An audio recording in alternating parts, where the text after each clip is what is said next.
Blade, a novel by Mel Odom. This audiobook was created by Patrick Predator with text-to-AI speech software.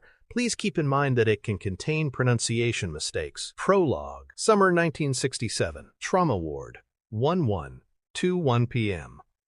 I've got a female bleeder with complications, balancing his latest attempt at a fresh cup of bad coffee during a shift that had gone into its 21st straight hour of pure white-hot hell.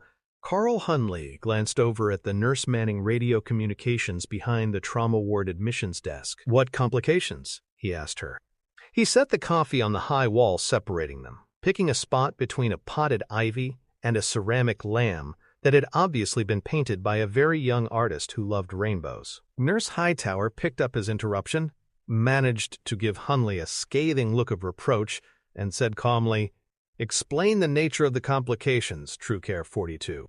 She was twice Hunley's age, a heavy woman used to commanding respect because of her skills and her demeanor. "She's pregnant," the excited male voice at the other end said. "Looks like she's ready to deliver at any time here. Can you check?" Nurse Hightower began. The radio crackled, spat static. "God damn it, Hightower, I'm barely able to hold her throat together. Some sadistic bastard really worked her over good. Advise your trauma team we're coming in hot and messy with this one. What's your ETA?" Hightower asked in a calm voice. "Fucking now."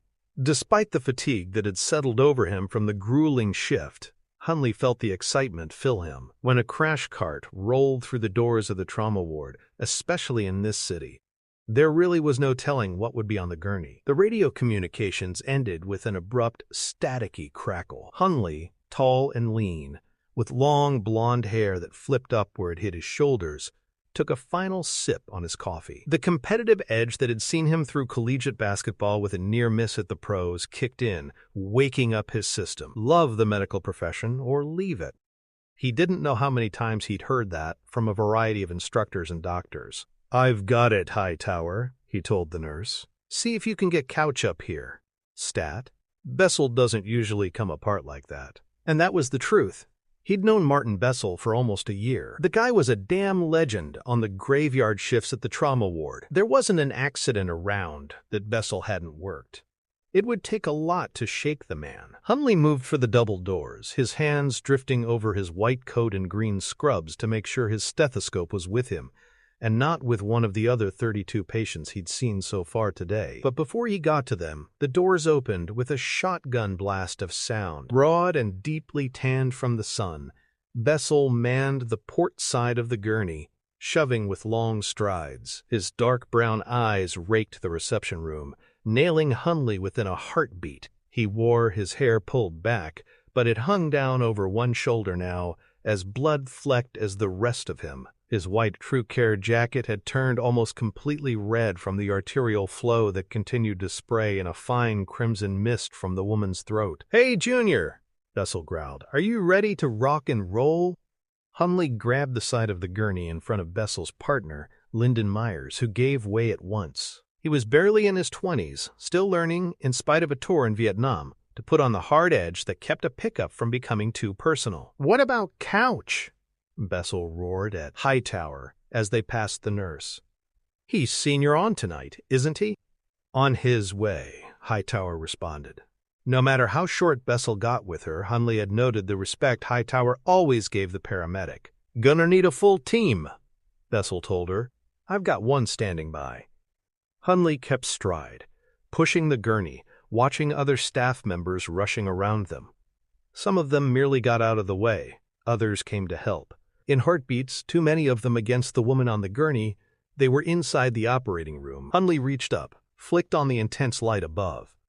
The sudden illumination revealed the woman's wounds instantly. For a moment, Hunley thought he was going to freeze up. Despite everything he'd witnessed, he had never seen anything like this. Her throat gaped open. Huge flaps of flesh peeled back to uncover the musculature and bones of the esophagus and trachea beneath. Every breath the woman struggled to take sucked some of the blood down into her lungs, creating even more problems. If she didn't bleed to death first, she was in real danger of drowning in her own blood. "What happened?" a nurse asked in a hoarse voice. "The police found her in the street," Myers said. "Called us in. She was attacked by some kind of animal," the OR scrub nurse stated. Look at that. Almost tore her throat out. Come on, damn it, Bessel growled from across the gurney. Get a Vacutainer into an artery, Hunley ordered. And get her strapped down. Now, people! He let one of the nurses help him get into mask, cap, and gloves as he pulled his arms from the antiseptic scrub. The shock trauma team crowding into the room went to work at once. They shifted the woman from the gurney to the OR table, finding their positions with practiced ease. But there were some startled exclamations when they looked at the patient. Handle it or get the hell out of my OR, Hunley ordered. The adrenaline beat a savage dance inside him now, thundering for release. He could only imagine what was going on inside the woman's body. He studied her, listening to the stats as they were called out to him. She was in her early 20s, dressed in a maternity blouse that was so bloody he couldn't even guess what color it had originally been. Her face was torn by fear and pain now, but he knew she was pretty. Her ebony skin had gone pale and gray with blood loss and trauma. She was definitely pregnant. On her small frame, her stomach had ballooned out, heavy with the child that was so close to arrival, and blood continued to spurt from her throat. A male nurse lashed a pressure cuff around her left arm, having difficulty because her skin was slick with blood. "Where's the respiratory therapist?" Hunley demanded. "Here." Mike Thorsland started setting up, quietly and efficiently. Hunley didn't look up, sponging away the blood and trying to sort through the wreckage of the woman's throat. He didn't know what could have done all the damage, but around her neck, he spotted what looked like... "Are those bite marks?" he asked Bessel. The paramedic nodded. "Saw 'em, too. Gives you a fucking chill, don't it? Thinking about the psycho bastard that must have done it. She's not breathing," the nurse announced. "Intubate her!" Dan Couch, the senior resident at the trauma ward, exploded into the room in a whirl of motion, his white coat seeming on the verge of catching up to him. He was short and wiry, with sandy hair mixed with gray, a full beard, and glasses. His eyes blinked like he'd just awakened. The respiratory therapist nodded to a nurse, who rolled the patient's head back off the edge of the table. It took real effort to pry her jaws open. Then Thorsland fed the endotracheal tube down the woman's ruined throat. When it was in place, he attached it to an ambu bag. "Ready?" Hunley checked the blood pressure cuff. "Blood pressure S40 and falling," Couch nodded, fitting his hands into the gloves a scrub nurse offered. They snapped into place. He turned his full attention to the woman's throat. Hunley knew they couldn't throw in the towel yet. Couch was a miracle worker when it came to breathing life back into the nearly dead. And there were 2 lives here to save. He gazed into the woman's frightened gaze. Her lips moved around the endotracheal tube, and her attention was focused on Hunley, as if trying to tell him something. Instinctively, he knew what she was worried about. "We're going to take care of your baby," he said. "And we're going to take care of you." Wrapped in the womb, the baby listened to his mother's heart beating. It didn't sound like anything he'd heard before. The rhythm was off, fast, but somehow weak. And it was fading. Her screams still echoed in the amniotic fluid. Those sounds had scared him more than anything. He'd never felt an emotion so sharp, so jangling from his mother. The vibrations trapped inside her womb were less now, but still coasting through the liquid medium. He felt distance grow between himself and his mother, something he'd never experienced in the 9 months of gestation. Pressure constricted around him. His space had grown smaller in the past few weeks, but he'd accepted that. This was different. He shifted, trying to find a comfortable position. He didn't like lying like this. His mother already knew that because he had let her know. Instead of being able to move, however, he felt he was pinned. Then he felt a constriction so tight it hurt. There had been some warning signs of that during the last few days, but he hadn't worried about it. Everything that had happened to him seemed normal. He moved again, wishing she would sing to him. But his mother seemed to pull away from him even more. Then, a cold, burning sensation filled his whole body. Something invaded him, fed down into him through the umbilical cord that attached him to his mother. It hurt so bad. He tried to scream, but he couldn't. "Got a name for her," Bessel said. Hunley looked back at the man, staring at the woman's blood-spattered wallet in his hand. "What?" "Vanessa." Bessel wiped at the driver-s license he shoved in front of Hunley. "Can't read the last name." Damn blood soaked through and ruined it. The woman's picture showed her beauty and a smile that Hunley wished he could put back on her terrified face. A smile that he would help put back on the woman's face. He amended. "How about an address?" Hunley asked. "Got it," Couch spoke without looking. "Get Hightower to send a police officer around to that address. If this woman has a medical history, I need to know it. Hunley, I'm going to need your help here. Track's got to be put back together." Hunley slid his fingers down beside the senior resident's, feeling tissue give way. Without warning, the patient came up off the table, fighting against the straps that held her down. A nurse went down, hit by one of the flailing arms. Hunley pulled his hand out of the woman's throat and tried to find a grip to help hold her down. He couldn't believe she was so strong, not in her condition. "Jesus, her water's broken!" Couch yelled. He called for more help, then looked at Hunley. "She's going into uterine contractions. Get Robinson down here. We'll have to do a C-section." Hunley moved, holding the woman down as more straps were added. He looked into her eyes as the spasms weakened, watching as the light died away. "Vanessa," he said in a strong, clear voice. "Don't go. Everything's going to be all right. Do you hear me? You hang in there. You've got a baby who's going to need you." Pain racked the baby. Part of it was from the constrictions that wrapped all around him, pushing him. His head shifted sizes, shapes. The light he'd been able to see through his mother's stomach blurred. He listened for her heartbeat, trying to hang on to the sound of it. But the other part of the pain flooding him made it impossible to focus on the rhythmic noise all of the time. The burning cold sensation continued cycling through his bloodstream, fed directly into his system by the umbilical cord. It attacked him, a predator that fed from the inside. He was changing, becoming different, and his mother was going away. He felt her grow more and more distant, till it was impossible to feel or hear her heart at all. For the first time since he had been conceived, he was alone, locked in the deadly embrace of the husk that had been his mother. Chapter 1. Dennis Toller sat in the passenger seat of the black Mercedes 850 convertible and watched the night-draped cityscape speed by. He was tall and tan enough that his platinum-white George Clooney hairstyle really stood out. His agent had suggested he go with the new hairstyle, since Clooney was pricing himself out of the market. Dennis hadn't been keen on it at first, but a few more gigs had dropped into his lap lately, so maybe the agent was right. He'd died as a plague victim on a recent X-Files, been killed on the Silk Stockings, and showed up as an office worker on Suddenly Susan. His agent also had a movie deal working with the USA Network, an indie domestic terror screamer that needed an infusion of cash if it was going to make it to the screen. And tonight he had managed to capture the attention of the woman driving the Mercedes. He glanced over at her, amazed at how long she'd been driving without speaking to him. Usually the pretty ones were all over him, playing him to get as much info about the acting biz as they could. He had left the club the woman had found him in over 15 minutes ago. Her name was Raquel.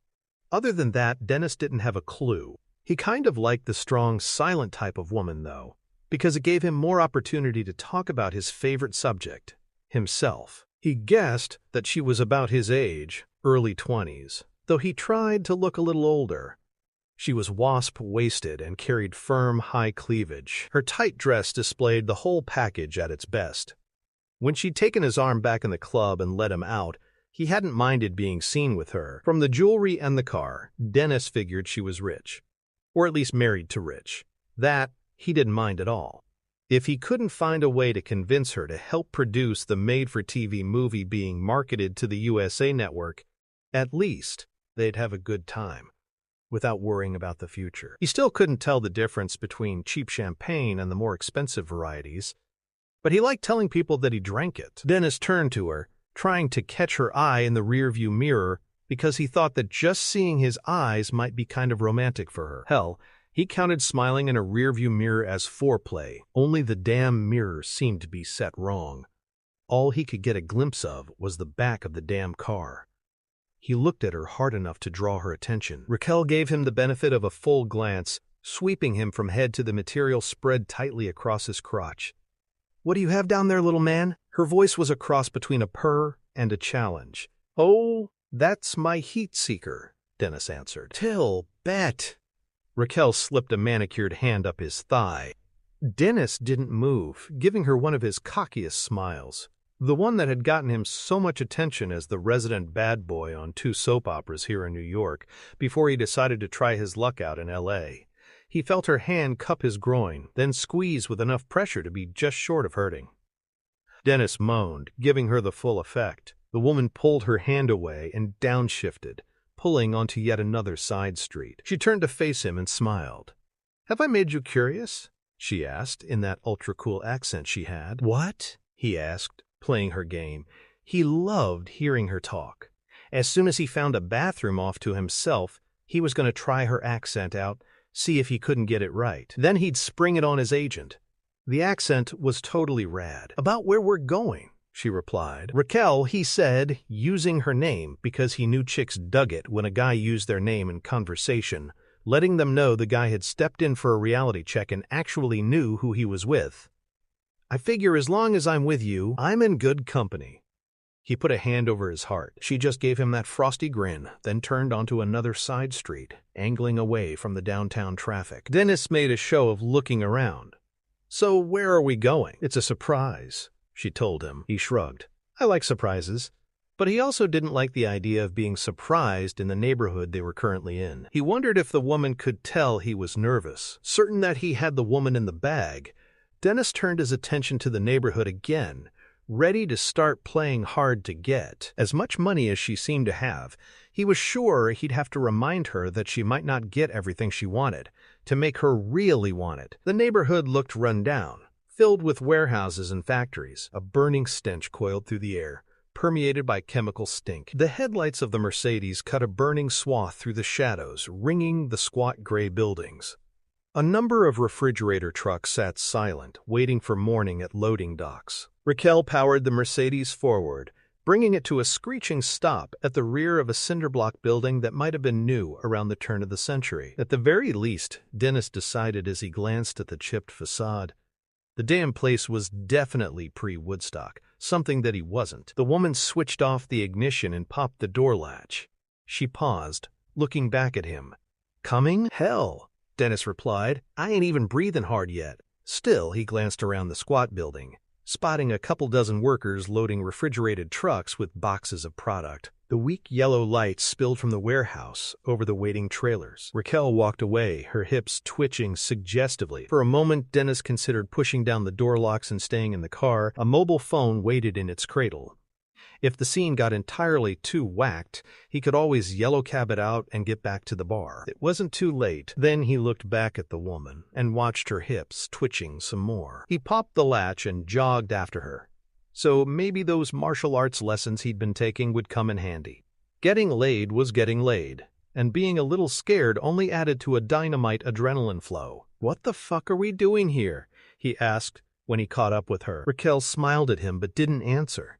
She walked up the ramp leading to a loading door and went on through. Dennis stayed at her side. Okay, maybe her mysterious act seriously screwed over his mysterious act, because she had him hooked now. Still, she had chosen him back at the bar, not the other way around. She led him through the bowels of the plant. None of the workers even gave her a second look. Dennis guessed maybe her husband owned the company, which would explain why she was so familiar with it. As he glanced in different rooms of the plant, the whine of saws echoed all around him, and in each of the rooms were huge, bloody animal carcasses.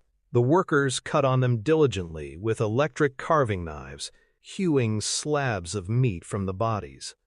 Other workers used push brooms to clean the floors, shoving blood into the drains set into the floor. Raquel took another turn and almost lost him. He hesitated a moment at the corner and got a glimpse through an open door of a hook and chain pulley system inside, carrying a series of long black bags into the back of a waiting truck. For a heartbeat, Dennis thought they looked like body bags. He had become intimate with body bags while playing the part of a coroner team on a recent straight-to-video release. Then a guy in orange coveralls stepped in front of the door and blocked the view. Hackles rose at the back of Dennis's neck, and he turned away and scanned the warehouse, looking for Raquel. She stood in front of a steel door, pressing a button on an intercom. Even over the whine of carving knives and the clank of the steel chains supporting the carcasses, Dennis thought the voice coming over the intercom sounded strange. There was a cadence to it that sounded hauntingly familiar. reminding him of the Latin service at Catholic churches he'd spent some time in as a kid. Raquel answered back, but Dennis couldn't hear her. He approached, ducking around a guy wheeling through the corridor on a yellow Caterpillar forklift. The forklift driver looked pale, like he hadn't seen the sun in months, and the man stared at him with the deadest eyes Dennis could remember outside of Charles Bronson or Lee Van Cleef. "What did you say?" Dennis asked, coming up to the woman. He was really nervous now, ready to call off the whole evening. Abruptly, the woman turned to him, grabbing his jacket in both hands and pulling his mouth hungrily to hers. Her kiss was searing passion, and as he felt her body move against his, already seeking out that old instinctive rhythm, he knew he wasn't going to pass up a chance with her. The steel door behind her opened, letting out dim, glittering light and a throbbing crescendo of brutal rock music. "Wow," Dennis said. "What the hell is going on in there?" He peered over the woman's shoulder, seeing the writhing shadows inside. "Party," Raquel answered. "Want to come?" Dennis gave her one of his high-wattage grins. "Sure, I want to go to the party too. Think you can handle both?" Raquel's eyes gleamed as she pulled him in through the door, guiding him down the narrow stairway toward the dance floor.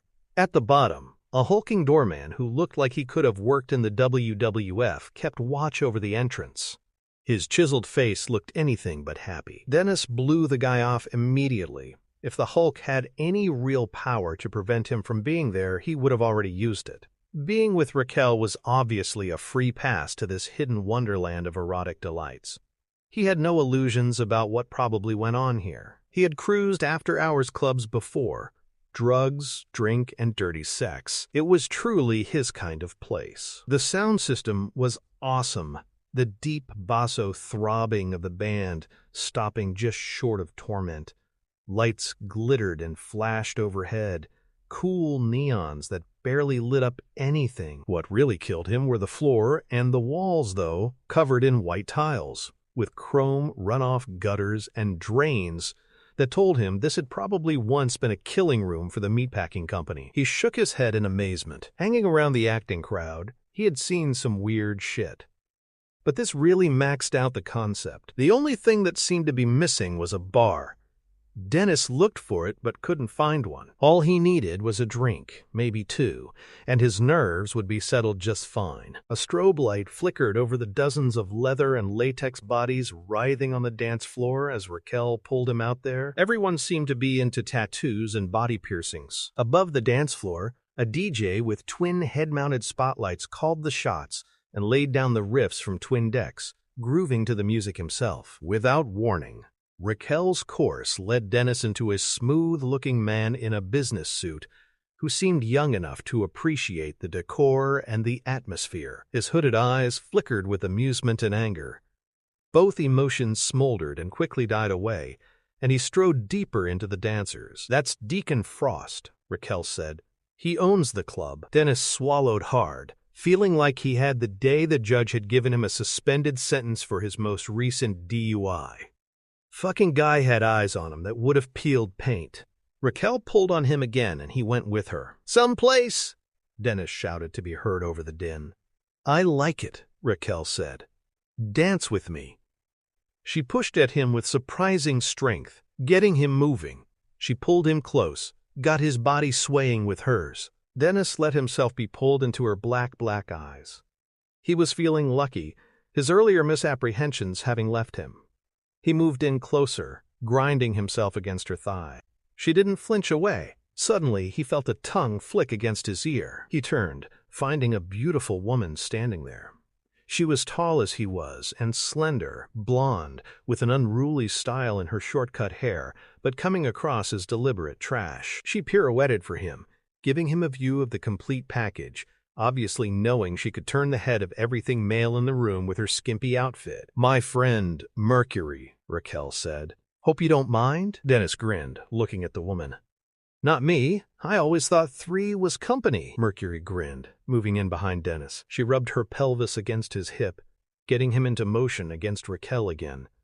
"Music hasn't stopped," she said. "They're playing our song."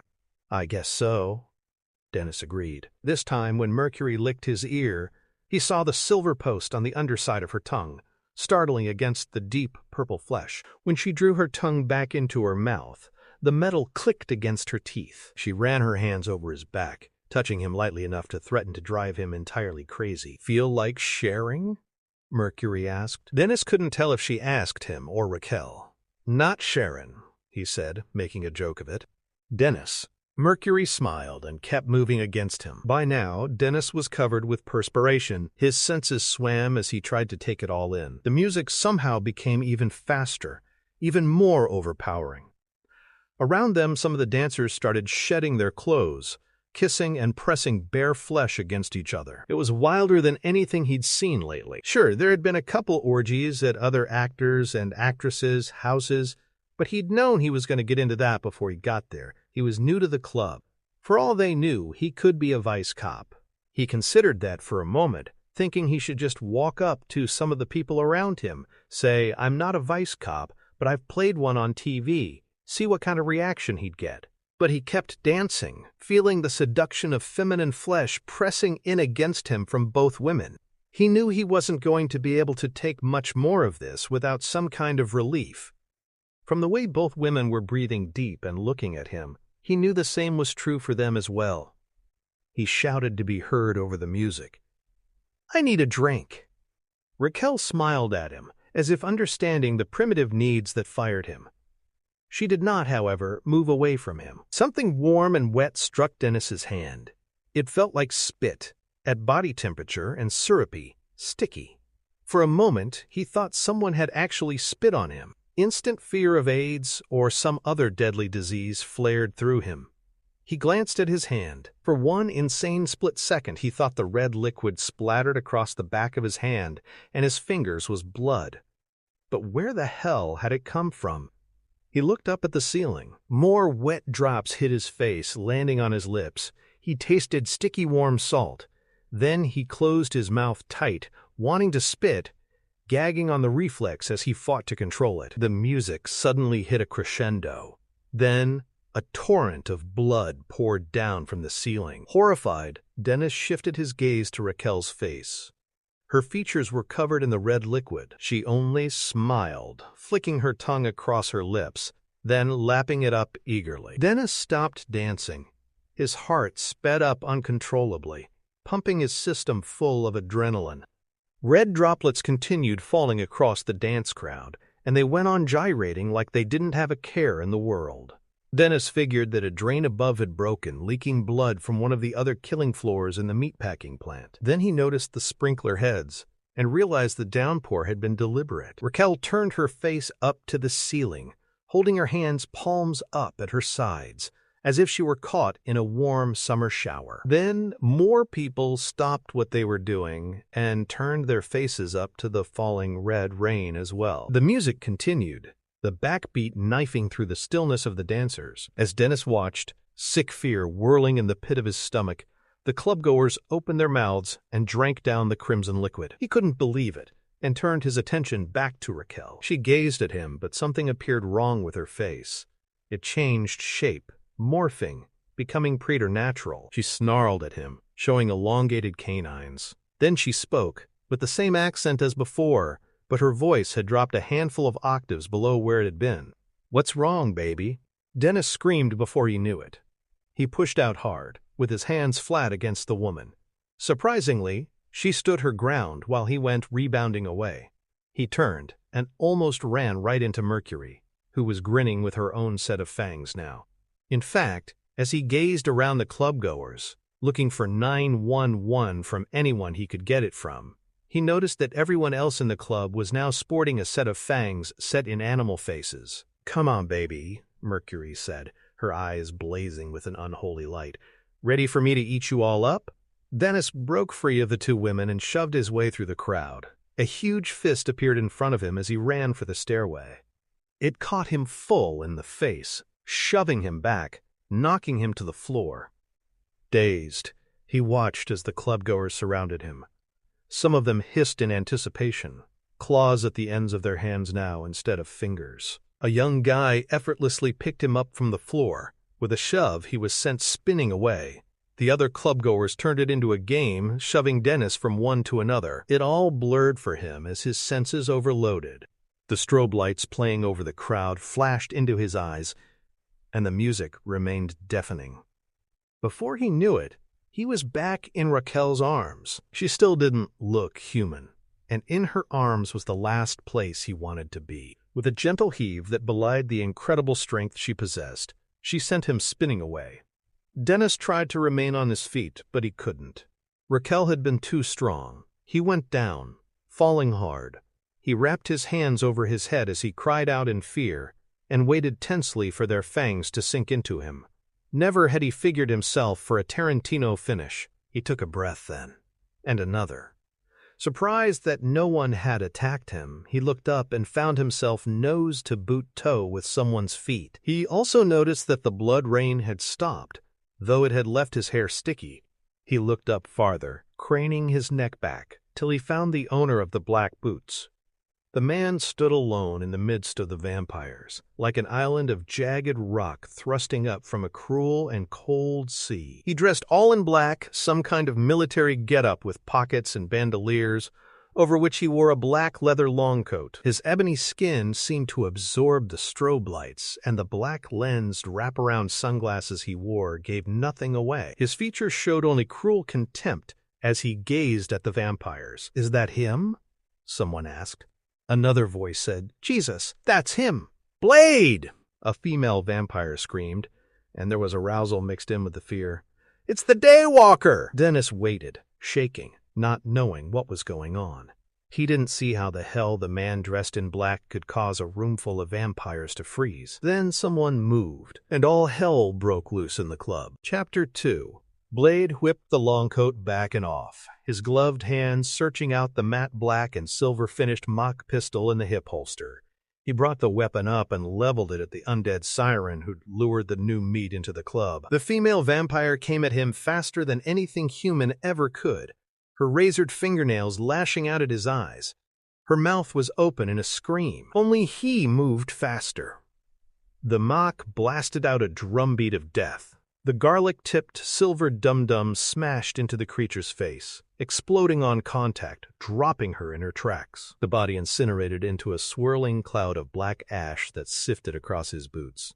Blade turned, tracking all the vampires in the room. His life was measured in the heartbeats as he maintained control of the situation. The pistol bucked against his palm as he stood his ground above the man cringing on the floor. The hunter didn't hesitate, firing at every target. From his earlier reconnaissance, he knew the man before him was the only human in the room. The special bullets tore through vampire flesh, shredding undead lives, ashes to ashes that filled the air. The Mac blew back empty, but the numbers of the clubgoers had drastically, and literally, dropped. He shoved the pistol back into its holster. Besides the Mac and the 6-point adjustable body armor, he carried an assault rifle strapped over his shoulder, muzzle down. A customized cut-down shotgun sheathed on his leg that fired silver stakes, a bandolier of silver stakes across his chest, and an Indian-style Qatar punching dagger. A sword hung in a sheath down his back, the hilt within easy reach. With the roll of gunfire silenced for a moment, the vampires grew braver. He knew they would. It amused him to see them regrouping like the predators they were, thinking they could take him down. Probably most of the bloodsuckers in the room had only heard of him. Never been around any of the firefights he'd engineered. He swung the assault rifle up. His thumb grazed the arming button for the spotter scope mounted on top of the weapon. It wasn't the usual ruby laser preferred by many police and military units as a deterrent to continued aggressive behavior. The light emitted from the spotter scope was ultraviolet, the best part of the sun in Blade's opinion. He recognized the blonde female vampire who had been with the man lured into the vampire club. The name clicked into place effortlessly, pulled from the mental database he had compiled over the years of his hunt.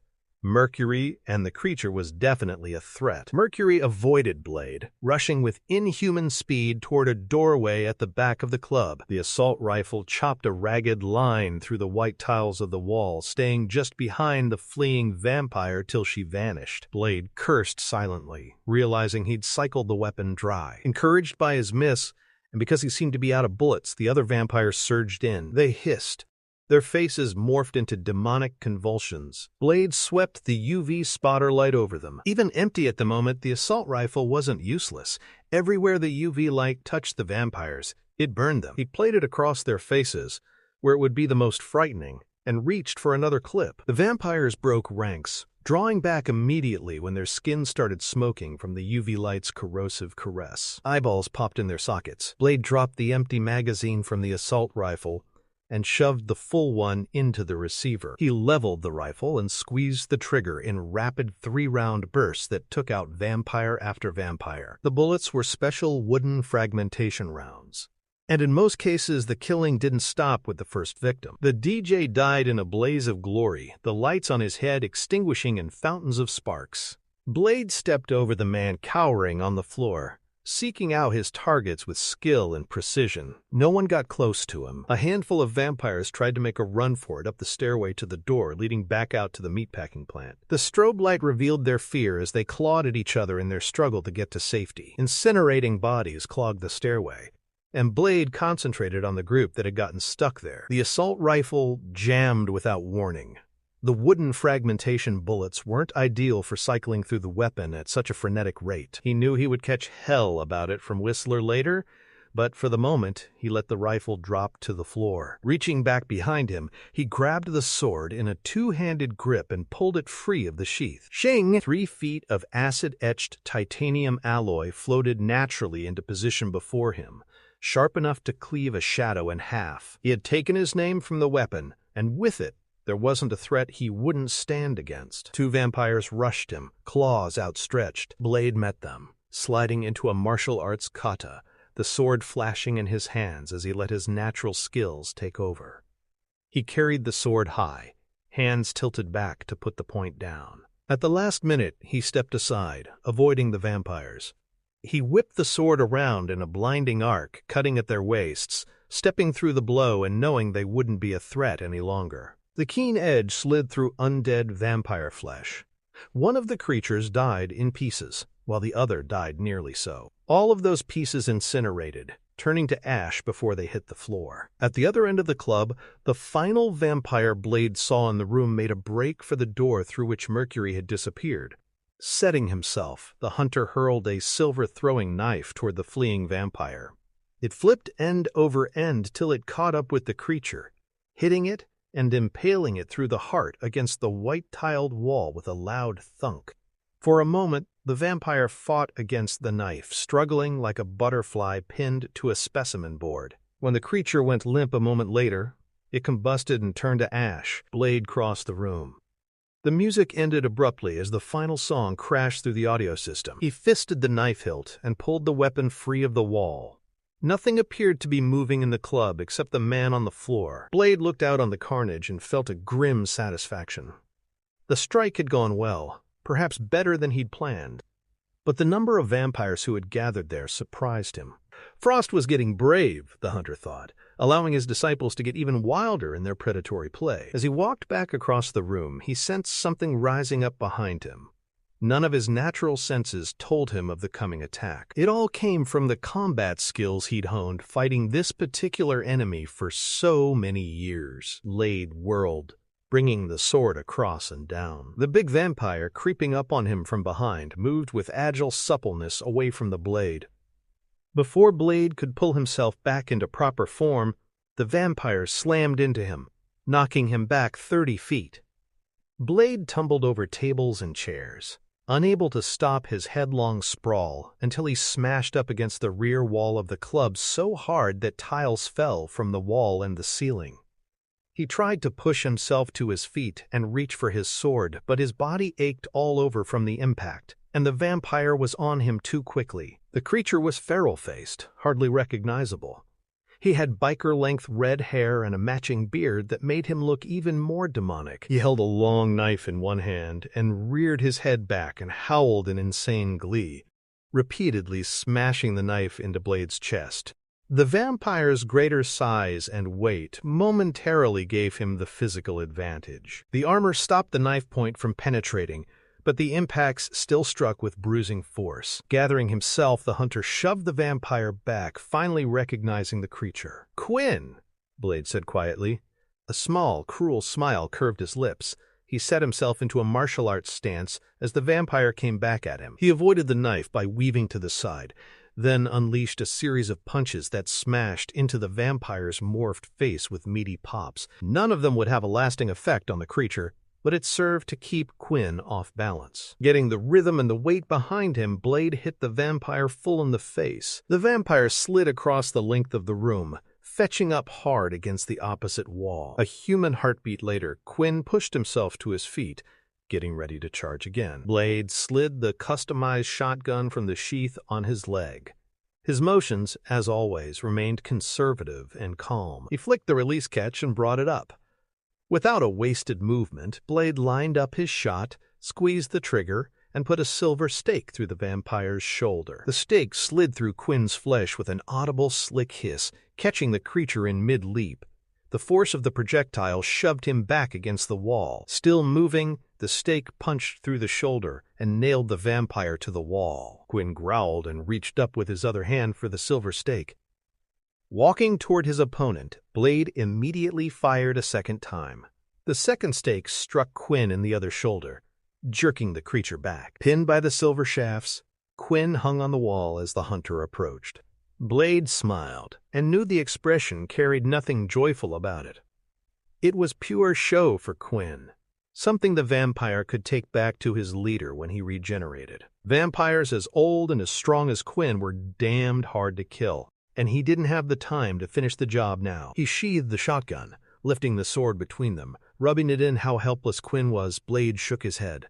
"I'm getting a little tired of hacking you into pieces." He sheathed the sword down his back. "Fuck you, Blade," Quinn snarled. "You just got lucky this time." Blade ignored the tirade. All the elder vampires he'd killed at leisure had something to say at the end. It came with a long life. Already dead once, they seemed unable or unwilling to comprehend that it could happen again. He undipped an incendiary grenade from his combat harness and slipped the pin. "Thought I'd try fire for a change." Quinn cursed loud and long, with an appreciable amount of color. Blade was impressed, but he shook the grenade's spoon loose all the same. "If you make it through again, say hi to Frost for me. Let him know I'm coming." He tossed the incendiary grenade at the vampire, watching it roll just short of the creature's feet. Quinn started screaming as Blade turned and walked away. The vampire was still screaming when the grenade went off with a whoomph of exploding fuel mixture. Blade felt the heat rush across his back like 1,000 fleeing mice. It was almost hot enough to blister. He turned, pushing the wraparound sunglasses up with a forefinger. Quinn ignited, burning immediately. The vampire howled as the flames consumed him. Blade turned his attention back to the rest of the room, making sure nothing lived, or still unlived. He shifted his gaze to the man huddled in the corner. Even from a few feet away, the hunter's sensitive nostrils could detect the distinct odor of ammonia coming from the man. He walked over to him. The man cringed back in wide-eyed fear. "Please don't." Blade ignored the plaintive CIY, grabbing the man by the jaw. He tilted his head upward and rotated it from side to side. He didn't see any bite marks. Evidently the guy was luckier than he ever knew. He had survived the evening, alive and untainted. The sound of police sirens echoed down the stairway. Blade turned, gazing at the door as he heard footsteps. Getting caught by the police wasn't part of the plan. Chapter 3. Dennis Toller looked up into the black-lensed gaze of the armor-clad man holding his head and saw his entire short life flash across those unforgiving twin screens. The man's fingers felt cold and strong as steel. Dennis had the impression the man could probably squash his face like an eggshell simply by closing that hand. He couldn't believe he had pissed himself, and all he could do now was sit there in wet pants while the guy in black decided whether he wanted to rip his face off. The sound of the police sirens was music to his ears. The cold, steely grip on his face relaxed. The man turned and walked away without a word, pausing only to recover his abandoned assault rifle and leather longcoat. Then he was gone, out the same door some of the other partygoers had escaped. The burning vampire continued to howl in pain. Dennis stared at it, flames wrapped completely around the man's body. Anyone else, anything else, would already have been dead, either from the wounds or the lack of oxygen. Dennis had learned that while in the soaps, when his character threatened one of the show's heroines, telling her she would be lucky if she died of asphyxiation rather than burning. The police broke down the door, spilling into the room the way they did on all the episodes of Cops, yelling and screaming at whoever might have been in the room, taking charge of the situation. Uniforms and guns were everywhere. "Put your hands on your goddamned head," an officer with a crew cut ordered. Dennis put his hands on his head. "Don't shoot! I didn't do anything! Don't shoot!" "Don't move," the officer ordered. I'm not moving. Face down on the floor, hands behind your back." The officer kept his shotgun leveled. "I'm lying down, just don't fucking shoot." Dennis fell forward on his chest, keeping his hands tucked behind his back. He turned his head so he wouldn't breathe, and the black ash scattered across the room. Christ, it would be about right that he survived a nest of vampires only to be blown away by those who were supposed to protect and serve. Somebody clamped handcuffs around his wrists, locking them down tight. Dennis breathed easier. This routine was more familiar than anything else that had happened to him tonight. "Anybody else still breathing?" the officer demanded. "No," someone called back. "You got the only perp on site." The flaming vampire's howls continued. Dennis watched in horror as the creature tried to yank free of the silver stakes pinning him to the wall. He hadn't thought he could survive. But it was only anything human that wouldn't have. These were vampires. And the cops didn't have a clue.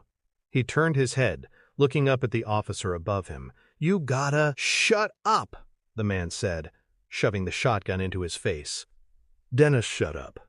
"Get the paramedics in here," someone yelled. "This poor bastard on the wall is still alive." Dennis watched in silence as white-suited paramedics ran down the stairway carrying bright red fire extinguishers. They hosed the vampire off with a cloud of roiling white C02 mist, not stopping till all the flames were quenched. When they were finished, the vampire hung limp from the stakes through his shoulders and looked like a macabre snowman that had been burned around the edges. One of the paramedics stumbled back, gagging as he dropped the fire extinguisher.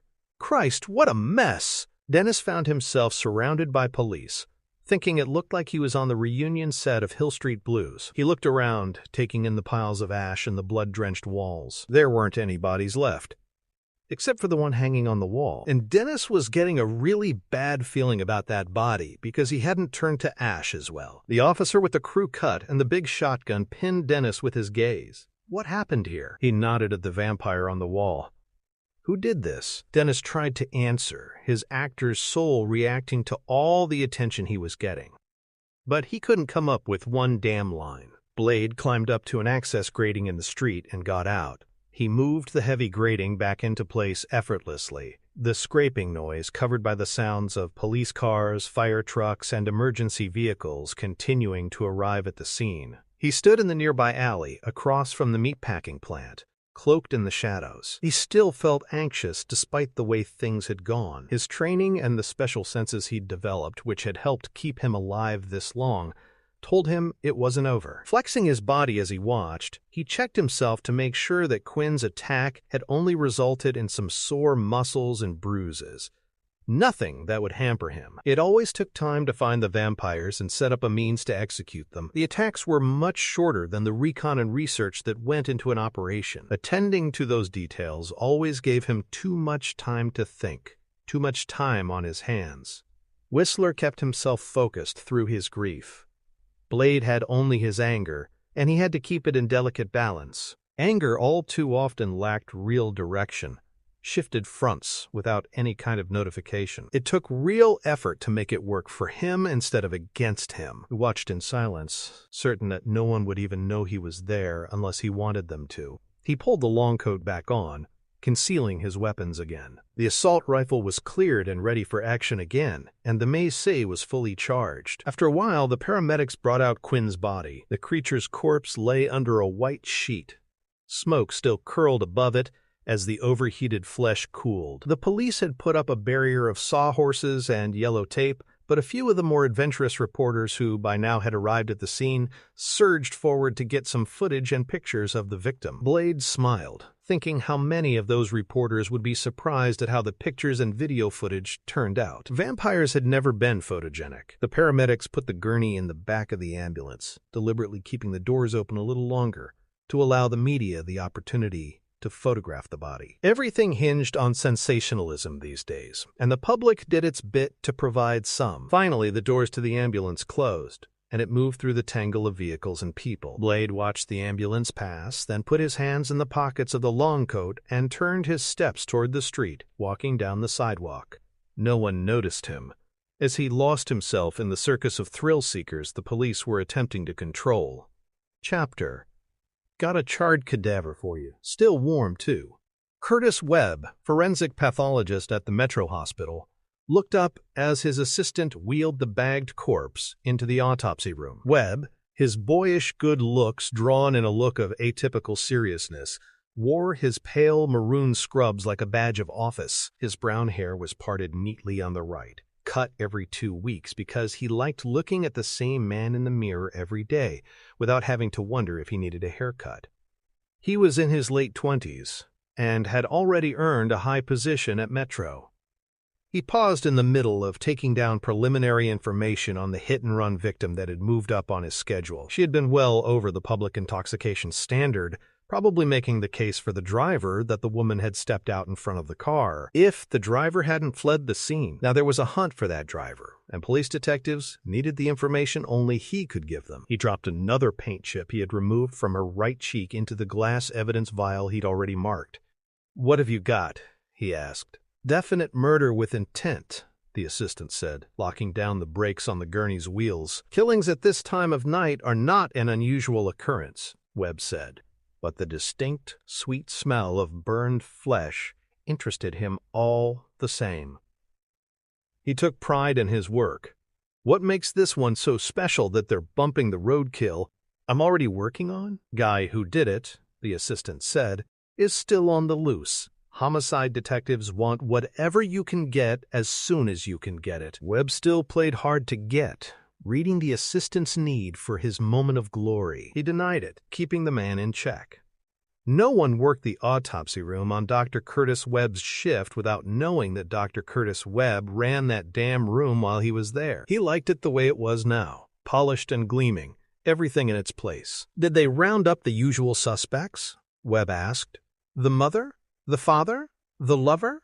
He replaced a used scalpel on the tray and reached up to adjust the microphone suspended from the ceiling in front of him. Most murders do occur around the home. The assistant was raw-boned and rough. His hair was cut short and tinted a virulent green. Earrings ran in a row on both sides of his head, and piercings glinted in one eyebrow and his lower lip. "Yeah, well, this ain't your regular murder.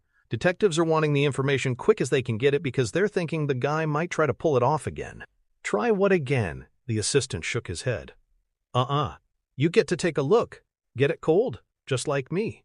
Came close to hurling this time, one of those commode-hugging morning-after feelings. He slapped his flat stomach, and that enticed Webb even more. Nothing had ever made Mickey Tolan throw up. "They think this might be a serial?" he asked. He had worked serial murders before, and loved the way the press flocked around him when they found out he was on the case. Tolan grinned. "That's the whisper I got." "Well, I guess I should take a peek then." Webb crossed the room and unzipped the body bag. The stink of burned meat hit him at once. No charcoal cookout ever had that particular scent. The body lay inside the bag, burned so badly the weakened stomach tissue had burst sometime during the transit and worked at eviscerating the corpse. The face didn't even look human, more like some kind of animal. The limbs were contorted from the agony that had preceded death. "Jesus, that's rank," Webb said. He prodded at the chunks of burned tissue with forceps from the equipment tray. Crusty bits of it pulled loose easily. He laid them inside the bag next to the body. "What's his story?" Paramedic I talked to said he was still screaming when they found him. Looks like some joker had stapled him to a wall. Webb glanced up past the coiled mass of burned intestines and exploded juices and blood. He saw the gleaming silver stakes in the dead man's shoulders. "Pretty." "I gotta get back," Tolan said. "Reorganize a few bodies. Enjoy." He left the room. Webb turned to his work, becoming increasingly interested. Violent death held such an attraction. Karen Jansen studied the slide through the microscope, feeling Curtis Webb's eyes roving all over her and trying not to lose her temper. Whenever she argued with him, it only opened the door to more conversation, and that was the last thing she wanted from him tonight. Well, next to the last thing anyway. The slide had been treated with right stain, so it left a blue color for the donut-shaped pink of the red blood cells to show up against the blue specks of platelets. The white blood cells were larger and fewer, paler blue. "How's it going?" Webb asked, handing her one of the cups of coffee he carried. "You took this off a DOA?" Karen asked. She was 5'8" and trim, kept in shape through good genes and aerobics. Her skin was milk chocolate against Webb's tanning booth color. She wore her black hair to her shoulders, and it had a lot of body when she took the time to work at it. "Yeah," Webb answered after a moment. The slow response told Karen that he was in the process of trying to look down her blouse as she bent over the microscope. She leaned back, not letting herself address him till she had counted to 5. Twice. Then she looked at him. "This isn't making any sense." Webb nodded. "That's what I was getting, and why I brought a sample to you." Karen smothered a yawn as she looked around the hematology lab. Papers lay in disarray on the countertops. She knew that aggravated Webb, but she knew where every piece of paper was. Working method was only one of the differences they found they had. Too late, she pushed back from the microscope, indicating Webb should study the slide while she talked. "Look at this blood smear." Webb crossed the room, deliberately standing almost too close to her. He fitted his eye to the microscope. Karen delivered the information as she would to one of the medical groups she lectured to, reminding him that blood was her field, and she knew it, as well as he did his. "The red blood cells are biconvex, which is theoretically impossible. They're hypochromic. There's virtually no hemoglobin in them." She shook her head, not believing she had fallen for one of Webb's ploys to get her attention. "But he'd seemed so sincere when he had phoned a few minutes ago." Webb nodded. "Look at the PALAs. They're binucleated. They should be TNONONU cleated." Karen wondered how Webb had spoofed the blood test. Even during her graduate days, she'd never seen anything like this. So strange it had to be fake, yet so real it had to be, well, real. Webb lifted the sheet of paper he held, revealing it to be a computer printout. "Did you check the chem panel? Blood sugar level is 3 times the norm. Phosphorus and uric acid are off the scales." Karen took a deep breath through her nose and let it out through her mouth. She had a headache all of a sudden and knew who was responsible. "All right, Curtis, very clever. I don't know how you worked this up, but it's 3 in the morning and I'm really not in the mood." And that was another thing that had ultimately divided them despite the chemistry that was there only a few months ago. His own warped sense of humor. Webb looked indignant, favoring her with one of the practiced glares that usually worked so well with nurses and interns. "This isn't a joke. I've got the body sitting in the morgue right now." Karen didn't buy into the act, no matter how good it was. Self-righteousness was an art form where Curtis Webb was concerned. She returned his gaze full measure, crossing her arms over her breasts because she knew Webb had a habit of unconsciously gazing at them when he talked to her. "I thought you promised to give me some distance?" Exasperation showed in Webb's body language, and that wasn't something Karen had seen a lot of. Unless it was in a full-blown Oscar contender. "What are you talking about?" he demanded. "I just want you to take a look at this." Karen was surprised at the sincerity in his voice. She rolled her eyes to let him know in advance that she wasn't buying into any of it. She sighed, letting him hear that too. "Okay, all right, show me the body. But I don't want to hear a word about us." Webb shrugged like it was no big deal. "Done. We've had that conversation." She took up the research notebook she'd been writing in before he had arrived, and deliberately made no effort to clean up her desk area. When Webb didn't comment on that, she became even more intrigued. Karen watched Webb work over the body on the autopsy table. Her breath puffed lightly against the mask she wore over her nose and mouth. One thing she did still like about Webb was watching him operate. He had deft, sure hands and an air of confidence that broke just short of egotistical, the way a good curveball broke over the corner of the plate. He was good, and he knew it. He stood on the other side of the autopsy table, the corpse spread between them like some insane feast. He had already marked the preliminary exploratory Y incision for males across the dead man's chest, reaching from shoulder to shoulder. But he had yet to start cutting. The silver stakes embedded in the dead man's shoulders had shocked Karen, as had the burns. Webb hadn't mentioned anything about them. Of course he wouldn't. In his line of work, it just wasn't that interesting. It made Karen glad that she worked where she did, away from all the hurt and violence that otherwise normal, rational people could do to each other. "You haven't started on the internal organs?" she asked. "Just the blood sample from the pericardial sac." Webb leaned closer, studying the corpse's face. That's weird. Karen looked up from the burned flesh, grateful for the distraction. The Vicks Vapo Rub she used to block the stench only blunted the odor. What? Webb appeared uncertain. I thought his injuries were more extreme than this. Karen pulled out a pen flash and flicked it on. Mesmerized by the contorted face of the dead man, she shone it into the corpse's open mouth. Slipping a probe from one of her smock pockets, she poked at the dead man's gums. The maxilla looks a little deformed, and there are some odd muscle structures around the canines, the hard palate. Webb picked up a scalpel and leaned over his subject's face.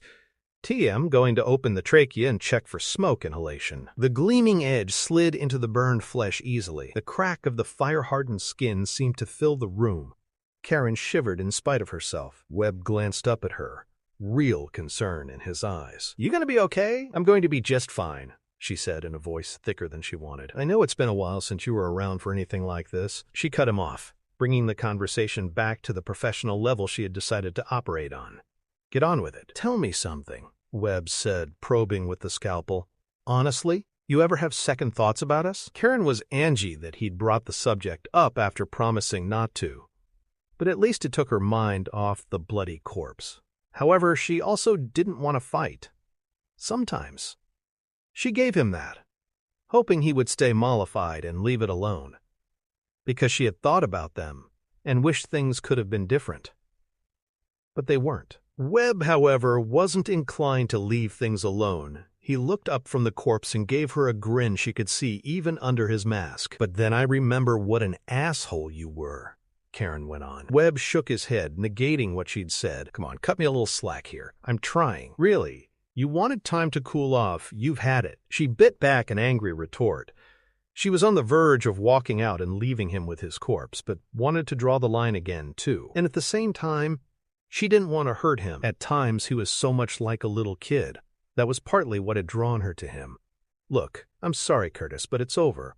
Why can't you understand that?" She had more to say, but what occurred during the next few seconds drove it right out of her mind. Without warning, the corpse surged up from the autopsy table. The dead man wrapped his long fingers around Webb's neck. The corpse's mouth opened, revealing the long incisors that gleamed pearly white in the strong light available in the room. Then the corpse bit down, sinking them into Webb's neck, and blood seemed to spurt everywhere. Karen pushed herself back, stumbling, trying to force a scream for help from her paralyzed lungs. Webb tried to fight, tried to escape, but the corpse handled him as easily as if Webb were a child. The massive hand snapped Webb's neck. As the doctor's musculature relaxed in death, the corpse flopped his head back farther, allowing easier access to the neck. The dead man drank thirstily, sounding like a vacuum cleaner as he sucked in the blood. Karen reached for the door behind her, finding it with real effort. The scream still wouldn't come. She watched the dead man rise from the table, tossing Webb's body to one side. The dead man grinned at her, raking back blood-soaked lips to bare, gleaming viper fangs in his charred beard. His throat lay open from the scalpel,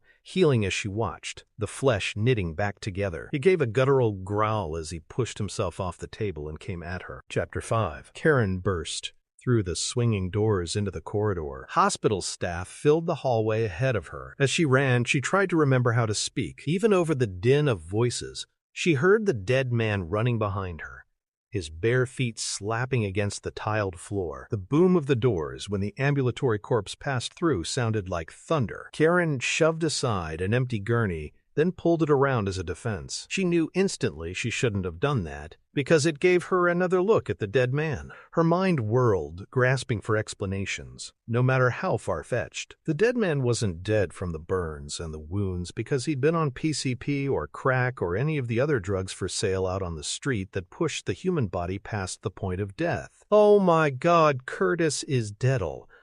Consciousness had returned on the autopsy table, perhaps triggered by the new pain or the strong lights registering against the back of the brain, even through closed eyes. Snapped his neck like a cheap wine glass. He wasn't dead, and he was coming straight for her, still growling. No one came to help her. Even the orderlies she'd watched handle prisoners brought in by the police dementia-crazed alcoholics, drug users scooped up from the street, and adrenaline-laced bodybuilders working out a steroid craze gave ground before the hideous apparition lunging at her across the gurney. The dead man's hand closed around her throat, choking off her air with bruising force. The gurney went down in a collapsed tangle of warped metal. Karen put both hands on the dead man's wrist and tried to get away. Pressure points she remembered from self-defense class didn't work. She kicked the man, trying to catch him in the groin. The dead man only grinned, exposing those impossibly long fangs again.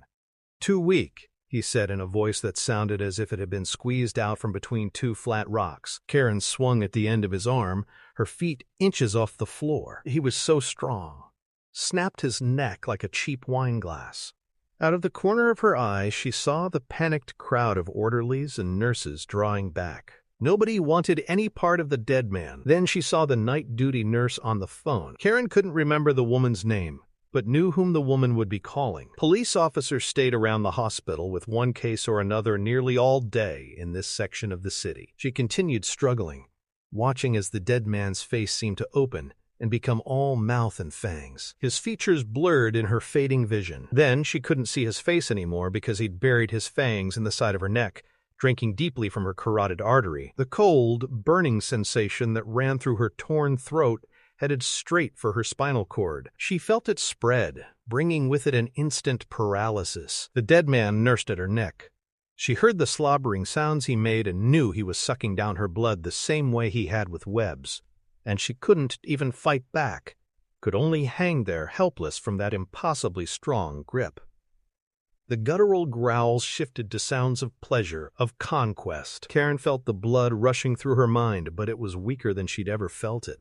And it grew steadily weaker as she felt faint. At first, when she saw the black-gloved hand reaching over the dead man's shoulder, she thought she was hallucinating. Then the fingers knotted in the corpse's burned hair, gaining leverage as the hand yanked the head back. The dead man pulled his fangs from Karen's neck and looked up at the man dressed all in black. The corpse released his hold then, letting Karen drop bonelessly to the floor. She tried to move, but the paralysis still gripped her. She could only watch helplessly as the dead man squared off against his attacker. Well, just as I figured," the man in black said softly. "Blade," the vampire said, his face pulled back in a rictus of a smile.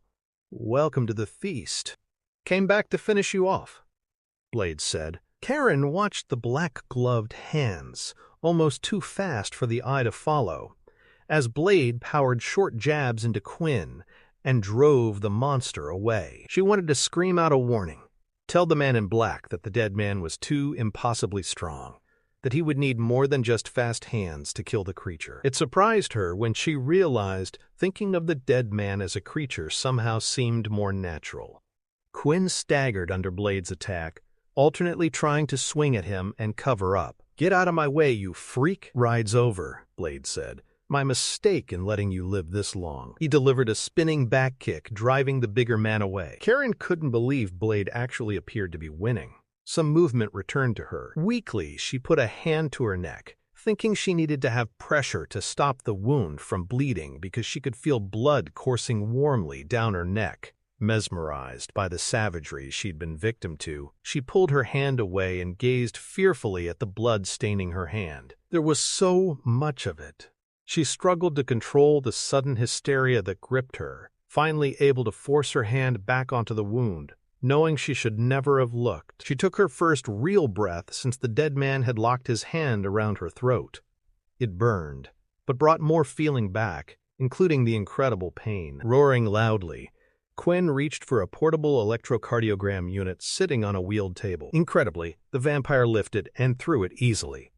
Blade moved fluidly, dodging the machine and ripping a sword free of a scabbard on his back. The gleaming edge whispered through the air, then flashed at Quinn. The big creature moved quicker than Karen would have thought possible, but didn't completely get away. The sword severed his arm, dropping it free below the elbow.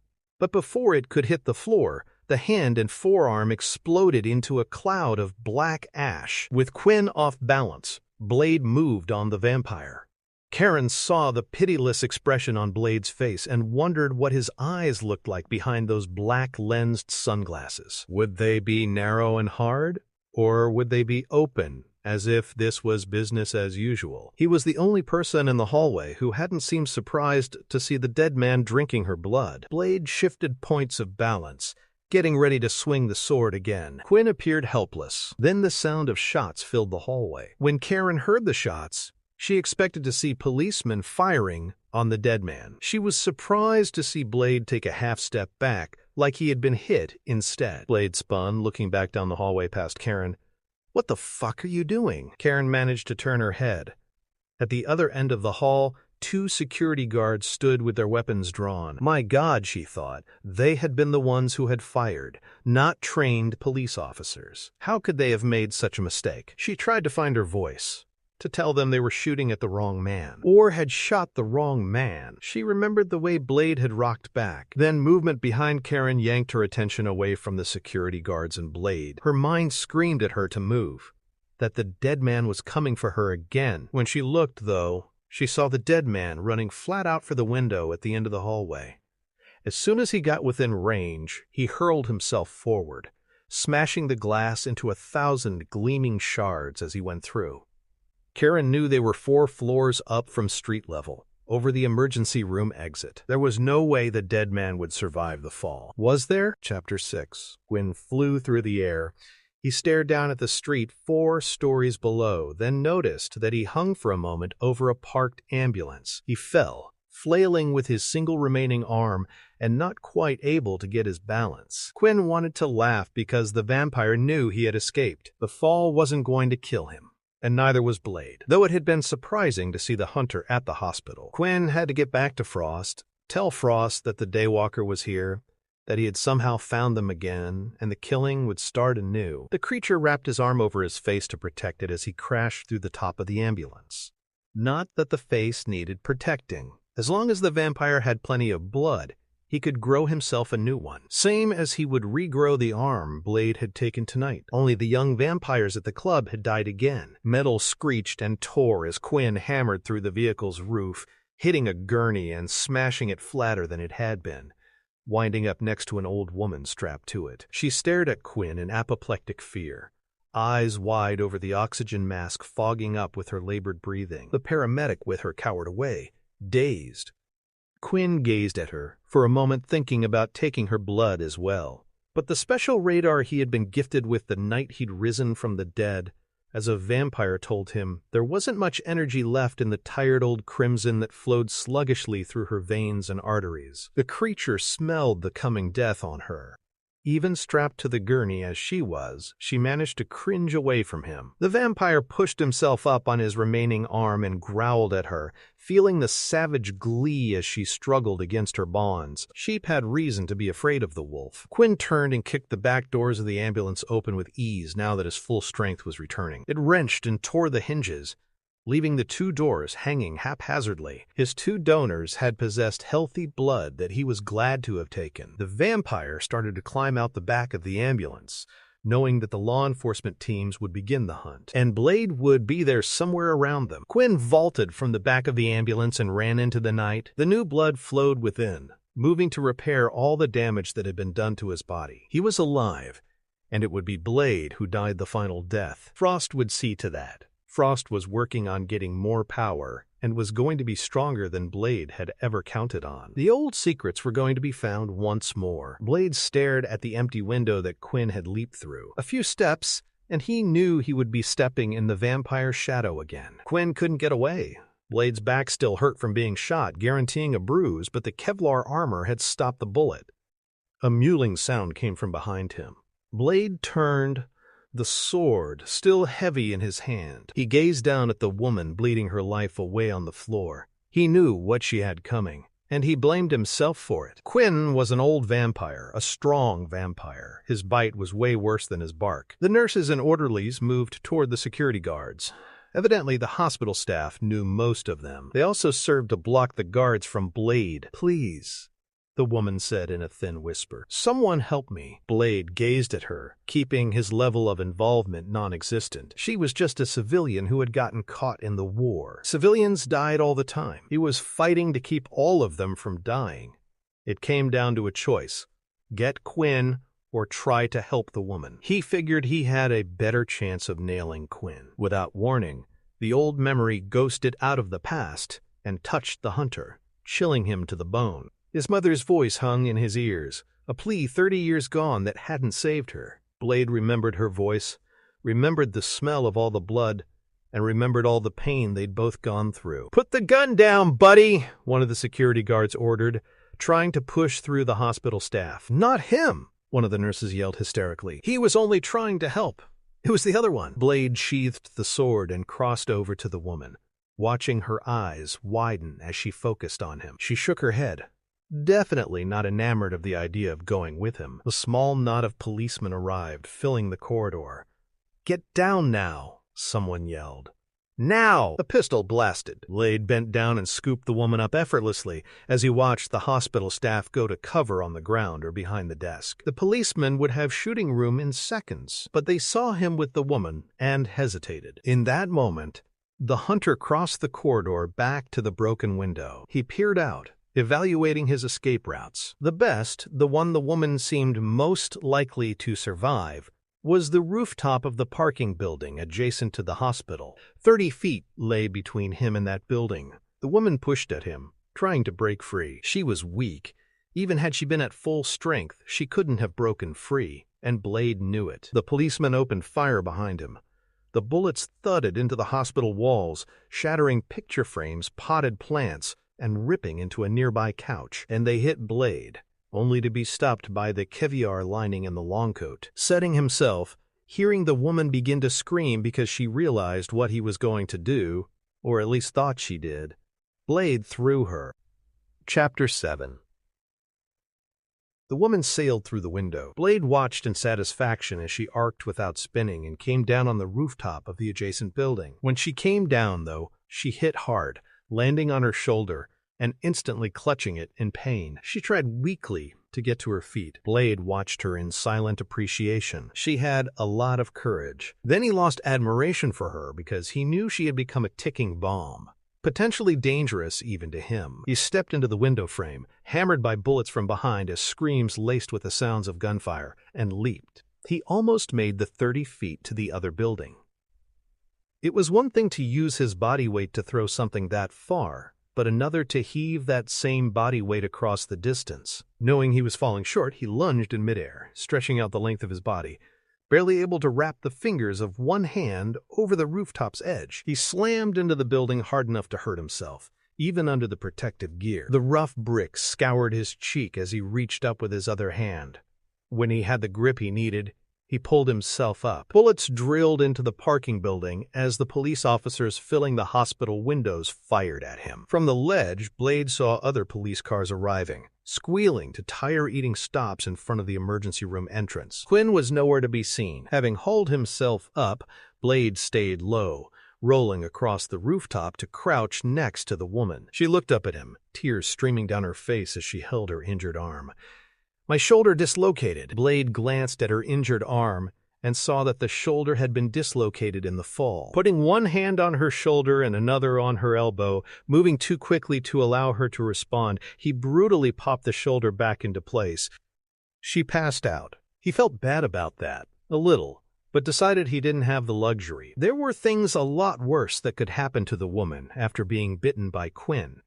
He picked her up, holding her tight against him. He jogged across the rooftop, breathing easily, her weight not slowing him down in the slightest. His mind worked quickly, juggling all the variables the scene at the hospital had brought into play. Whistler had taught him that focus, and it had saved Blade's life when he thought he'd left humanity far behind. The rooftop access door was locked when he reached it. He placed a hand on the corner and set himself, catching the flash of movement from the periphery of his vision as a police sniper with a rifle settled into one of the hospital's windows. He yanked on the steel door and it groaned, rivets popping, as the hinges tore loose. The first rifle bullet slammed into the door as he ducked inside. His car was nearby, and normally he would have left it behind and come back for it later. But where a guy in a black long coat walking down the street might be ignored, a guy in a black long coat carrying a woman under one arm definitely wouldn't be, not even in this city. He took the stairs down, fast stepping through 2 landings to the second floor, where he'd left his car. Dim bulbs illuminated the parking garage, casting gray shadows around the stained white cinder block. Graffiti lined some of the walls, and the stink of piss and vomit hung in the air. The woman settled down in his arms, regaining partial consciousness and crying silently. He felt her body jerking in his grip, and it touched him in a way he'd never experienced. Emotions were things he'd viewed for a long time from a distance, things he worked to stay away from. Whistler had saved him from the madness of despair, and taught him that those feelings were a vortex that could suck him down and make him lose the thin edge of control. Blade knew that the only way he could survive in the world was to become the void that was the epitome of martial arts. Whatever the woman made him feel, it was only borrowed emotion, and in another moment or two he would distance himself from it again, put it back on the shelf. He didn't have the luxury of emotion. The car stood next to a yellow-striped support post. Dark gray, the 1969 Dodge Charger, was the definition of a high-performance heavy metal muscle machine. The weak light seemed to be absorbed in the custom paint. He opened the passenger door and put the woman down. Closing the door, he went around in front, moving quickly now because he knew the police would be trying to cordon off the area. The woman watched him, her wet eyes focused on his sunglasses. When he was over halfway around, she tried the door latch, intending to escape. Blade knew it was useless. The inner latch had been disconnected.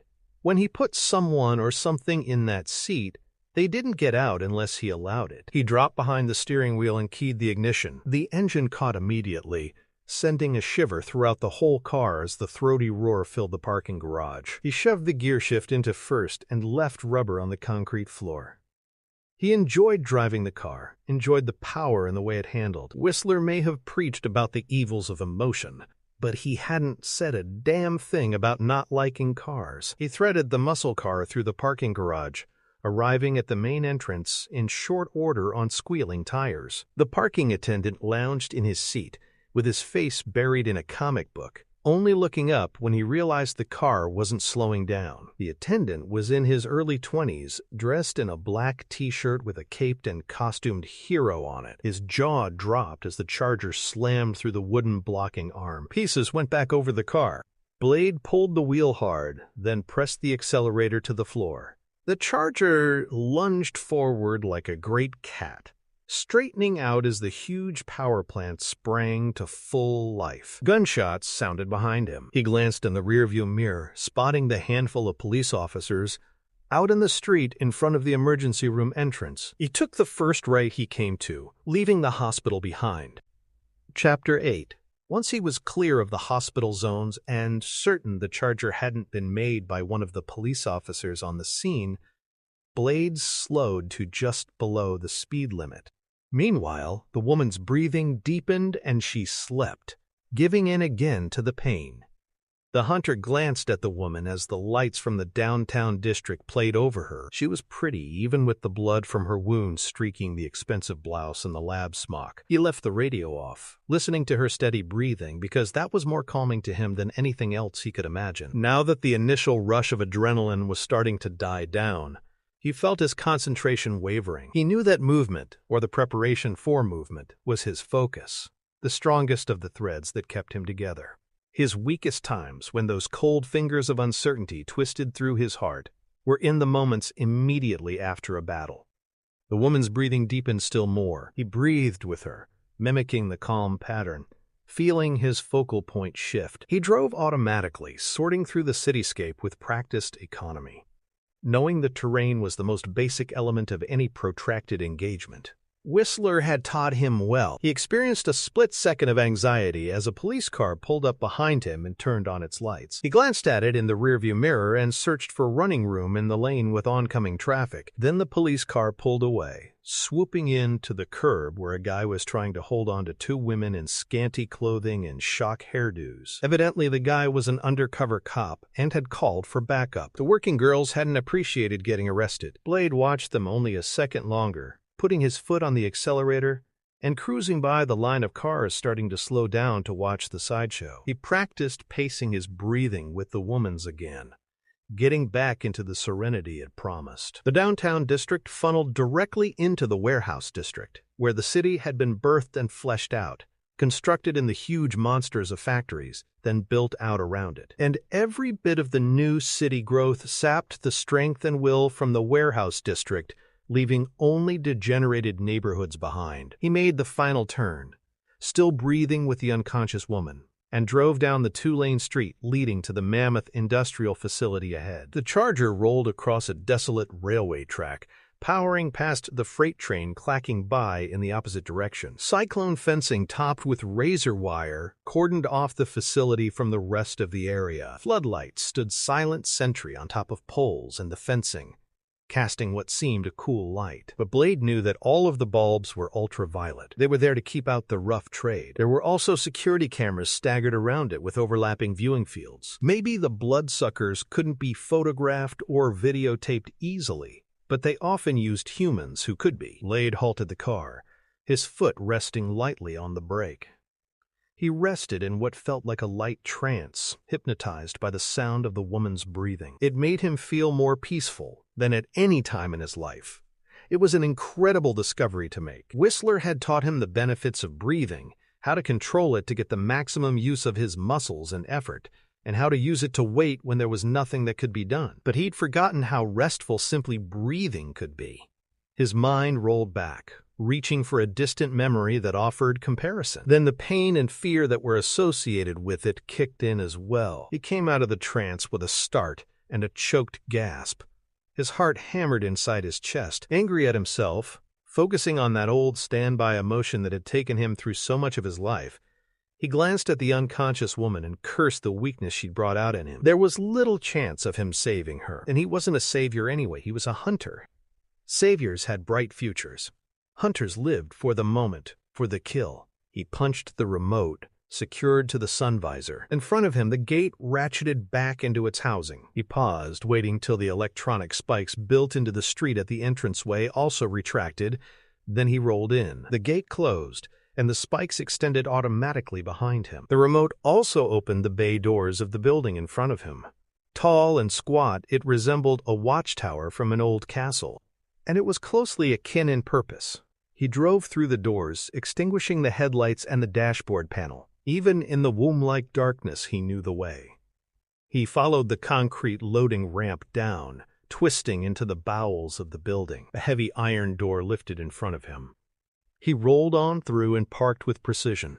When the iron door behind him descended and locked into place, UV lights flickered on with thunderous humming, revealing the outlines of a massive industrial elevator. The humming grew louder, then the elevator bucked and started up. The UV lights remained on. The industrial elevator stopped with a booming clang, and the rear doors opened. Putting the Charger in reverse, Blade turned to peer over the seat and rolled backward into the next room, where more light was provided by high-intensity UV lamps. Whistler's workshop, set up in the old ironworks, looked like a cross between an auto junkyard and an armory. Equipment was strewn throughout the large room, including mills, ancient furnaces, gutted vehicles, and an ad hoc surgical theater. All of it was jury-rigged to operate close to peak efficiency. Whistler wouldn't have things any other way. All of it looked brutal. Dynamic need fused with low-tech and polished by a sheen of oil. Blade killed the Charger's engine and climbed out. He rounded the car, breathing deep, centered, again, aware that his breathing pattern was different than the woman's. He could hear her even over the grind of a large industrial lathe turning over in the corner. Removing the woman from the car, Blade turned and gazed at the slim, wiry silhouette working at the lathe. He knew Whistler was aware that he'd returned, knew that Whistler was aware he'd brought someone back, and Blade knew that Whistler was pissed because Blade had violated one of the firmest rules the older man had laid down in their relationship. Blade raised his voice. "Whistler!" The lathe continued grinding away, sparks jumping from the worked metal. Partially bound by the band securing the protective goggles to his bearded face, Whistler's long gray hair whipped around across the broad shoulders. He wore a sleeveless black tunic top and jeans tucked into motorcycle boots. A metal brace encased his right leg. "Whistler!" Blade let some of the anger out in his voice. It was all the warning he needed to give, and it remained to be seen if the older man was going to take it as a challenge. Whistler put the shaping tool down and switched the lathe off. He took time to hang the goggles neatly, then ran his hands through his hair, letting out a deep breath that could be heard over the lathe's brake kicking in. Then he took down the cane that had been a part of his life for many, many years. He turned and hobbled out of the shadows, gimlet-eyed, his face lined with wrinkles above the beard, his half-sneer as bitter as green persimmons. He looked old. Blade knew other people had made that mistake. Abraham Whistler had given up being a man long ago, and chosen to become instead an unyielding force. The white gold wedding ring on his left hand was a constant reminder of that commitment. When he spoke, his voice was rough, heavy, and the sarcasm as strong as boiling carbolic acid. "We bringing home strays now?" Had he let them, Blade knew the man's words would have hurt. The only person in the world that the hunter let himself care about stood in front of him. Yet the woman hanging in his arms was mute testimony that he'd risked them both, was still risking them. "She's been bitten," he stated flatly, and Whistler would have known that anyway. He had seen plenty of vampire victims over the years of his personal crusade. The sound of the woman's breathing, the gray tone to her skin, all of those signs would have told him, even if the wound on her neck hadn't been so apparent. "Should have killed her then," Whistler said. "I know." Blade faced him, returning that pitiless gaze full measure, not wanting to admit that he couldn't even explain to himself why he had bothered to take the woman. "But I didn't." For a moment, the silence held between them, a tension that hadn't been in their lives before. Blade regretted it, wished he'd chased after Quinn instead, maybe even died if that proved to be a safe alternative, rather than risking his friendship with Whistler. But the confusion of the moment had only given him this choice. Finally, Whistler turned and headed over to the operating theater. "You watch her close," he said in a matter-of-fact tone. "She starts to turn, you finish her off." On the other side of the hospital table, he faced Blade. "Or I will," and Blade didn't doubt that for a moment. Chapter 9. Blade gently put the woman down on the operating table, then stepped back. Whistler knew more about medical problems than he did. He stood by, silently waiting. Whistler switched on the overhead light, bathing the woman in the bright, unforgiving glare. He studied her in silence, his face giving nothing away. The woman didn't look good. That much Blade knew. She was sheathed in sweat, and her milk chocolate complexion looked ashen from blood loss. Quinn had been thirsty. Wounded vampires always were. Regeneration required a hell of a payback. Whistler snapped on a pair of green disposable surgical gloves. Taking an antiseptic swab, he probed the wound in the woman's neck. A lot of the capillary damage emanated from the punctures, and the tissue already looked slightly gangrenous. A bruised imprint of Quinn's hand stood out against her throat. "Localized necrosis," Whistler said. "Where does that leave us?" Blade asked. Whistler glanced at him. "You, not me." Blade nodded slightly, accepting the judgment. "Me." Whistler looked back down at the woman. "She's borderline. Another hour and she'd be well into the change. Then she still had a chance." Blade accepted it with the stoicism that Whistler had given him, and which the old man had evidenced when he'd first seen the woman. Had there been no chance, Whistler would have put a silver stake through her heart, and Blade knew he would have let him. "It was Quinn," Blade said. Whistler glanced up, the first stirrings of interest on his lined face. "Frost's little errand boy? Did you get a lead on him?" Blade shook his head. "Too bad," Whistler said. "What happened?" Blade told the story without inflection. Whistler already knew about Raquel, knew that Blade intended to follow the creature. The club at the meatpacking plant was a surprise. "You took a risk walking into that," Whistler said. Blade shook his head. "Not really. They were mostly young vampires like Raquel, still flaunting the difference, still involved in their own perception of immortality. Mercury got away. The rest died easy. Except for Quinn." "Yeah, so you followed him to the hospital?" Whistler reached for a vial on the shelf nearby. Like everything else in the workspace, the shelf was filled to overflowing. But the places that needed to be clean were clean. That was Whistler. "Thought he might come back. I tried to find him, but I had trouble getting through hospital security. And by the time you got there, the woman had been bitten." Blade nodded. "You feel responsible for her being in this shape?" Whistler waved at the woman on the table. She looked small and vulnerable in the unyielding light. "No," Blade answered. "You sure?" Blade looked at his mentor. "Being Sony doesn't kill vampires, does it?" "Never has," Blade nodded. Then I guess you know where I stand on this. If she makes it, she makes it. If she doesn't, we stake her and move on." Whistler didn't push him. He cracked open the smelling salts capsule he'd taken from the vial and waved it under the woman's nose. As the strong odor filled her nostrils, she started to stir. Blade watched her in silence, keeping his distance. She moaned in pain, her eyes beneath her heavy lids tracking Whistler as he reached for a massive syringe filled with a caustic-looking green fluid. She focused on the syringe, grabbed a quick breath, and tried to get up from the table. But the actions were human, not feral. "Hold her," Whistler ordered. Blade grabbed her wrists, effortlessly pinning the top half of her body to the table while Whistler held her legs. Then the old man leaned in with the needle, his face totally unreadable. Blade understood the woman's fear. Zero. She didn't have a clue whether they were there to help her or harm her, and Whistler wasn't making it any easier. Truthfully, he didn't know if they were there to help or harm her either.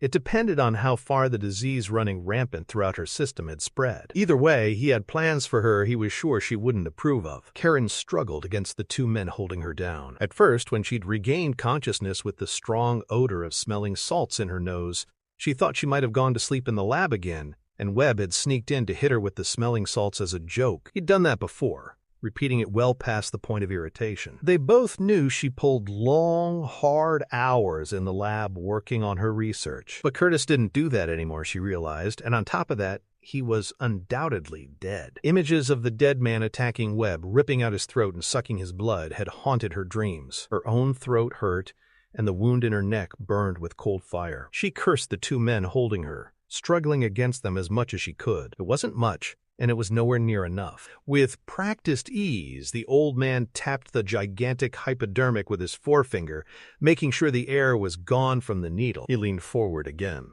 reading her name tag. Dr. Karen Jansen. His pale eyes, like chips of granite set in ice, moved to hers. "Listen close. I'm going to inject you with allium sativum garlic. This is gonna hurt. A lot." Without another word, the man did exactly that. The needle pushed into the wound in her neck. The pressure from the injection built immediately, flooding into the soft tissues of her throat. A shot that big, she thought, should have been given in a major muscle group. Then the true pain hit her. It crackled and sizzled across every synapse in her brain, shorting out all other senses, but leaving her in the most intense agony she'd ever felt. If someone had told her she'd just been injected with boiling sulfuric acid, she wouldn't have been surprised. She shrieked, felt her body going into uncontrolled paroxysms, as if she was having a full grand mal seizure. Smoke curled up at the corner of her eye. It took the length of her second scream for her to realize the smoke was coming from the wound on her neck. Some of the cold burning inside her throat began to fade, though. She clutched at Blade's arm, digging her nails in, trying to make him share the pain. He looked back at her through those emotionless black lenses, saying nothing. "If she makes it through the night," the other man was saying as he walked away, "she might have a chance." The world went dark. It took her a couple seconds to realize that she'd closed her eyes. She blinked them back open, trying to focus on images that had grown indistinct. She noticed that Blade had leaned in closer, but there was no indication of what he was thinking on his face. Then night closed in without warning and took her away from everything. Chapter. Gaetano Dragonetti studied the photographs in front of him with increasing displeasure.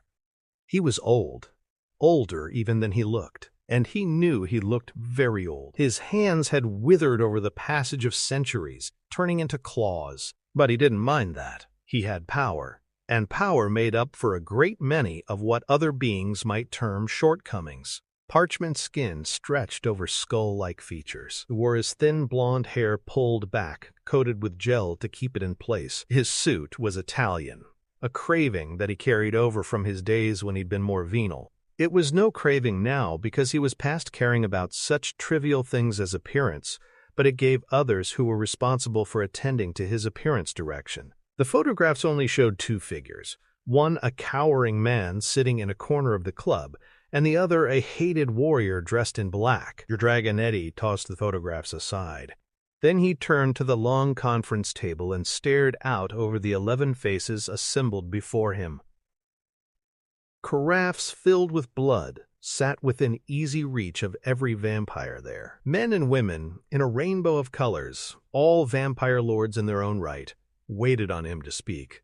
That was power. Palatine was the one Dragonetti had known longest, but they had all shared wars and triumphs. The setbacks and defeats had been kept within acceptable losses. Palatine was by nature a restless warrior, tall and broad and dark, a being who went against the odds when the prize was worth it. Von Esper, a portly and studious-looking being who maintained dueling scars for the impact they made on people who dealt with him, worked in the shadows. Ash, with his patrician Mediterranean countenance, had lived in ancient Rome, and he radiated a military demeanor at all times. Bava, wily and scurrilous, had brown skin almost as dark as the hunters, and had lived in Africa most of his life.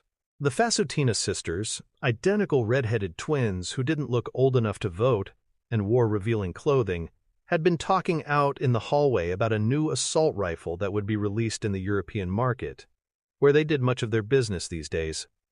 Dragonetti cleared his throat, capturing the addressing us in the humans, gutter tongue. "Have you no respect for tradition?" Frost lifted his head and blew a perfect belligerent smoke ring. "Respect has to be earned," but he answered in the secret tongue. The other 11 lords drew back, instantly looking at Dragonetti. Some of them might harbor secret sympathies for Frost and his rebellious style in these new times, but Dragonetti knew they would never expect their overlord to brook such behavior. Frost was so young he had only heard stories passed down about Dragonetti. He had never experienced Dragonetti's discipline firsthand. Palatine spoke first, picking up the challenge to relieve Dragonetti of taking a firm stance immediately if it was not necessary. The Overlord knew he was always a good lieutenant, though he would never be a general. "These nightclubs of yours are an embarrassment," Palatine said. "As we've seen, they draw needless attention to our kind. You know our policy." "Your policy, not mine," Frost smiled, his eyes flashing challenge. Dragonetti growled in menacing displeasure. "Our livelihood depends on our ability to blend in, on our discretion." "Well, maybe it's time we forgot about discretion." Unbelievably, Frost got out of his seat and took steps forward, closing the distance between himself and Dragonetti without permission. It was an affront of the highest order, and the old vampire knew Frost was well aware of it. Frost continued speaking. "We should be ruling the humans, not running around making back-alley treaties with them. For fuck's sake, these people are our food, not our allies." "You're out of line, Frost," Palatine warned. Frost turned to the man, raising a mocking eyebrow. "Am I? Maybe I'm just the first to say out loud what we've all been thinking." Dragonetti cut him off. "We've existed this way for thousands of years. Who are you to challenge our ways? You're not even a pureblood, like it matters?" Frost asked. "I was born a vampire!"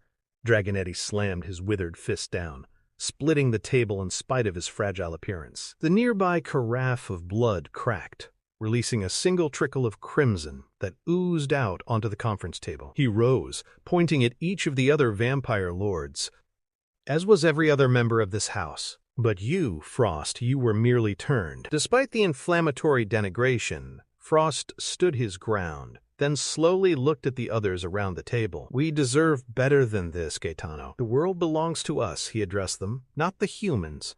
You know that." Dragonetti chose to ignore the affront till he could deal with it later. For the moment, though, Frost could still be put in his place. The Overlord glanced at Palatine. "Do we have any more business to discuss?" A brittle, unforgiving winter quiet descended over the room, filling it. Dragonetti felt Frost's cold gaze on his face, but continued to ignore it. Having his own sense of self-importance deflated was one of the most cutting things to Frost. Palatine glanced at Frost, revealing his own nervousness. And Dragonetti knew then that Frost's power was greater than he'd believed it was. The realization was very unsettling. "Well," Palatine said, "there's the matter of our offshore accounts." Frost's voice cut into the conversation with the grim finality of an executioner's axe. "Careful, old man," he said to Dragonetti. "You might wake up one day and find yourself extinct." Without another word, he turned around and exited the room, not giving the Overlord a chance to make any response. Dragonetti forced himself to remain. The room, his sense of power, didn't feel the same. and he was just starting to think maybe it would never feel the same again. The broken carafe continued to weep crimson. Fear touched him for the first time in centuries, and he was ashamed. Chapter 11. Karen Jansen woke in darkness, in a room unlike any other she'd ever seen. Calling the room Spartan would have been an understatement. There was a bed, a suitcase that looked lived out of, a handful of books, and a lot of knives. But all the edged weapons were dwarfed by the huge sword hanging in a sheath from another knife embedded in the wall. A monk would have been more extravagantly housed. Looking at the sword brought up the question of safety. The sword looked like it was the most dangerous weapon in the room. She knew she'd never handle it with the same ease the man in black had shown, but it might be something. After all, if they'd had good intentions for her, they wouldn't have taken her prisoner. She'd have woken up in a hospital. She sat up on the bed cautiously, listening to the warning throb in her head and pacing herself accordingly. Lifting a hand to her throat, she discovered that the wound there had been dressed. Touching it still hurt. Crossing to the wall, she took the sword's weight for a moment, not believing how heavy it was. As soon as she touched it, though, it started ticking like a bomb, and the hilt began rotating. Nervous, she took her hand back. In the next second, a series of razored blades sprang from the hilt. She gasped in surprise, but managed to keep from screaming. If she'd kept her hand on the hilt, she knew those blades would have cut her hand to ribbons. In another few seconds, the blades withdrew into the sword hilt again. She moved away from the sword, away from all the weapons. The dark curtains over the room's only window kept the afternoon sun outside at bay, but she knew it was daylight. Brightness reflected off a plastic surface on the small nightstand beside the bed. She leaned forward to look, curious. A tattered and bloody driver's license lay there. The picture showed a young black woman, probably even younger than herself. She was smiling. Her first name read Vanessa, but the long, dried bloodstains blurred the surname. She left the license on the table and got up slowly. When she could stand without feeling vertigo, she tried a step toward the door. Satisfied with the result, she continued walking, expecting to find the door locked. Surely the two men who'd kidnapped her wouldn't leave it open so she could just walk out. But she couldn't just sit on the bed and do nothing. She was surprised when the doorknob turned, and even more surprised when the door opened smoothly and without a sound. Karen gazed down the long hallway that stretched before her. Mechanical sounds came from the large room at the other end. She stared hard at the opening, trying to fit it in with the little she remembered from the night before. Where were her captors? Why hadn't they at least felt it necessary to tie her up? Damn it, if they'd at least had the decency to tie her up, she wouldn't be taking her life in her hands by creeping around thinking she might escape. For a moment she hesitated. Maybe they thought she was smart enough to figure out for herself that she had nowhere to go. And even at that, she hadn't escaped, only walked out of the room. The whole building could be locked up tighter than Fort Knox. Steeling herself, she started down the corridor, toward the opening at the end.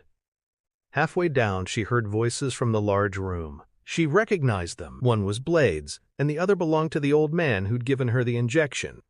She paused, listening. "How many did you take out?" Whistler asked. "Couple dozen," Blade replied. "Christ!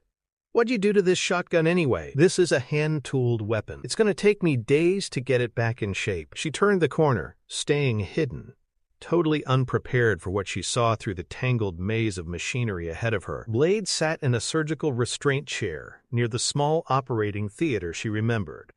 He was being strapped in, naked from the waist up. His lean, muscular body was slick with sweat, as if he was burning up with fever. The old man finished with the last leg restraint, then pushed himself up, favoring the leg with the metal brace on it. He stepped back, eyes locked on Blade's. "I'm ready," Blade said. "I must be getting soft in my old age, letting you bring home a stray like that," Whistler said. "It was damn stupid of you. We might have lucked out, though." I checked her background. Turns out she's a hematologist. She might be useful to us. If she hadn't been so damn scared, Karen knew she would have been totally incensed about the cavalier attitude Whistler exhibited concerning her worth or non-worth. She remained still, not making a sound, hardly daring to breathe. "I doubt it," Blade responded. Whistler lifted a notebook. Karen recognized it at once as her research notebook. "I'm serious. I took a look at that notebook of hers. She's onto something." Immediately, she wondered how the hell the old man had made any sense of her notes, much less the type of research he was doing. God, she thought, things just get weirder. The old man walked to a table almost within Karen's reach. She watched as he prepared a solution from white powder and other liquids. When they were mixed together, the solution turned red. He reached back for a CO2-powered pistol injector and filled the reservoir with the red fluid. Nothing showed on his face, but to Karen he appeared hesitant. "I had to increase the dose," the old man said. "You're building up a resistance to the serum." Blade sounded impatient, tired. "Just do it, old man." The old man nodded, then fitted Blade with a bite guard. Karen watched, her heart beating hard enough to make the wound in her neck throb in sympathy. She couldn't just stand there, she thought, and let whatever was going to take place happen. But she did. Chapter 12. The old man pressed the injector against Blade's sclerotid artery. The whipsnick of the charge being blown into Blade's bloodstream sounded loud to Karen. She wondered about the serum, what it was, and what it was supposed to do. And the old man's announcement that Blade was building up a tolerance to it definitely sounded ominous. Her own thoughts surprised her. How the hell could she be feeling sympathetic toward people who kidnapped her? Blade began shaking violently, straining against his bonds.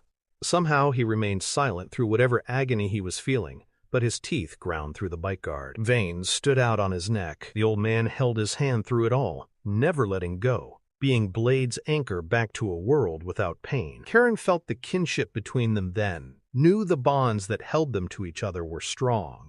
She remembered Blade throwing her through the air, then making that incredible jump himself. He was strong enough to crush the old man's hand, but somehow he maintained enough control over his body, even in his agony, that he didn't.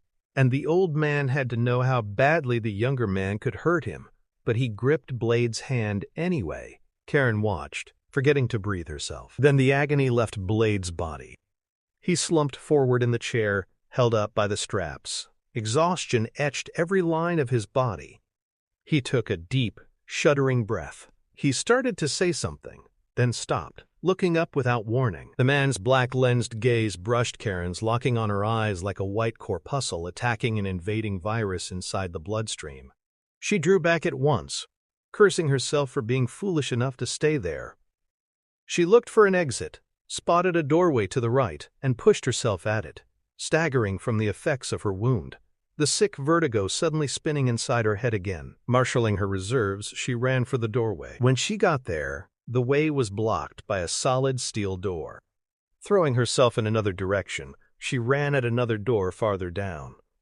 A security gate covered this one. Before she could pull away from it, she heard footsteps behind her. Breathing in ragged gulps, she turned and saw Blade standing behind her, the sword at the ready in his strong hands. Blade seized the woman by one wrist. He held his sword in the other.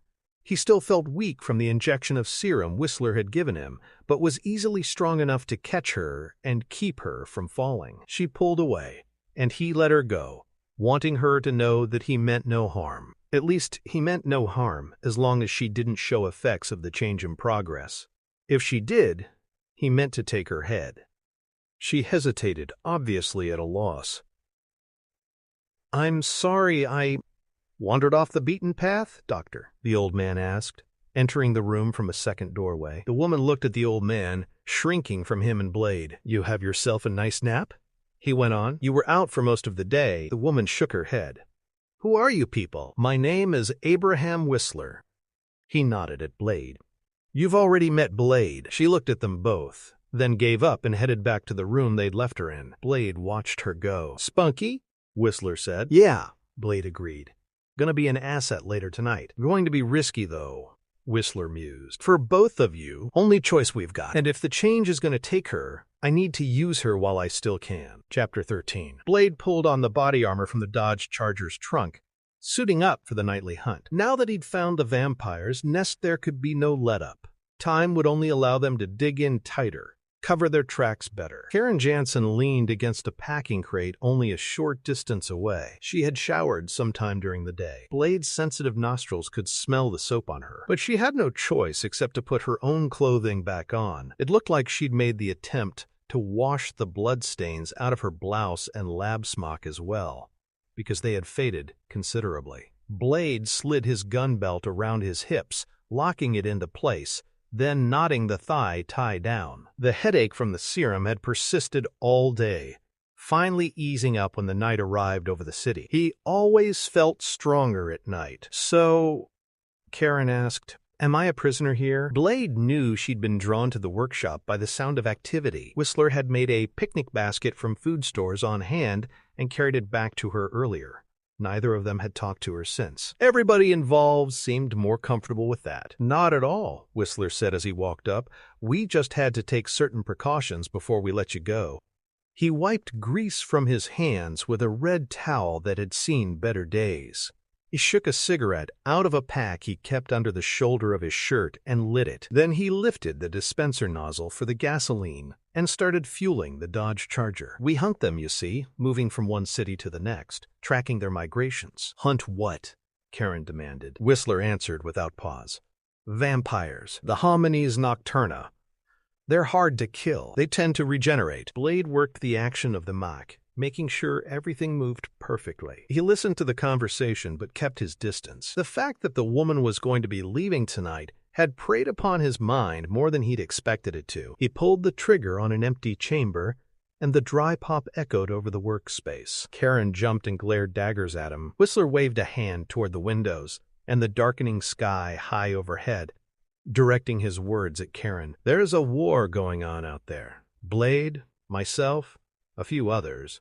We've tried to keep it from spilling over onto the streets. Sometimes people like yourself get caught in the crossfire." He shrugged. "Not much you can do except warn people." "I have blood samples," Karen protested. "I can go to the police." "They own the police," Blade replied. "That's ridiculous," Karen snapped. "No one's that powerful." Whistler sighed and shook his head. "They're everywhere. Chances are you've seen them and not even known it. On the subway, in a bar." Impatient, Blade triggered the hidden stud in his sword hilt to deactivate the built-in booby trap, then sheathed it. He started toward the Charger, gesturing for Karen. "Get in. I'm taking you home." He got a glance of the stunned expression on her face. "That's it?" she asked. "You guys just patch me up and send me on my way?" Whistler tossed a small metal canister to Karen. She caught it. "Vampire mace. Silver nitrate. Essence of garlic." Karen stood at the passenger door, gazing incredulously from one of the men to the other, then back again, as though she couldn't believe what she was hearing now any more than she could seriously discuss vampires. Whistler scratched at his beard, as if thinking hard. "Yeah," he said, "there is one other thing." Blade listened to his mentor's voice, knowing Whistler was going to give it to her cold now. "I'd buy myself a gun if I were you," Whistler said. "If you start becoming sensitive to the daylight, if you start becoming thirsty, regardless of how much you've had to drink, then I suggest you take that gun and use it on yourself. Better that than the alternative." Blade turned away from the look of horror that filled the woman's face. He slid in behind the wheel and keyed the ignition, waiting till she joined him in the car. Karen gazed out over the dust-clad cityscape spread before her, amazed at how the oncoming night seemed a continuation of the previous one. And yet it seemed that she'd never seen this city before in her life. Blade drove, using the car's muscle and speed to get them through the streets quickly. It was like a cruise missile, homing in on his target. Her mind reeling, Karen finally voiced the question that had been on her mind since they left the safe house in the warehouse district. "So you're saying I may have been?" She let the rest of it trail away, hesitant to voice the possibility aloud. Blade only nodded, not even bothering to look at her. "You're infected. The venom's still inside you. There's a chance you could still turn." "And then what?" Karen felt like a stone wall had gone up between them. He was silent for a time.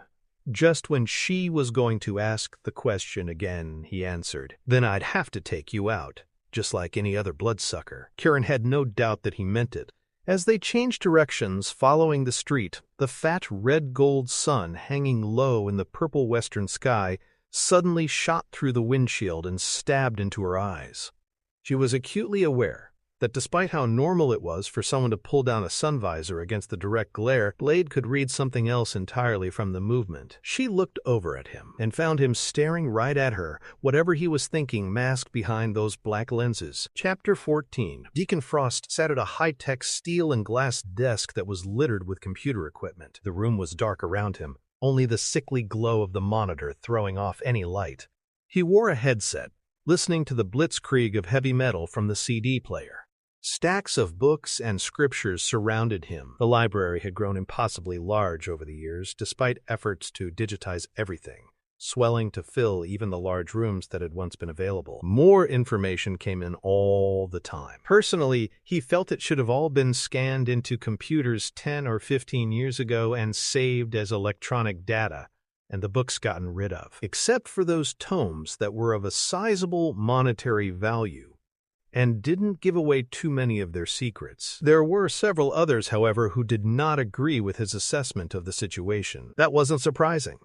He was a forward thinker surrounded by creatures that still apparently longed for the Dark Ages. For Christ's sake, paperback editions would have been better than books that weighed 15 or 20 pounds apiece. Frost studied the digitized image of a book page he'd taken from an ancient manuscript. The decrypting software he was using in an attempt to decipher the page held an open legend in the lower left corner. Software was straining, working, but barely. The headway he was making was abominably slow. Of course, that it was able to work at all in the dead language was a miracle. Frost had chosen to take that as a sign. "What are you doing here?" Frost paused, looking up from his work, and saw Gaetano Dragonetti step from the shadows. He made no attempt to answer the question. "You've been warned before," Dragonetti challenged. "These writings are restricted to purebloods. You wouldn't even understand them. Whatever secrets they hold have been lost. It's a dead language, Frost. There's no use trying to translate it." Frost didn't even attempt to humor the old vampire. He had granted Dragonetti a chance to save face this morning, at the expense of his own. But here in the library, things would be different. Dragonetti drew closer, studying the monitor, but Frost could see the lack of confidence in the older vampire. "I can't begin to imagine what a Philistine like yourself would want with them," Dragonetti said. Frost returned the stare. The computer represented one of the swords he had to hold over the old vampires' heads. He was smarter about this world than they were, more aware of the possibilities today's technology offered. Most of the economic decisions regarding new investments, new business, and creating tax shelters as well as money laundering facilities had come from the younger breed of vampires like him. They were a threat to the old hierarchy. "Damn it, Frost!" Dragonetti exploded. "I'm talking to you!" He lunged forward, trying to rip the headphones from the younger vampire's ears. Frost grabbed the man's wrist, stopping it short and holding it tight. He smiled sarcastically. "Keep your voice down, Gaetano. We're in a library. You don't need to shout. I can hear you." Dragonetti ripped his hand free, quivering with pent-up rage. "What are you up to, Frost? Wouldn't you like to know? These childish games of yours are beginning to tire me." Frost pushed himself up from the chair, staring full into the older vampire's burning gaze. "What are you going to do, pureblood? What exactly are you going to do?" Unable to maintain the challenging eye contact, Dragonetti turned away.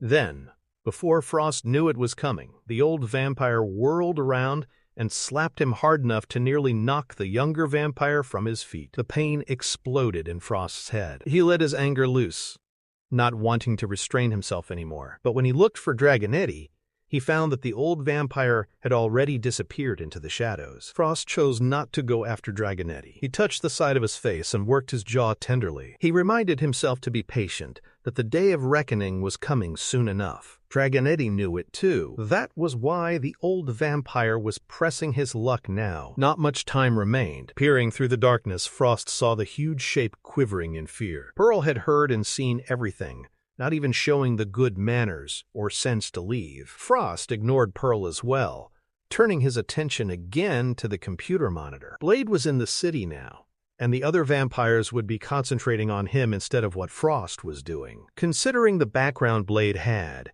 and what had been deciphered about the ancient manuscript so far, Frost considered it all ironic. He felt good, and he enjoyed the feeling. Chapter 15. Karen watched the street corner in front of her building coming up. For a moment, she didn't think Blade would stop in time to make it, but he worked the clutch and brake, swooping into the empty space at the curb with room to spare. She hesitated, looking at him. The stone face he showed her gave away nothing. She kept her tone cool when she addressed him. "I suppose I should thank you, but I really don't feel like it." He didn't respond to that. What he told her was, Remember what we said. Keep your eyes open. They're everywhere. But it's daytime. She felt irritated. Damn him and Whistler for acting so serious about something that couldn't possibly be true. It was one thing for her to be afraid at night, but they weren't going to take her days away from her, too. Blade regarded her silently with his black-lensed gaze.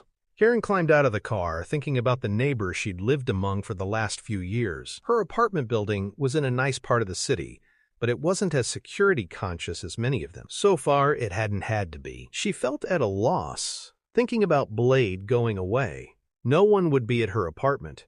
She was already dreading the waiting loneliness.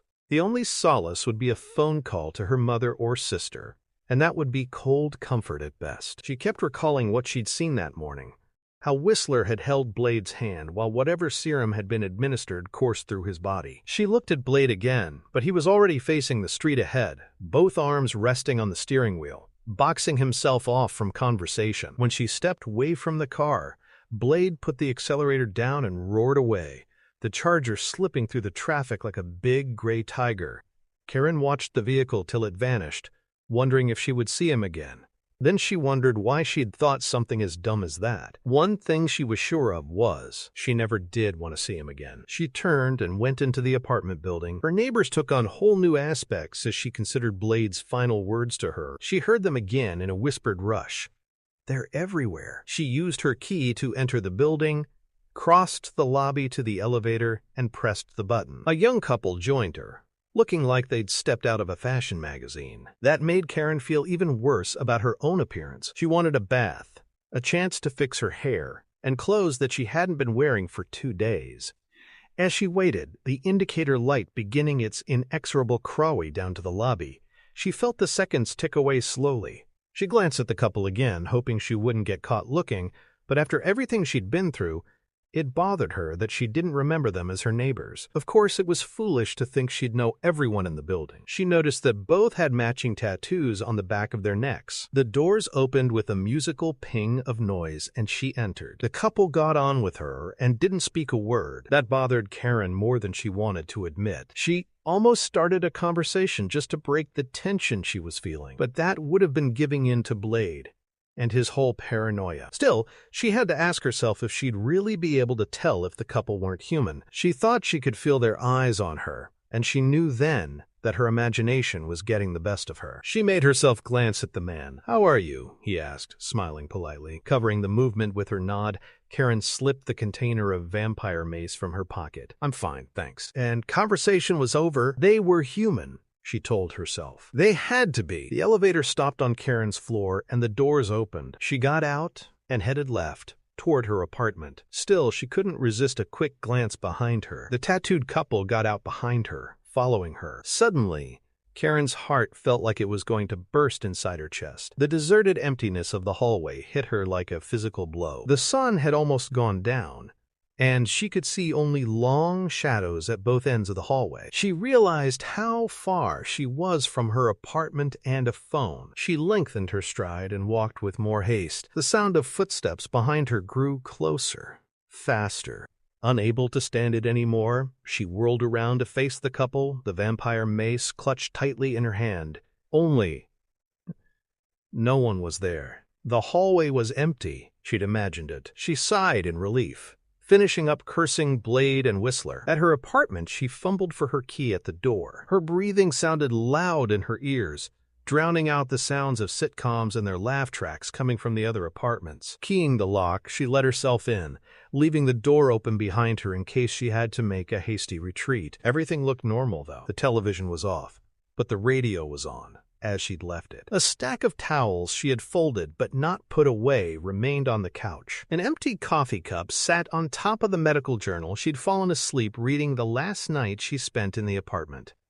Everything was normal. She took a deep breath and promised not to overreact anymore. Blade and Whistler had seriously creeped her out, that was all. She was sane, and everything was normal, except that the wound in her throat had started throbbing again. A tiny voice in the back of her mind asked if the wound's sudden pain had anything to do with the arrival of nightfall. She took another few steps into the room, listening to the heavy silence all around her in spite of the radio. The pain in her throat seemed to pick up tempo. Memories of Curtis Webb getting killed in front of her suddenly surfaced in her mind. Then all at once, she knew there was no damn way she could stay in the apartment, in this building, or even on this block. Maybe not even in the city. Blade was right. She wasn't safe, and she had no business being by herself. Maybe the only menace she was actually saving herself from was him, but he was the embodiment of a threat.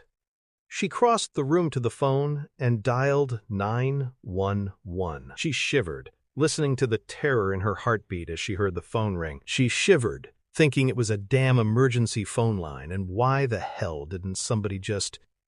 Emergency. Operator 789. The practiced voice on the other end said, "State the nature of your emergency caller." Karen tried to speak but couldn't get her voice to come out. What was she going to say? That she was possibly being stalked by vampires? Oh Christ, no telling what kind of help was going to be sent with that announcement. They might show up on her doorstep with a straitjacket and a big game tranquilizer rifle. She slammed the phone down in its cradle, hyperventilating and feeling horribly helpless. She breathed in through her mouth, trying to take in enough oxygen to calm herself, then went to her bedroom and pulled a suitcase from the closet. Throwing it on the bed, she started tossing clothes onto it. She'd worry about getting them in the suitcase later. First and foremost, she had to get away, had to leave the building. If the vampires came looking, they'd know where to find her. And Blade had dropped her off there. She might as well have handed out engraved invitations. Once she was packed, she'd call her sister, see about staying there for a few nights. Gail would wonder why she wasn't staying home, but she could say that the whole episode in the hospital had left her feeling rattled. That sounded rational, didn't it? God, actually, it was the first thing that had since last night. And that was definitely scary. Something moved beside her. She glanced up, tracking the motion, then seeing her own reflection in the vanity mirror beside the bed. The white bandage stood out starkly against her dark throat. She looked at it, wondering why she couldn't see the throbbing that she felt beneath it. She touched it lightly, doing some exploratory searching. The click out in the entryway sounded like a gunshot in the stillness of the apartment. Karen's mouth went dry as she turned toward the door. She took the vampire mace from her pocket and crept toward the living room. She was 5 stories up. She couldn't simply dive out a window a phenomenal distance to another rooftop the way Blade had. She rounded the corner with the mace held before her, heart pounding. The wound in her throat echoed her heart. Even expecting something, she froze, unable to move, seeing the man in front of her only inches away. Chapter 16. "What are you doing here?" Karen demanded when she got her voice back. The man in front of her looked young, barely into his 20s. He was blonde and blue-eyed, with a slightly rounded face that looked like it had just been scrubbed clean. The lines of his police uniform were neat and precise. He'd jumped back when he had nearly walked into her, obviously surprised to find her there. "I'm sorry, The police officer pulled back another step, too, holding his hands up placatingly. "I didn't mean to scare you. The door was open. I was worried about you." Karen relaxed a bit. The uniform was helpful, and his obvious nervousness at the situation was real. She lowered the mace, and he gave her a weak grin. "You're Karen Jansen?" he asked. Karen nodded, reading the name badge on the man's breast. Officer Krieger. She stepped back, but she didn't let her guard down. Krieger looked at her neck, raising his eyebrows at the bandages. "Are you all right?" "I'm okay," Karen replied. "I guess I'm a little freaked out, but that doesn't explain what you're doing here now." She maintained an edge of suspicion somewhat jealously. "I was in the neighborhood," Krieger explained. "I ride patrol through here on the 4 to midnight shift. The dispatch officer called me, said 911 got a hang-up call from your address and wanted me to check it out." He shrugged. "You're listed as a probable kidnap victim. The PD's interested, and I just wanted to make sure you were here, or find out who was pranking on the phone." "Okay." Karen released a long breath, feeling the tension leaving her body. The explanation made sense. "Actually, I'm glad you're here." "Glad to be of service," Krieger said. He looked around the room, his hand dropping to the pistol at his side. "Is anyone else here? Is that what you're worried about?" "No," Karen said tiredly. "Nobody's here but you and me." She walked back into the bedroom for the suitcase. "Listen, do you have any idea what happened to the other doctor I was with last night?" She thought there could be only one answer to that question. but she had to ask it. She tried vaguely to recall who was left of Webb's family, hoping she couldn't remember or even find out because, otherwise, she knew she'd feel the need to at least call them. Curtis Webb? Oh, he's dead. Krieger's reply was matter-of-fact, nearly cold. Karen looked up at the man, almost angry enough to tell him he lacked a lot in the tact department. But I wouldn't worry about that if I were you, Krieger went on. The adrenaline rushed through Karen, making her wary. Why? Krieger smiled, but the expression was not that of the easygoing young man who had stood in front of her an eye blink before. He drew his pistol so fast, Karen didn't even see it rip free of leather. He said, because you're dead too. Karen moved faster than she thought she ever had before, bringing the canister of vampire mace up and unleashing a small cloud of mist into Krieger's face. He must have been reluctant to start firing if he didn't have to, because he stumbled back, blinded and cursing. The police officer rubbed the heel of his palm against his eyes, managing to back away instinctively and block her path to the door. Karen waited tensely, wondering if that was how a vampire died by garlic mace. From the movies she'd seen as a girl, she expected Krieger's face to light up like a blazing comet. Instead, he seemed little more than discomforted. He calmed down quickly. I thought that was pepper spray, or maybe perfume. He sniffed his fingers, not taking his eyes off her. Garlic? Karen spoke before she knew she was talking. He said it would work against vampires, but maybe she wasn't talking to Krieger. Maybe she was only complaining to herself. Krieger smiled again, then rushed forward and forced Karen against the wall, pinning her body with his weight as he shoved the pistol barrel roughly against her temple. Vampires? He repeated. Who said I was a VA-? Nobody. Karen had no difficulty recognizing the cool voice that had answered Krieger's question. Chapter 17. Blade reached for Krieger's gun hand, clamping down on it and yanking it away from Karen Jansen's head easily. His forefinger found the weapon's safety and immediately flicked it on. He squeezed hard, then kicked out, sweeping Krieger's feet straight out from under him. The police officer dropped hard in front of Blade, pain whitening his face. He breathed in through his mouth in panicked breaths, gasping. The hunter felt no remorse at all for the damage he'd inflicted. If he hadn't cared enough about Karen Jansen to not want to kill the man in her apartment, it would have already been done. Get over here! Blade dragged the man to his feet and looked at Karen. He's a familiar. Then, before Krieger could make a sound, the hunter smashed a blow into Krieger's face, breaking off the scream before it started. A vampire wannabe. He hit the police officer again, knocking him to the floor. If he's loyal enough, if he proves himself, then maybe his master'll turn him. Krieger still moved, but his nervous system seemed disjointed. He had no more crawling ability than even a newborn. Blade picked the man up and flung him across the room. The anger was on him now, and he went with it, hoping it would burn out his unaccustomed feelings. How about it, Krieger? Blade asked. You a good little bloodhound? You gonna tell us what your master's been up to? Across the room, Krieger tried to rise, stretched a hand toward the door. Crossing the room, Blade kicked him, driving the air from Krieger's lungs again. And he kept on kicking, enjoying the anger because it was the only truly human emotion he could permit himself. Need, desire, passion, all were off limits by Whistler's decree as well as the hunter's own knowledge of himself. He stopped kicking when the man slumped to the carpeted floor, more unconscious than conscious. Blade looked up at Karen then and saw her shocked expression. That single simple expression distanced them. Blade felt it and tasted the sweet and bitter dregs that accompanied the knowledge. Distance meant they were both safe from his memory of how her breathing had calmed him, had made him feel more at peace than he had in years. And distance meant he was again that much further from what he most wanted to be. You okay? He asked her. Then her thoughts came together. The hunter could see it in her eyes. Wait a minute, she said. Hold on here, you used me as bait? Get over it, Blade advised. And he was angry at himself too because her words hurt more than he'd expected. Sure, he'd used her. Hell, he used everything he could get his hands on to fight the vampires. It was that kind of war, and there was no stronger enemy.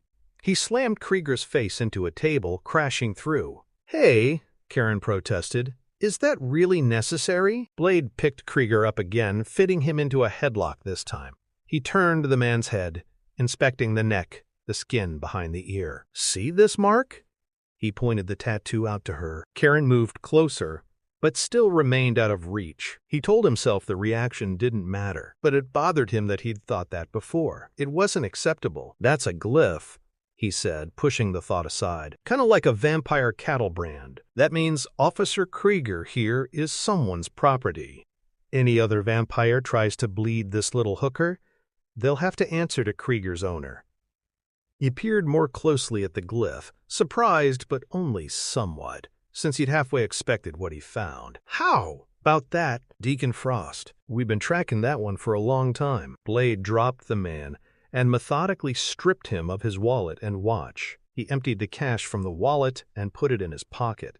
After a quick glance assured him the watch was worth taking, he dropped it into his pocket too. Karen sounded amazed when she spoke. "Great, so now you're robbing him. You gonna rob me too?" Blade ignored the sarcasm and stood. "How do you think we finance our operation? We're not exactly the March of Dimes." He hauled the half-conscious Krieger over his shoulder and started for the door. Karen appeared to hesitate, but his hearing told him she was following in his wake. He cursed, knowing she was going to be more trouble than she was worth. Chapter 18. Blade kept Krieger moving, holding the man in a martial arts come-along grip that promised broken bones if he tried to get away or resist. The hunter was alive to the darkness surrounding them in the parking lot, letting all his senses bring information to him. The siren call of the night was all around him, but he didn't give in to the dark-hearted seductiveness. Karen followed behind them, alternately falling behind, then catching up in quick running steps. Passers-by ignored them, seasoned by the violence they regularly saw, to know not to get involved. Even if the muggy was a cop, the police car was conspicuously parked at the curb. Blade shoved the man face down across the hood, keeping the captured arm levered up high behind Krieger. He knew if they were seen like that, a man dressed all in black bending a uniformed cop over the hood of a police cruiser, they'd get instant attention, so he worked fast. Blade searched through Krieger's pockets, finding his keys. "Let's go," he growled at the police officer, pulling him to the rear of the car. He opened the trunk and, as it rose, the light inside flashed on to reveal the contents. The hunter didn't know the name of the sophisticated medical cooling unit in the back of the car, but he knew it was used for transporting donated organs to transplant sites. He opened it and coolant vapor hissed out, spreading a gentle gray fog over the trunk's interior. Inside the unit were neatly stacked plastic bags of blood. "Looks like our friend was blood running. Hilburn Clinic," Karen said, forgetting her fear as she stepped forward and read the label on the unit. She ran her fingers along the stainless steel surface as if she needed the contact to know that it really was inside the trunk of the police car. "I know this place. It's a blood bank. Owned by vampires," Blade replied. "There's one in every major city, and they always deliver." He turned his gaze on Krieger. "Where were you headed?" The police officer's lips were split, puffy over chipped teeth. "I don't know what you're—" Blade pulled the man's face into the trunk of the car, hard enough to bounce Krieger's head like a rubber ball. "Do it again if I need to." "Hey, take it easy," Karen said. Blade ignored her, dragging Krieger back into position to slam him again. "I'm not going to ask you again, Krieger. Where were you taking this?" Krieger's nose lay crookedly across his face. "Mumpuck yourself." "Go fuck myself. Go fuck myself." Blade backhanded the man across the face. Krieger spun away, dropping to the ground in obvious pain. Satisfaction touched the hunter, but he welded it to the anger. He drew the mace pistol. "What are you doing?" Karen demanded. Blade didn't spare her a glance, his attention riveted solely on the target in front of him. "Preventive medicine." He lifted the pistol. "No!" Karen stepped in front of him, getting in the way of the shot. Her eyes were on him, searching him for mercy, something he was all out of. "Move," he told her. "You can't do this," she told him. "He's human. It's murder." Blade shook his head. She was wrong, didn't know the full scope of things. It was hard to know the right and wrong of things as they were without having been where he was, where Abraham Whistler had been.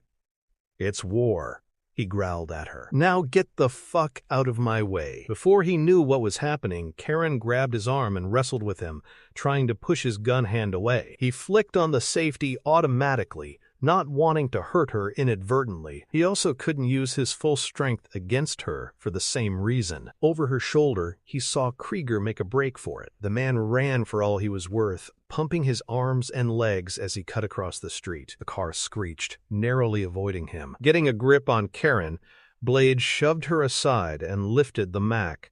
His forefinger slid across the safety, releasing it, then coiled inside the trigger guard. He caressed the trigger, watching the muzzle flash flare out around the end of the pistol. The bullet scored the brickwork just above Krieger's head. Before Blade could line the pistol up again, Krieger turned the corner and disappeared. The sound of the shot hung in the air, echoing between the buildings. Blade knew there was no time to hunt the man down. Other police would be in the area at once after they discovered that a fellow officer had gone missing, shot at while fleeing for his life. Even though he didn't see them now, the hunter knew eyes watched them. He wheeled on Karen, his anger dangerously near the point of no return now. God damn it! Karen stared him down, not backing away from his wrath. You were going to kill him. What was I supposed to do? Shut my eyes and pretend I didn't see what I saw? Blade made a final effort to control the rage building within him, but it was no use. Frustration chipped away at the foundation of the emotion, turning all the safeguards he had in place into loose debris. His control slipped, and the cold darkness waiting inside him took advantage of his weakness. Karen took an involuntary step back when she saw Blade's face. White fire glimmered in his eyes, a reflection of something so inhuman it chilled her to the bone. She had never felt closer to death, not even when the dead man had attacked her the night before in the hospital, Curtis Webb's blood still all over him. Blade holstered the mic, his face cool again, as featureless as the black-lensed sunglasses. You better wake up. What you've seen so far is nothing. The world you live in's just the sugar-coated topping. There's another world beneath it, the real world. And if you want to survive in it, you'd better learn to pull the trigger. Karen heard his words, delivered flat and harsh, and she also heard the ring of truth and sincerity in them. Still, he had no right to treat her like she was stupid. She believed him now. They really were everywhere around them, vampires. And, from the way the wound on her neck was throbbing, there was every chance that she could turn out to become one of them. The hunter turned to go. She grabbed his arm and, with the strength of her fear, managed to turn him back, though he was far stronger than she. Wait a minute, I'm coming with you. Blade shook his head, but he didn't knock her hand away. You're useless. Karen stepped around him, putting her face close to his, letting him feel her anger. Hey, if what you've been saying is true, if there's a chance I could turn into one of them, then I've got no choice, do I? He got into his car, stepping around her effortlessly and sliding behind the steering wheel with practiced ease. Karen let herself into the passenger seat, somewhat surprised when he didn't try to stop her. I have to work with you, she continued. I need to learn everything I can about them. It's the only way I'll be able to find a cure for myself. There is no cure, he told her flatly, and keyed the ignition. Don't be so sure. Karen felt the big engine vibrate the car as it fired to life. She leaned back into the seat, surprised that he wasn't kicking her out. She took a deep breath and hoped she really knew what she was doing. Right or wrong, it came down to live or die. Chapter 19. Blade stayed in the shadows as he surveyed the entrance to Karen Jensen's apartment building. The lady herself still occupied the Charger's passenger seat, though he didn't know why exactly that was still taking place. There remained a good chance that she would turn, becoming a vampire herself. Hell, tonight might even be the night. Just in case, he kept his hand near the silver-bladed guitar-punching dagger tucked in his boot. The remains of Chinese takeout littered the console and the dash. Every now and again, one of them would discover a taste for something left over. Conversation, not surprisingly, was minimal. The only thing they had in common, neither of them really wanted to talk about. The moon had risen hours ago, draping the city in silver-kissed shadows, softening the city skyline, and the predators were out in force. All of them. Blade was attuned to them. There were only two kinds of creatures in the world, the hunted and the hunters. He's not going to come back, Karen said finally. We've been here a couple hours. No one's that stupid, Blade almost responded. Having the woman in the car, in the middle of his operation, made him feel uneasy. especially after she'd been bitten. It was like inviting bad karma in. Before he could say anything, though, Krieger sneaked back through the shadows, crossing the street and making for the police cruiser abandoned in front of the building. Evidently no one had called the police in, or Krieger had managed to circumvent any possible 911 calls. Either way, it didn't matter to Blade. The hunter grinned evilly. Looks like he's pretty fucking stupid. Krieger climbed into the police cruiser and peeled out of the parking space. Blade keyed his own ignition, sweeping empty and nearly empty cartons of takeout food into a plastic garbage bag from the glove compartment. When he and Whistler put an operation together, between them they prepared for pretty much anything and everything. Slipping the gear shift into first, Blade pulled onto Krieger's back trail. He reached under the dashboard and clicked on the ScanLock cell phone scanner mounted there. Numbers flashed across the LCD screen as it searched for the strongest signal, which Blade hoped would be Krieger's. He listened to 2 bits of conversation, both pedestrian in nature, then heard a dial tone fill the speaker. ScanLock always picked up the nearest, strongest signal. He drove, waiting, listening to the number being dialed. The automated voice sounded muffled over the scanner. "You've reached a number that is no longer in service. Please consult your operator and try again." Krieger spoke loudly over the recording. "It's Krieger, pin 16009. A man's voice came on the line, smooth and calm, but the resonant quality in it told Blade that it had been filtered.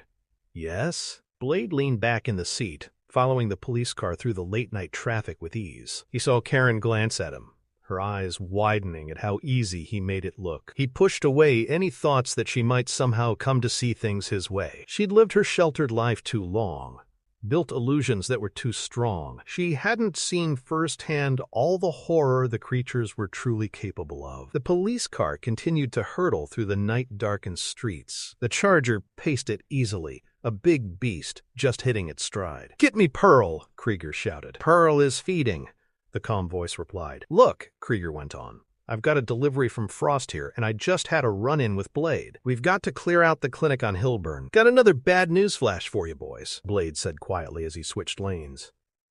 The night's still young. Chapter 20. Blade drove the Dodge Charger through the back streets of Little Tokyo, following his prey back to the nest. The area was familiar to him, and he thought perhaps he'd even walked along these streets while meeting his own needs. Krieger pulled the police car into a secured parking area serving a building constructed of black stone, which was settled heavily between a pawn shop and a small office building. He abandoned the vehicle in the middle of the parking lot, waving at one of the valets. The only sign on the building was a neon purple scroll above the street entrance. A flashing kanji that matched the glyph tattooed on the back of Krieger's neck pulsed on the scroll. Krieger took the cooler unit from the police car's trunk and went inside. Blade parked the Charger at the public parking area across the small street. The other slots were empty, silent testimony that any vehicles left there were considered fair game to the gangs that prowled through the area. He killed the engine, sat waiting quietly for a time, trying to build a map of the building inside his head. But he knew there was no way to do that properly. The vampires would have done whatever they wanted, with the structure without permits and the hassle of public officials. It was more a nest than the club at the meatpacking plant had been. This place showed evidence of having been inhabited for a long time. "Looks like we hit pay dirt," he told Karen. "This place is crawling with them. See that graffiti?" He pointed at the graffiti-covered wall to the right. Whorls and loops and lines all combined to look like postmodern hieroglyphics. Those aren't gang tags. Those are vampire markings. It means there's a safe house nearby, a place they can go if dawn is coming. He got out of the car and walked over to the graffiti-covered wall, studying it. Karen stood beside him, looking at the tags with obvious interest. He pointed at the secured parking area next to the black stone building. He could make out the name of the place on the sign, the Black Pearl. "See the valets over there? They're vampires. So is the doorman." He still felt the need to explain it to her, to interpret how he saw the world and what his part in it was. He listened to the calm way she breathed now in spite of the tension of the moment. "How can you tell?" she asked. "The way they move, the way they smell." Blade scanned the area, pointing out a few more likely candidates that he wasn't completely sure about, but he wanted her to get the feel of looking for them, and to understand how easily the vampires could be overlooked if they wanted to be. The whore on the corner is one too. He studied the men vying for the whore's attention as the female vampire played hard to get, unable to keep the evil smile from his face. Those Johns are in for a surprise. Why don't you go warn them? Blade looked at her. I can't save them all. Best way I know how to do that is hunt down the bastards I can find and kill them. And that pretty much summed up the night's agenda. He reached into the back seat and retrieved his sword and a worn leather satchel. He pulled a sliding rack out from under the back seat, took out the 12-gauge shotgun sitting there, and started putting rounds into the scattergun's breech, gazing at the target sight again. I can't believe there are so many of them, Karen said softly. This is a nightmare. Her fingers strayed to the bandage on her neck. It was a reminder that they didn't know whether the change was going to affect her or not. Blade put the thought out of his mind, not daring to hope, and said, There are worse things out here than vampires. She looked the challenge at him. Like what? He racked the shotgun, slipping a shell into the breech with smooth, practiced ease. Like me. He opened the door. Let's go. Blade pushed away from the charger, letting the shotgun disappear automatically under the folds of his long coat. He started across the street between the light traffic, the lights playing over him for an instant. There was no mistaking his destination. They'd know he was coming. He heard Karen running to catch up to him. When she was beside him, he said, All right, listen up. Vampire Anatomy 101. Crosses and running water don't do dick, so forget what you've seen in the movies. He held up his gloved free hand, counting off on his fingers. You use the stake, silver, or sunlight. Got it? She nodded, but the tightness around her eyes revealed she wasn't as accepting as she tried to act. In the shadows along the sidewalk in front of the black building, Blade took out a small Glock pistol and held it up.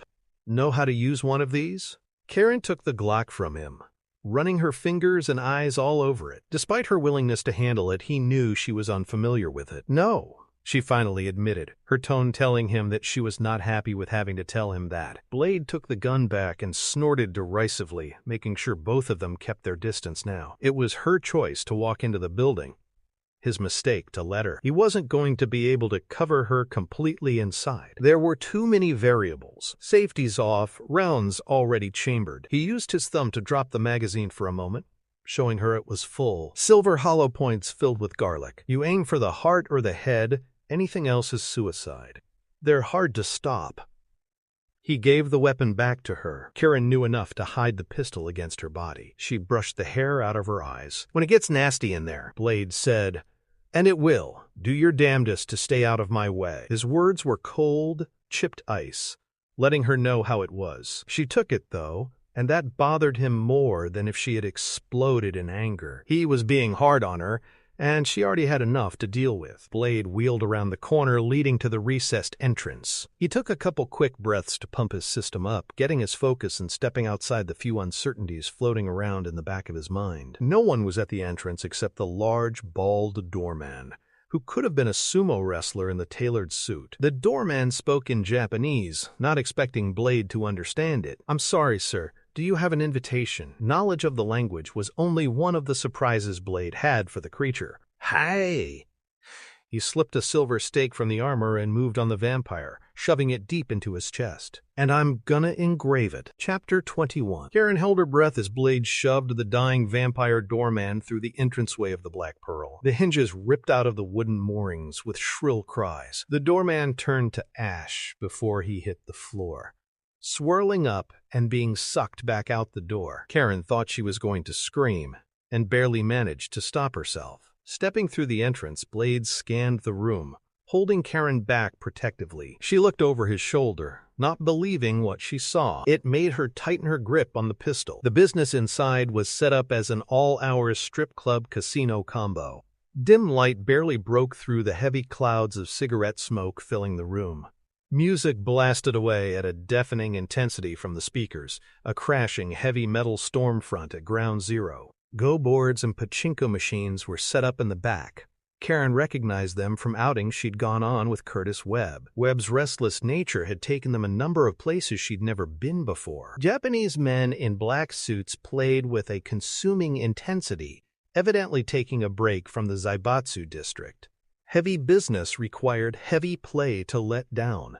The waitresses were petite enough to pass as children, delicate little women who looked like they'd been stamped out with a cookie cutter. They wore what appeared to be traditional black and white school uniforms, the skirts a little too high to meet regulations. Scantily clad and oiled strippers worked the circular pit tables, surrounded by howling men playing grab-ass, and money hit the tables with the regularity of oak leaves in the fall. A manga-girl hip-hop duo worked the main stage, twisting their heads so their ponytails flew in all directions. They sang in little girl doll voices, and the backbeat was a heavy metal riff that could have done double duty as a wrecking ball. They showed a lot of leg beneath the short skirts, and a lot more besides. Their white panties barely hid their modesty. "The clientele aren't vampires," Blade said. "The operation is set up to drain a cash flow. Not blood. Different resource, but the same victims. The economic needs being met help finance the vampires' holdings." He moved forward, heading past the bathrooms to the right. Karen followed, spotting Krieger ahead of them and wondering if she'd be able to use the pistol to defend herself and Blade if she had to. Blade spotted the man too, and pursued immediately. Then she realized Krieger wasn't carrying the cooling unit anymore. Another broad Japanese male worked behind the bar, staring intently at them. Blade kept going, and the Japanese bartender moved to intercept them. Karen's stomach clenched up tight as a fist as she watched Blade move on the larger creature, thinking Blade was about to get crushed. "Hey," the guard said in English, reaching behind the counter for what had to be some kind of weapon. Karen pulled the pistol up, ready to shoot if she had to. She didn't know if it was to prevent anything happening to Blade because she wanted to protect him, or if she just didn't care for the idea of being left alone in the club. Blade moved before either she or the guard could act. Vaulting over the counter, Blade kicked the vampire in the face and knocked him back against a pyramid of bottles. Before the bartender could recover, Blade staked him, letting him turn to a pile of ash on the black-tiled floor. Blade went on ahead to the hallway, following him into the huge kitchen area beyond. Krieger stood alone in the kitchen. He whirled around, then started looking for a place to run. But the only way out was through Blade. Krieger rushed forward, surprising Karen with his desperation. She stepped back involuntarily as Blade moved fluidly. Krieger threw a punch. Blade caught the fist in his hand and controlled the blow so fast that Karen almost couldn't see the move. In an eye blink, Blade had Krieger's arm levered up behind his back, using the hold to slam the man face first into the nearby shelving unit on the wall. Karen winced, drawing back from the violence, regretting the easy way it came to Blade. Her instinct was to leave the room, but she made herself stay. She had no choice but to remain with the hunter. Her future seemed tied to his for the moment, if he had one. Attacking a nest of vampires by himself wasn't exactly what you would call a prescription for probable survival. The shelving came down, all around Krieger. The man cried out in pain, flailing, trying to get back up. Blade reached down, knotted his hand in the man's hair, and yanked his head up. Krieger screamed in pain. "Where's the entrance?" Blade demanded. Krieger strained to keep the pressure off his hair, but Blade didn't let up, yanking on the handful of hair more forcefully. "I can't. They'll kill me." Karen was confused. Clearly there wasn't another door in the room. In the darkness of the room, Blade's eyes glowed with white fire. For a moment, Karen thought he was about to lose his control again. She took a step forward, raising the gun in her fist, not knowing what she was going to do. "I've got news for you, friend," Blade said. "You're already dead." Krieger's weak attempt at courage and lying shattered. Taking his composure with it, he shivered. "Oh God, shit, it's through the freezer." Obviously not believing the man, Blade slammed Krieger's face into the wall again. I swear, Krieger shouted, panicked and pleading. "It's actually in the freezer." Blade dragged the man through the loose pile of shelving and canned goods, stopping in front of the freezer. He turned and saw Karen almost holding the gun on him. "Covering me?"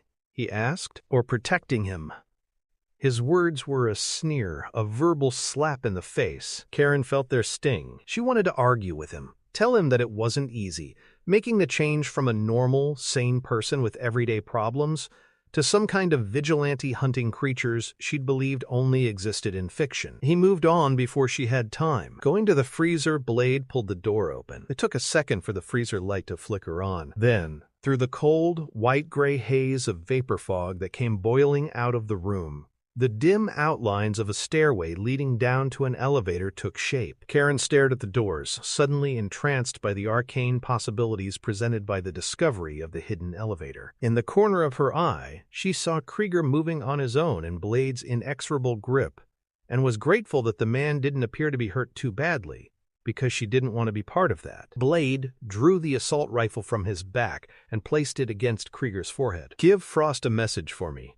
Tell him it's open season on all suckheads." Krieger trembled, eyes opening and closing rapidly, like he couldn't decide what to do with them, whether to watch death coming or not. Then Blade pulled the assault rifle back and nodded for Krieger to leave. Krieger bolted at once and didn't look back, stumbling and bouncing off the walls of the narrow hallway leading back to the bar's main room. Spectators had gathered there, but no one appeared interested enough to come after Blade. Looking at Blade, Karen said, "I'm impressed. An hour ago you would have killed him." Blade's voice was colder than the mist coiling from the big freezer. "I have. He just doesn't know it.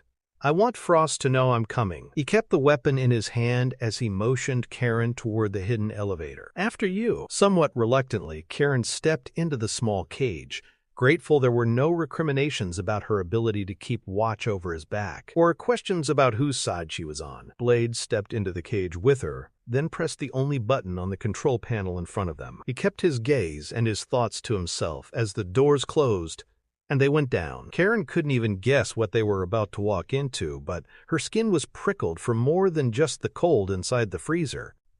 Chapter 22. Bade kept himself centered as the elevator dropped, physically and emotionally. He breathed, taking it in deep, as Whistler had taught him, holding it for just a moment, then blowing it out in a silent rush. He holstered the assault rifle and took up the shotgun from under the folds of his long coat. The 12-gauge had more sheer knockdown power even than the Car 15. A tone chimed as the elevator came to a stop. The doors hissed open, revealing rows and stacks and shelves of books, documents, and papers. Blade held the shotgun in both hands as he took point and moved out of the elevator cage. "Stay close," he told the woman.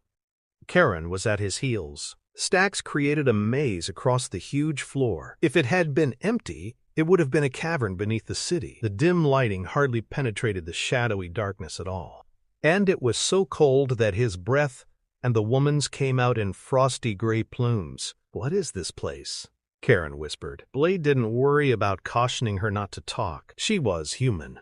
The vampires down here would sense her long before they heard her. Some kind of archive. This must be where they keep their records. He couldn't help thinking how Whistler would have had a field day down here. The old man was positively a researchaholic. Karen glanced at the stacks doubtfully. "Isn't this all a little high-tech? I thought vampires were more into cobwebs and coffins." In spite of the situation and the doubt he had about her, Blade smiled a little. "You've been watching too much TV. They've got their claws sunk into everything. Finance, real estate, politics. They own half of downtown. Frost is their ticket to the 21st century." He took a CD-ROM disc from the shelves. The spine was labeled in glyphs that he couldn't read. A distant whisper reached his keen ears. Someone talking, trying desperately not to be overheard. Blade returned the disc to the shelves and cautioned Karen to be quiet. He let the shotgun lead the way through the stacks, closing in on the whisper like he was running on radar. Deacon Frost walked through the crowd, thronging the rooftop pool inside his penthouse apartment in Edgewood Towers. The building was located on the periphery of the city, close to the urban sprawl that he found so intoxicating, with its patina of decay and violence. He dressed casually in evening wear. After all, his day was only beginning. Turquoise tile lined the bottom of the lighted pool, making it seem a giant jewel set in the rooftop. The lights embedded in the pool walls lit the water up clearly. Mercury danced in the moonlight, flooding through the shuttered windows, swaying with abandon to a hypnotic beat. Her blonde hair spun white gold. As Frost watched her from above the deep end of the pool, he felt desire for her build. It wasn't often that he felt passion, but with the moon burning down bright and memory of Dragonetti's affront still fresh in his mind, perhaps, he thought, he felt like a conquest. And, too, there'd been the recent success with the ancient manuscript. Pearl had proven unusually resourceful. Usually those needs were best served by a human female. a scared human female who had no idea what sort of creature she had let next to her until it was much too late. Occasionally, though, less and less these days as the years passed by much faster, Frost found himself drawn to one of his own. He liked the idea of Mercury, knowing that she could fight back when the time came, perhaps even as fiercely as he. Her own strengths, treacheries, and passions made their infrequent couplings exciting. And then there was the woman who regularly shared his bed, who attended his every need. He turned her himself, made her his very own. She loved him with an intensity that was infrequently seen among vampires. Quinn sat across the table from Frost. The big man chatted with a young Nooble wannabe he'd been bringing to the ongoing party occasionally the last few weeks. As he spoke, he picked, unconsciously, at the new flesh growing on his face and at the stub of his maimed arm. The lost limb was regenerating quickly as a result of the extra feedings he'd been taking. "Hey," Quinn said to the young woman next to him, speaking loudly enough that Frost could hear him. "You want to meet Frost? I can make that happen. I'm tight with him." He looked up at Frost, acting cool. Deacon, I'd like you to meet Shelley here." Frost deliberately circled around the pool away from them. Quinn knew how he hated to be used for anyone else's successes. "Oh, he's not in the mood right now," Quinn told the woman. As he moved through the crowd, there were others who operated out of the same motivation as Quinn, everyone wanting to use him as a touchstone for fame. He made small talk, disposing of them quickly, raking his hot gaze over the human females that interested him, making sure they knew it. Officer Krieger approached him through the crowd, cradling his ruined hand in his good arm, his battered face downcast as he continued to look at the ground. The Black Pearl was less than 5 minutes away if a man was in a hurry. Krieger obviously was. One of the other familiars at the club had called Frost with the news of Blade's arrival there. Frost moved away from the man, making him follow like a dog at heel. Vampire Lord didn't ask any questions and didn't offer any observations. Conversations dropped away as the partygoers became aware of Krieger. The police officer broke the silence that had hung on for the last few minutes. Frost had known he would. Humans didn't have the benefit of a long life in which to view the passage of time properly, nor did they fully appreciate how short that life could become. "I know you're disappointed," the police officer said. "Am I that transparent?" Frost asked. "Blade was waiting for me," Krieger insisted. "Look, I had no idea he'd be there. You have to believe me. The whole thing was a setup. You see? He used her as bait, right? And you were stupid enough to take it, is that what you're trying to say, Krieger?" Disgust for the human filled Frost within the first few sentences out of the man's mouth. Soundlessly, Mercury moved up behind Krieger. He became aware of her, but tried to pretend he wasn't afraid of her. "All right, okay, going to Pearl's was a mistake," Krieger said desperately. "I realize that. Dumb fucking me. But we can still get the girl, it's no prob." Before the man could get a word out of his mouth, Frost uncoiled like a snapped spring. Morphing his hand into a talon-filled claw, he ripped it through Krieger's throat.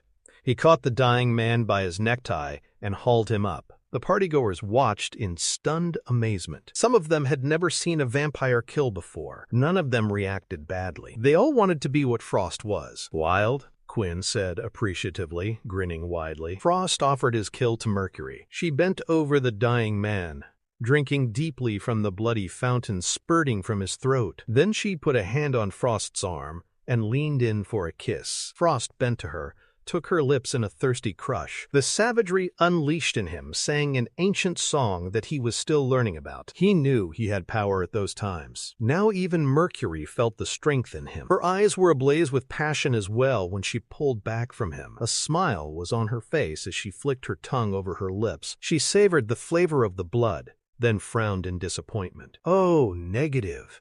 Figures." Frost nodded, joining her in her disappointment. Krieger's quivering dead body was only a vessel that held an ordinary drink when they were both thirsty for much more. He released the corpse, letting it drop. The police officer's body dropped through the cool blue water, turning it murky with his blood. His badge twinkled like buried treasure. "Forget the girl," he told Mercury and Quinn. "That was a long shot anyway. I want Blade." Mercury smiled conspiratorially, thinking she understood. "I know you do." Frost shifted his gaze to Quinn, making the assignment with his eyes. "And I want him alive." The eager smile dropped from Quinn's bearded face. Why?" Frost only smiled. There were things no one else needed to know. He loved putting on a show.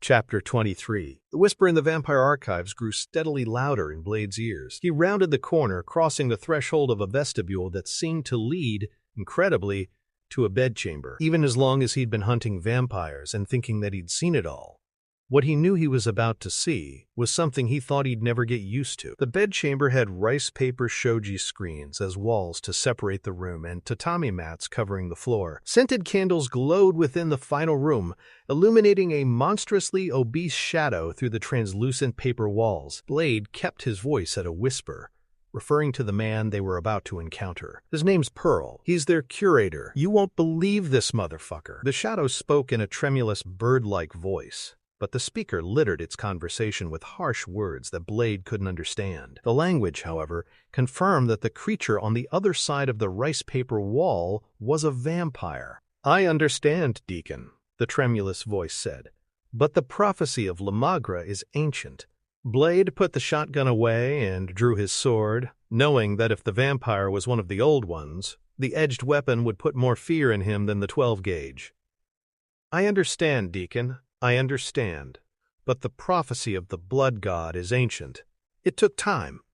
The massive shadow froze, letting the hunter know the creature's keen hearing had picked up the sound. "Krieger," the vampire asked, "is that you?" Hooking his fingers in the nearest shoji screen, Blade slid it open and stepped through. As he studied the man revealed in candlelight before him, Karen gasped behind him. Blade didn't blame her for being shocked. He was, too, even though he'd heard stories about the vampire from Whistler. The creature before them weighed easily 900 pounds and was of Asian origin. He sat on the biggest ass the hunter had ever seen, lounging fearfully on the pillowed rice mats and wearing a communications headset that connected him to a video phone before him. He had a buttermilk complexion, his skin so tight and engorged from recent feeding that he was actually swearing blood. Blade had never seen anything like it. Monitors and keyboards surrounded the creature on counterbalanced arms, like the outer edges of a nest. They gave the appearance of a giant mechanical spider waiting to serve its master's every need. With the setup, the corpulent vampire could easily access any of the machines. "Oh my God," Karen said. Blade shifted his gaze, seeing what she'd seen. Beside the fat vampire, a recently drained plastic blood bag with the Hilburn Clinic logo on it had been discarded like a banana peel or a candy wrapper. Everything inside was already gone. The fat vampire's head swiveled around to face the hunter. He spoke hurriedly over the videophone, eyes widening in absolute fear. "He's here." Blade recognized the face at the other end of the videophone connection at once as belonging to Deacon Frost. "Congratulations, Blade," Frost said. "Hello, Frost," Blade said. With a speed belying such huge bulk, the fat Asian vampire lunged for the trackball at the end of an arm. He fumbled for the delete button. Blade shifted, swinging the sword around. He sank the sword point into the first inch of the fat vampire's neck, freezing the creature in place. He glanced at the monitors, seeing the single page of glyphs covering the screens. He didn't have a clue what it was, but the vampire's actions let him know it was considered important. Deacon Frost grinned into the videophone, oozing confidence he certainly didn't have at the moment. Blade should never have found the Black Pearl. Finding the vampire archives was something the hunter had never done before. "I hear you've been looking for me." "I'm flattered." Blade stared back coldly from the videophone, the small shake of his head blurring slightly because the video feed couldn't generate pictures quickly enough over the analog systems of the phone line to make them smooth. "Don't be. You're another notch on my sword hilt. Nothing else." Frost settled into a chair in front of the videophone. In spite of the situation, in spite of the breach of security Blade's presence at the archives represented, Frost enjoyed the game of cat and mouse between them. Blade was a worthy opponent, and there were no politics involved between them the way there was with Dragonetti. It was nighttime now, and the city was within Frost's grasp, filled with his agents. Blade had to know that. Going up against the forces Frost could summon was a death wish. But then, Frost conceded, that was Blade, a death wish walking. Pearl spoke, his high-pitched voice sounding almost comical even with the fear threading through him. "He's going to kill me, Frost. You need me." Frost interrupted the vampire. "Your history, Pearl. Have the good grace to die with some dignity." Frost punched off the channel, losing the smile at once. Fuck. The vampire opened up another channel and punched in Quinn's cell phone number. Blade was at the archives, and Frost knew for a fact that Quinn could get there before the hunter could leave. The hunter would be captured within the hour. Chapter 24. The sound of the dial tone filled the bedroom, harsh and insistent. Blade turned the videophone off. "Frost," the fat Asian vampire blubbered. "You ruthless son of a bitch." "Keep him covered," Blade ordered. Karen lifted the pistol and aimed it directly at the fat vampire. Her hands shook, but she didn't have a doubt that she would pull the trigger if the monster before her tried to move. Blade tossed the worn leather satchel on his shoulder to the bed. He opened it, revealing a handheld UV lamp hooked up to a 9-volt battery. Pearl quivered in fear at the sight of the device, and the jiggling rolls of flesh almost made Karen sick. "What's that?" the vampire asked in his falsetto voice. Blade's reply was harsh, clipped. "Ultraviolet lamp. We're going to play 20 questions. Depending on your answers, you might get yourself a tanning session." He tapped the nearby monitor. Karen glanced at the monitor as well. The digitized image there looked like an old illustrated manuscript page that resembled one she remembered from her lit classes in college. "What's that?" Blade asked.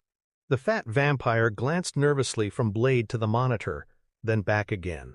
He licked his lips, drawing little beads of blood from his upper lip. Karen's stomach rolled, her finger almost pulling through the pistol trigger reflexively. Blade flicked the UV lamp on. The cone of light bathed the fat vampire, causing the creature's face to smoke profusely. Karen made herself watch. This was further proof that what Blade told her about vampires actually was true. The back of her neck tightened, prickling. The pressure of her skin, pulling, also made her aware of the throbbing still going on in the wound in her throat. The resulting fear that coursed through her made her stronger than the sickness. Blade flicked the light off. Cringing and growling, Pearl drew back. Even after the few seconds of exposure, his face was as blistered as a severe second-degree burn victim's. Pearl had trouble speaking, gasping. "It's nothing, just a fragment of a prophecy." The way Pearl said it told Karen that it was prophecy with a capital P. She glanced at Blade, wondering if the hunter knew what the vampire was talking about. But his face remained expressionless. "And which prophecy would that be?" Blade asked. Pearl hesitated. Blade didn't, flicking the lamp on a heartbeat after asking the question. He left it on longer this time. "It contains a ritual to unleash La Magra!" Pearl screamed in a pain-laced voice. "Who's that?" Blade demanded. "The blood god comes," Pearl yelled. Hypnotized, numbed by the fear she felt for herself and the rage over Curtis Webb's death, Karen watched as Pearl thrashed and covered his face with his arms. Pearl's hands turned black almost immediately, the skin sizzling away to expose the finger bones underneath. She averted her head, unable to watch any more at the moment. The snap of the lamp being turned off brought instant relief. Karen took a deep breath. Struggling for control, the stench of burning flesh filled her nostrils despite the scented candles, bringing back memories of the other dead man from the night before. She turned back to the vampire. Pearl snarled at Blade, who didn't appear impressed by the vampire's performance or predicament. Quivering with poisonous rage and pain, Pearl exploded vehemently, speaking in a tongue Karen couldn't understand. "The sleeper awakens, the blood tide comes, and you can't do a thing about it, Daywalker." Blade leaned in closer to the vampire, eye to eye with the shaking monster.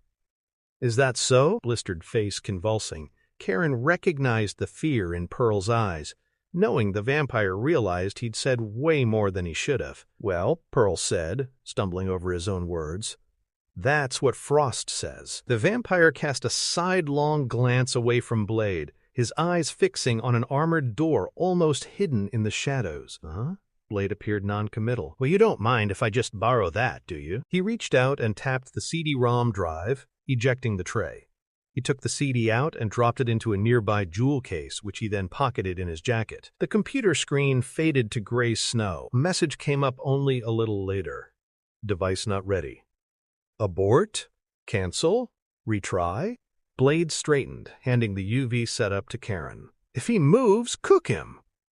Karen took the UV lamp, uncomfortable with how much the hunter seemed willing to trust her.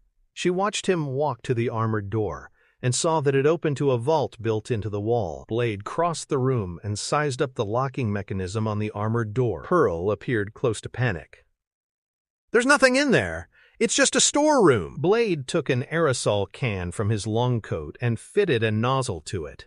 He sprayed deliberately, saturating the hinges and the channels between the door and the wall. In seconds, the chemicals combined and started to sizzle. Karen recognized that a chemical reaction was taking place, but didn't know what to expect. "Then you won't mind if I take a look," the hunter said. "No!" Pearl screamed. The vampire lunged from the bed, pulling at the computers and hardware mounted on the counterbalanced arms. Thinking about how Curtis Webb had been killed, and her own uncertain future because of creatures like the one before her, Karen switched the UV lamp on and left it on. The exposure blacked Pearl to a crisp in heartbeats. Karen didn't even think about turning it off. The bloated corpse of the vampire hit the tatami mats in front of her. Smoke curled up from the quivering mass of charred meat that remained. Karen left the light on till she was certain the thing was dead. Then she switched it off. She glanced up at Blade defensively, thinking he might be mad at her for killing his interrogation subject. Instead, a smile twisted his lips beneath the sunglasses. Karen shrugged, not believing he didn't have at least something to say. He moved. Even if Blade had said something, the blast that went off behind him would have covered it. Karen ducked away, feeling the rush of superheated air blow by her. When she turned back around, Blade was walking into the open room beyond the demolished door. She followed, knowing the other people in the building had to have taken notice of the sound caused by that much destruction. Papers fluttered through the air, some of them burning completely before they hit the ground, while others only smoldered. Glass-encased documents lined the wall, but some of the glass panes were shattered and starred, reflecting that they were specially reinforced. Blade stepped forward, examining the pages. Karen joined him, studying the glyphs and the illustrations. "These are just like the page on the computer. What is this?" "A gold mine," Blade answered. "These are pages from the Book of Erebus." "I don't know what that is," Karen said. All of the drawings were macabre, darkly evil. She was getting an emotional reaction from just looking at them. "The Vampire Bible. It's got everything in it, their entire history." Blade's voice turned musing, the first time Karen had heard him think out loud. La Magra must be one of their legends. "Why is Frost so interested in La Magra?" Karen asked. Blade shrugged, shaking his head as he scanned the illustrated pages. The pages reflected in the lenses of his sunglasses. Why is Frost so interested in vampire history? But the question seemed directed more toward himself than her. Before Karen could even venture a guess or another question, she watched Blade tense, going into hunting mode. "Quiet," he said. Then he was moving, tracking something or someone. His movements and his attention were totally focused. Karen spun, far behind Blade when it came to movement, but getting there. She watched him reach out to grab a small figure by the shoulder. When he turned her around, Karen saw the little girl first, then the vampiric features second. The female vampire snickered, flicking her talons at Blade's face. He whirled out of reach and twisted back the way they'd come, staring along their back trail. Karen realized they'd been tricked almost as soon as he did. The way back to the vault contained a handful of figures, with others standing farther behind them, blocking the only exit. A svelte blonde stood next to the vampire Karen recognized as the previous night's corpse. His burns and cuts had healed dramatically. Even the missing arm had partially regrown. The skeletal framework was there, supporting masses of cartilage, sinew, and muscle, only barely covered by flesh that appeared red and raw. "Hola, amigo," the creature said, grinning. "Remember me?" He licked his fangs as its eyes moved to Karen. "How you doing, Doc?" Chapter 25. The little vampire girl attacked again, snarling and hissing as she raked her talons at Blade. He threw her to the side, smashing her through a small counter. Still in motion, the hunter fisted the pistol grip of the shotgun as he dragged it from beneath the folds of his long coat. Quinn closed on him before he could get it all the way up, knocking him back against the glass panels covering the Book of Erebus. Glass smashed as the wind left Blade's lungs in a rush. He struggled to push himself back up, watching as Karen Jansen tried to run, but there was nowhere to go. She grabbed a rack of books and brought them tumbling down across one of her pursuers. Before Karen could move again, Mercury had her claws unsheathed and around Karen's neck. Blade's blood chilled as he thought of what the vampires would do to Karen. Christ, he'd known better than to bring her here. If she got killed, it would be his fault. The vampires came at him en masse then, swarming over him like pack predators. He slipped one hand to his collar and jammed the micro-earcoil radio receiver into place. "Whistler," he said. "I'm on my way, kid." The old man radioed back. "Give me a sec." Blade didn't bother to tell Whistler that might be more time than he had. At Quinn's direction, the vampires hauled him to his feet, pinning him against the vault wall by sheer numbers. Quinn shoved his face forward, a leering grin under his glowing eyes. "You took my arm, Blade, but that's okay." He held up his twisted mockery of a limb, new tissues glistening in the light provided in the vault. "I'm growing a new one." The vampire peeled a burnward gauze glove from its maimed hand, then flexed the fingers. The bones rattled against each other with gliding snaps. "Nice, huh? Think I'll ever play the piano again?" He shrugged. "You can slice him, you can dice him, and the man just keeps on coming." Quinn laughed maniacally at his own humor. Blade struggled against the vampires, holding him, trying to get an arm free, trying to get at Quinn. But he couldn't. One of the younger male vampires, dressed in black goth-style clothing, picked Blade's sword up from the floor. "Check it out, I've got his pig sticker." He waved the sword around enthusiastically, fencing against a shadow opponent. Despite the situation, Blade grinned in anticipation. Without warning, the hidden blades in the sword hilt sprang out, lopping off fingers and cutting up the creature's hand. The young vampire howled in pain and disbelief, crying over his injured hand. "Crease," Quinn said. "You're a fuck-up." The vampire slipped the gauze glove back on over his own regenerating limb as he returned his attention to Blade. "Well, you're just full of surprises, aren't you, Chief?" "Got a habit of causing people to go to pieces," Blade replied. Quinn stepped in and began unloading with its good fist into Blade's face, smashing the hunter's head back against the wall with incredible power. Centering himself mentally, Blade pushed himself through the pain, past the pain. He was there, not there, his body disassociated from his mind. He let his head loll forward, not using any of his muscle groups. Quinn worked at it until the vampire was winded, his face dark with suffused blood he'd borrowed from whatever donors he had found since the previous night. The creature closed his good hand under Blade's face, lifting it to stare into the hunter's eyes. "Stay with me, sweetness. I'm not through with you yet." Blade looked past the man, not registering Quinn's presence. Quinn pulled Blade's jacket open, revealing the bandolier of stakes across his chest. The vampire tugged one out, looking at it in open admiration. "Silver. Nice craftsmanship." Quinn looked over his shoulder at the other vampires. "Now, here's a man who takes his job just a little too seriously, don't you think?"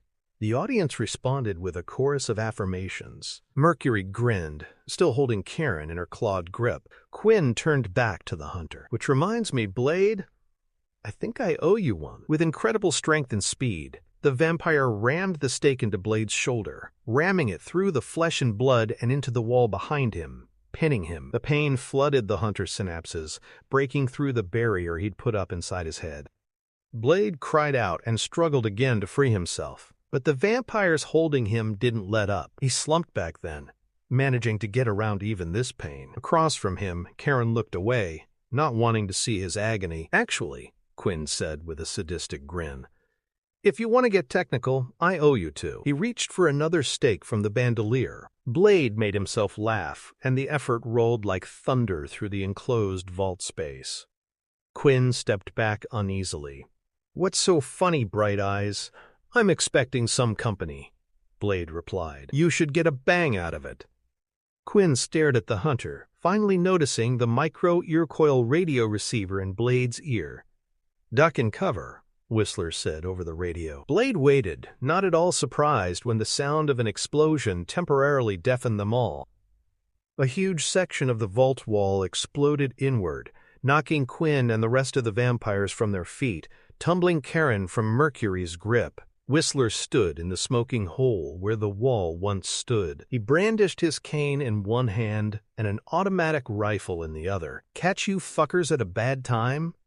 he asked. Chapter 26. Balancing the rifle against his hip, Whistler opened fire on the vampires, driving them from Blade. 2 of them turned to ash in quick succession as the garlic-laced silver bullets chewed through them. Released by the vampires, Blade pulled himself free of the wall. The stake remained in his shoulder, buffeting him with white-hot pain. Crossing the distance between them, he back-fisted Mercury, knocking the vampire down and away. Mercury scuttled out of sight immediately as Whistler put a burst in the space the creature had just vacated. Blade reached down for Karen, helping her up from where Mercury had dropped her. Auto-fire from Whistler's assault rifle rolled over them. "Gotta move!" the old man yelled, reflected muzzle flashes glinting fire in his pale hair. He yanked a backpack over his shoulder and threw it. Blade spotted the LED readout flashing numbers in a descending sequence on the backpack, indicating a countdown to an explosion. Whistler was a man who always carried heavy destruction. The hunter managed to grab one of the parchment pages from the floor at his feet and his sword, then ran for the hole blown in the wall, dragging Karen after him. On the other side of the wall, a subway tunnel ran parallel to the archives.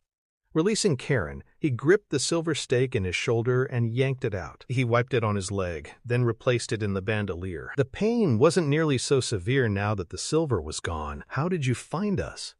Karen asked Whistler. A cut over one of her eyebrows leaked blood. Whistler answered her question, but his attention was divided between her and his watch. "We keep in radio contact." He tapped the tiny radio headset curled around his ear. "You've been listening in the whole time?" She sounded incredulous and pissed. Blade watched Whistler, choosing to ignore both emotions. "You think I'd let him run loose without a chaperone?" Whistler grinned, still looking at the watch. Blade led the way to the end of the access tunnel, the others close behind him. He stepped out onto the subway tracks. Thunder filled the tunnel, and Blade at first thought it was the sound of the backpack blowing up. When the light flared into his vision at the other end of the tunnel, however, he knew he was wrong. Even his incredible strength and balance almost weren't enough to move them from the subway tracks in time. The hunter pulled Karen up against the wall on the other side of the tracks, protecting her as the subway train suddenly bore down on them. He reached down and unleather the muck, watching the subway train as it passed. Astonished faces whipped by at a dizzying speed. When the train passed, he spotted the vampires boiling through the tunnel the 3 of them had just abandoned. Whistler clung to the wall to one side of the tunnel, breathing hard and favoring his leg in its brace. "Christ, I'm too old for this. Somebody get me a goddamn wheelchair." "You bastards, get after them," Quinn roared. The vampire glanced around the tunnel, his vampiric vision taking away all the shadows. Whistler had killed a few of them, but there were enough left to kill the old man and capture Blade. Quinn tried not to think of what Deacon Frost was going to say about all the destruction to the archives. Gaetano Dragonetti was going to be a bitch to deal with. Quinn led the other vampires through the hole in the wall. Then the vampire saw the backpack lying in the center of the tunnel behind him, the LED numbers flickering red. Counting down. The creature dived for cover, watching as Mercury dived as well. He started to yell a warning to the others, who hadn't noticed the device. But the words were swallowed up in the thunderous boom that followed. The vampires closest to the backpack were engulfed in flames, becoming human-shaped flares that screamed in pain. Quinn forced himself to his feet, running once again. Only this time, the vampire was running into the subway tunnel, away from the massive fireball that billowed out toward it. The creature smelled charred skin, pushed along by the growing heat wave that was overtaking him. At that instant, Blade heard the sound of an explosion ripping through the subway tunnel, louder than the noise of the passing subway train. Smoke mushroomed out through the hole as big chunks fell away from the wall. Several thudded harmlessly against the sides of the last subway car as it passed. Blade figured the Zaibatsu crowd playing games and watching the strippers on the above-ground floor would definitely be getting a wake-up call about the institution now. And when the police arrived to follow up on the calls from the subway officials, that wake-up call would get even louder. Whistler whooped enthusiastically. "Oh yeah, there may be a few more gray hairs, but I can still bring the house down." He glanced at the empty subway tunnel. "Let's go." Blade followed the man across the first set of tracks, noticing the others set farther over. "Look," Karen shouted, pointing behind them. Blade turned, spotting a dozen vampires who hadn't been killed in the explosion, surging into the tunnel like hungry wolves. Mercury and Quinn were in the lead. A glowing nimbus of light formed around them. It took Blade a second to figure out what the light source was before the vibrations through the track at his feet gave it away. Karen turned, frozen in the middle of the tracks as a second train hurtled straight for her. Blade shifted his gaze to her, realizing that she wasn't moving fast enough. The subway train raced forward, the brakeman blowing his horn in warning. Chapter 27.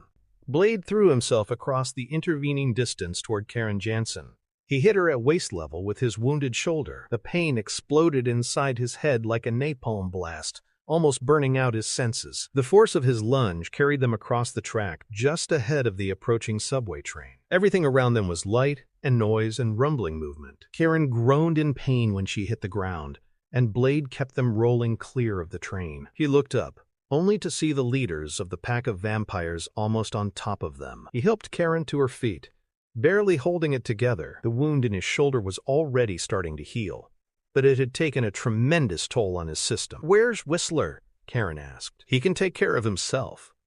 Blade pulled her toward him, watching the subway cars speeding by. When they were gone, he pulled her after him. "Jump!" They leaped, reaching the central divider between the tracks. But Karen didn't have her balance completely and stumbled, falling forward toward the third rail of the track.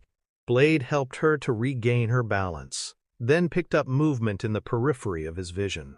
Looking back, he spotted Quinn and the other vampires racing toward them. Their numbers had been supplemented by guards from the Black Pearl. Firing the mag quickly, the hunter managed to drive the vampires back for a moment. More thunder filled the tunnel as another of the city's major subway lines ran through on schedule. The headlights ignited the tunnel, driving away all the shadows. Blade grabbed Karen again and threw them into a rolling heap on the nearby platform, out of the train's way. Quinn made it across as well, but the next two vampires got smashed across the front of the speeding train engine like bugs on a windshield. One of the vampires smashed through the windshield and crushed the motorman, who was too surprised to move. The falling tangle of bodies slammed against the dead man's handle and caused the train to gain speed. Blade lifted the MICH again and tried to aim at Quinn, but the vampire moved too quickly, making an incredible leap onto the platform with Blade and Karen. Blade grabbed his opponent, not quite even with the vampire's strength,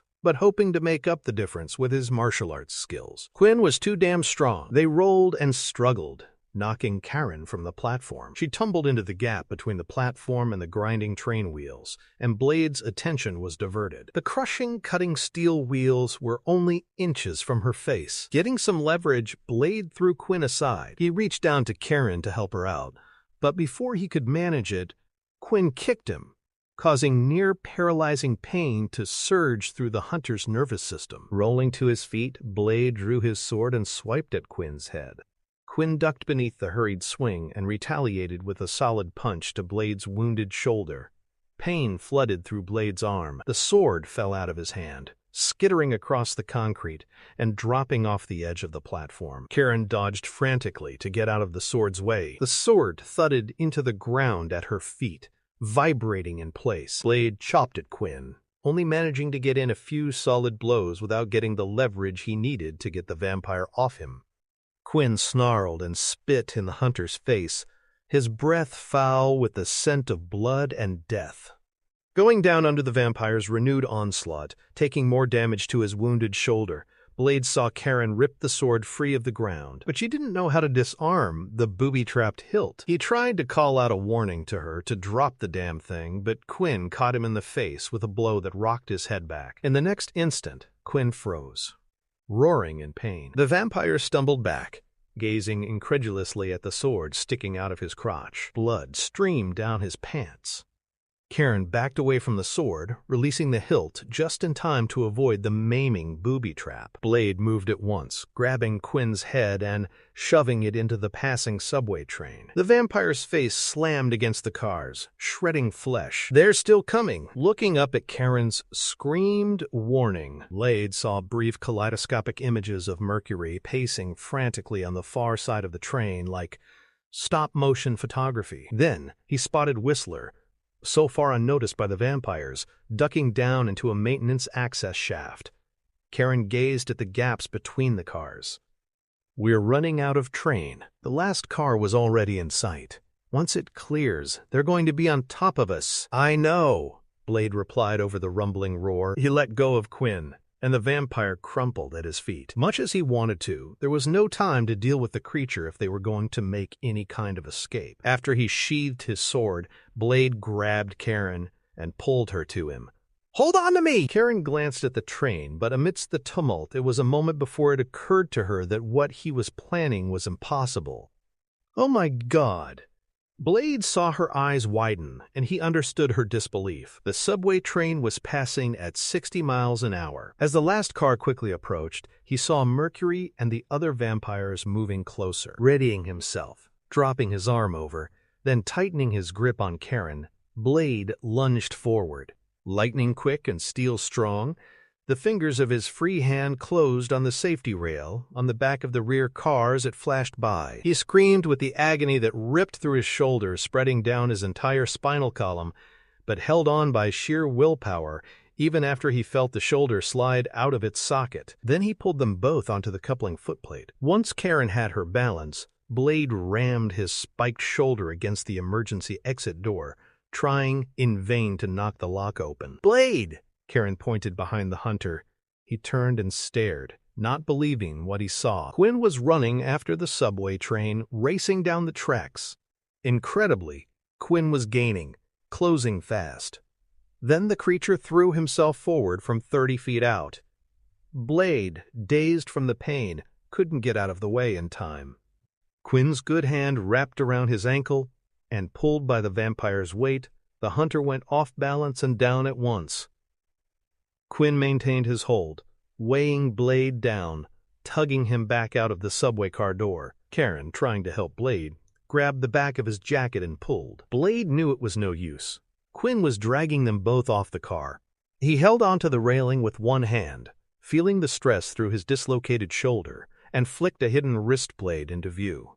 Quinn shouted at him, knowing what was coming, unable to release his grip in time. Blade swung the wrist blade awkwardly, but the edge was sharp enough to cleave through Quinn's wrist. The vampire fell to the tracks, tumbling head over heels.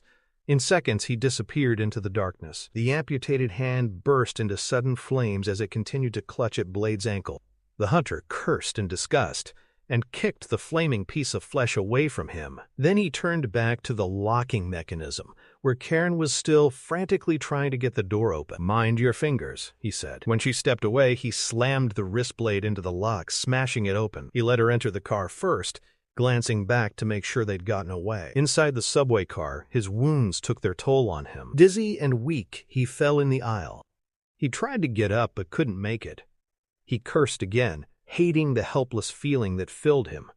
The subway car kept hurtling along its prescribed route, but the passengers vacated to the car ahead of them in record time. Wearily, Blade looked up at Karen. Once Quinn had released his hold, she'd released hers. He looked into her eyes and saw revulsion and fear. Among the things she'd learned tonight was that he was as potentially bad as any of the things he pursued. Blade knew that the decision about what to do next had to be hers. At the moment, he couldn't even help himself. With his exertions, the serum in his bloodstream had been depleted, and now the darker side of his nature was overtaking him.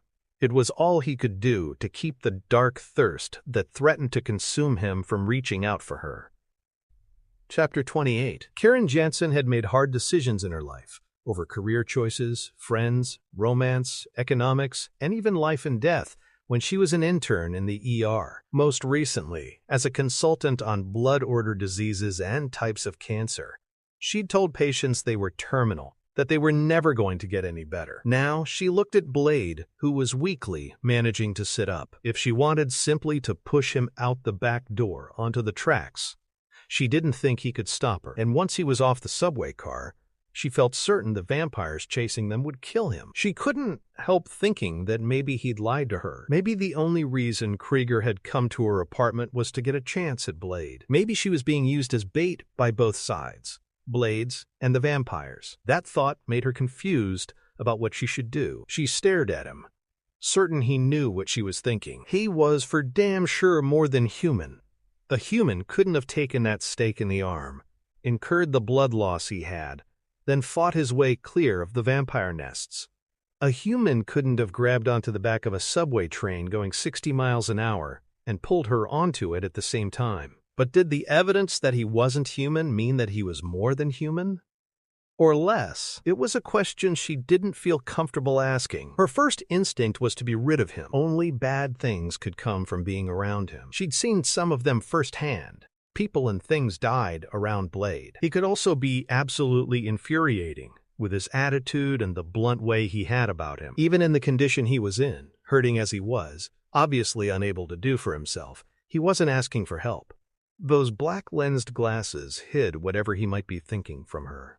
She knew what she was thinking, though, and hoped she didn't live to regret it. After all, she told herself, whatever his faults, he was the man who has saved her life 3 times in the last 2 nights. And maybe, she realized, he was the only chance she had at continuing to live herself. She reached down for him, taking him under both arms. He was weak, she saw, unable even to stand on his own. She pulled his arm across her shoulders, feeling the loose way it moved. "Your shoulder's dislocated," she said.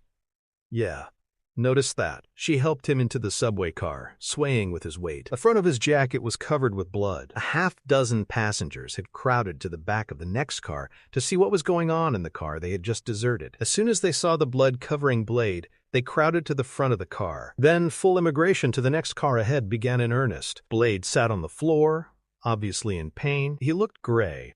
His color drained dramatically. Karen checked his wounds, hardly believing that with all the damage to his body, Blade was still conscious. She took hold of the elbow connected to the dislocated shoulder, put her other hand on his shoulder, and shoved, brutally popping it back into place. Blade yelled and cursed, losing the wraparound sunglasses. She saw his eyes for the first time. They were liquid brown, attractive eyes, but the whites around them were horribly threaded with red. He fumbled in his long coat pocket with his other hand, barely able to handle the small CO2-powered pistol injector he took out. He took filled ampoules from another pocket and shook one out. Trying to load the pistol injector with one hand proved impossible owing to all the wounds. His voice was filled with frustration when he spoke.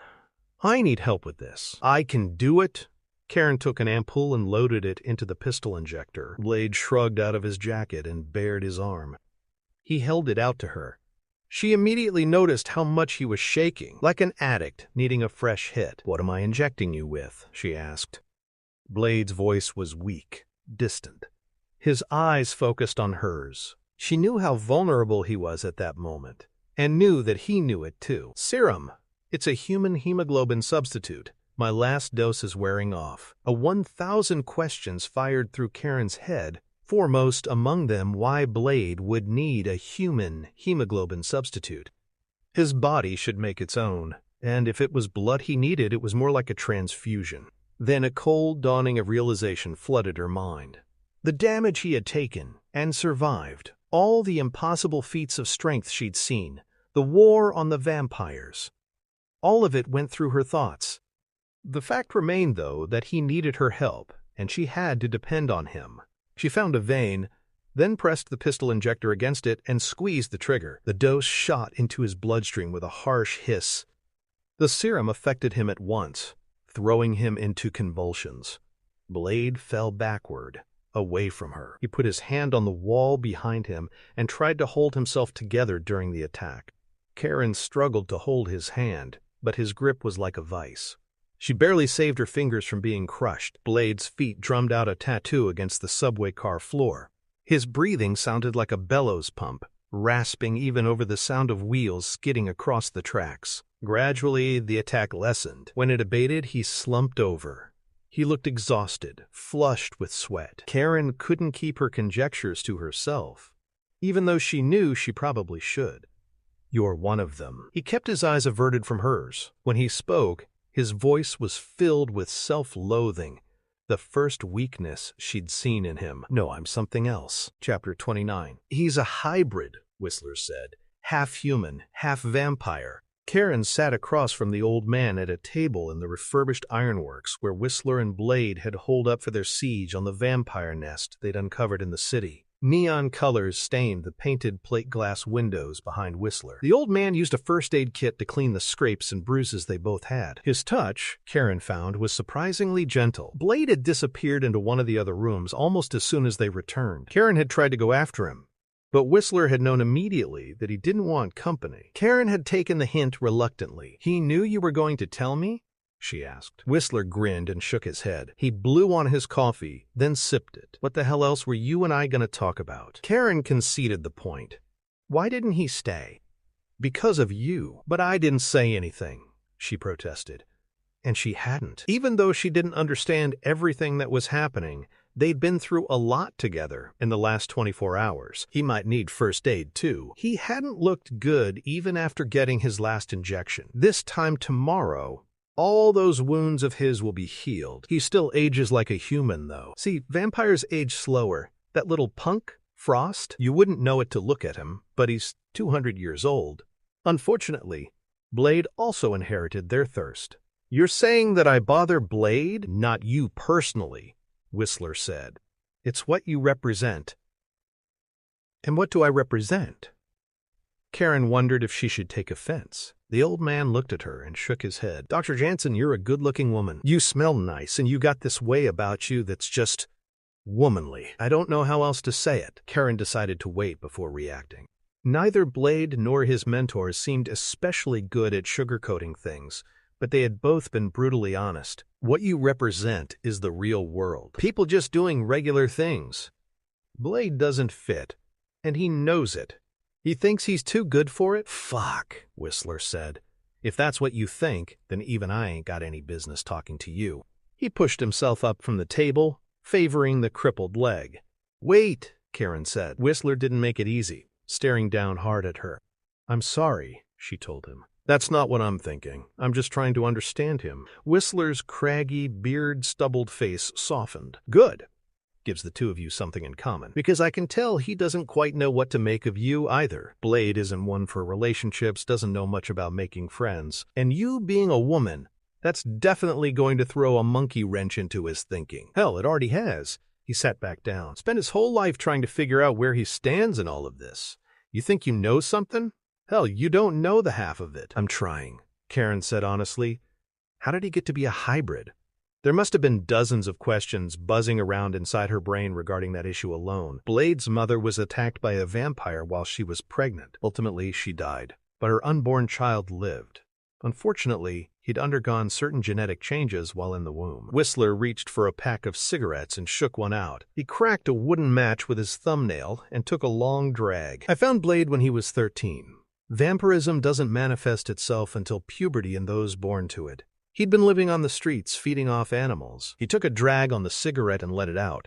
I took him for one of them at first, almost killed him too, but then I realized what he was." "How?" "I've been hunting these creatures for years," Whistler explained. "I know what to look for. He didn't completely fit the profile." "And you took him in?" "Yeah." Whistler took his time scraping the ash from his cigarette into the silver tinfoil ashtray. "Blade's unique, you know. 1 in a billion. He can withstand garlic, silver, even sunlight, and he has their strength.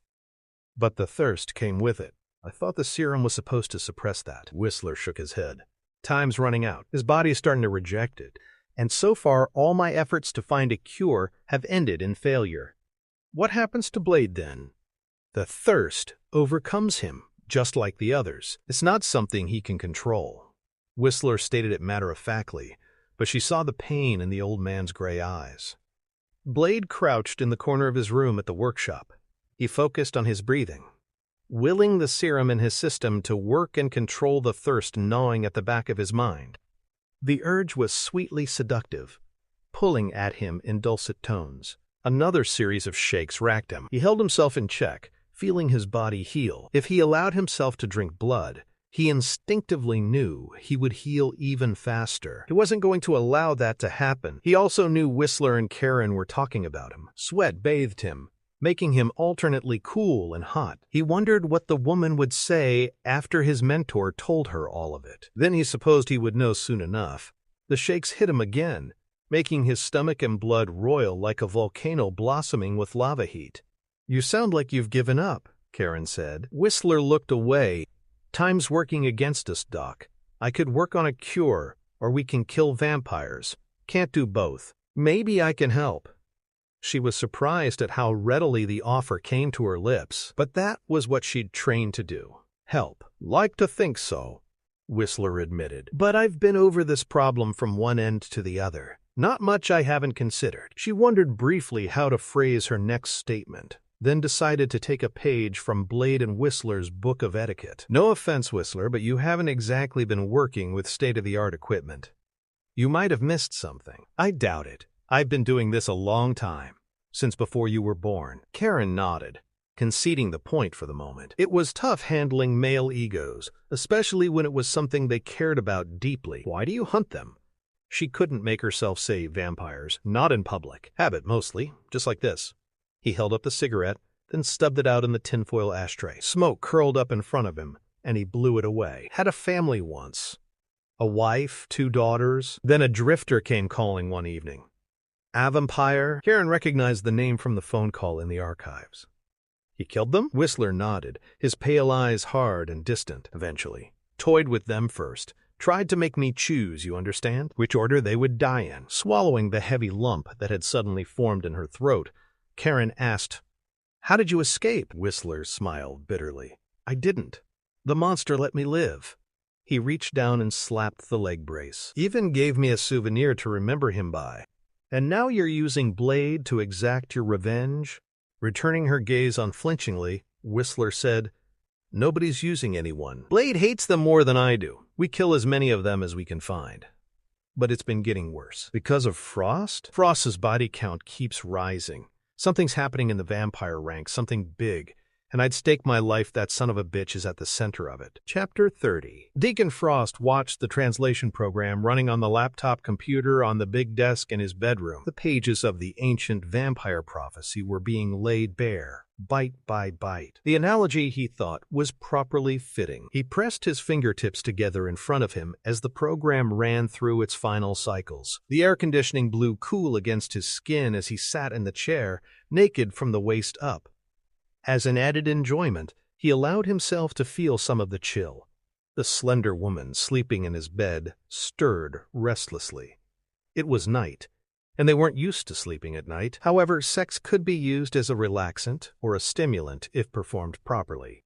He watched her move, shedding the sheets to reveal the nakedness he'd come to relish occasionally. She was more than one of his lovers. She was a conquest and a trophy. She crossed the room with a liquid roll of hips that he knew she meant to be seductive. Her breasts were full, proud.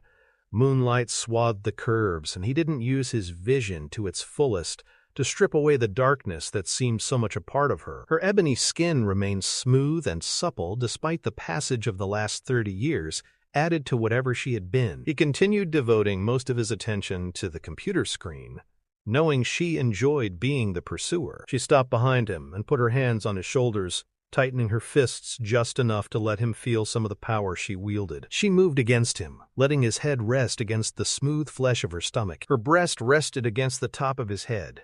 It was an open invitation. Frost luxuriated in the heat coming from her, peering at the laptop with slitted eyes. Abruptly, the decryption program stopped, leaving only 2 words on the light blue screen. Translation complete.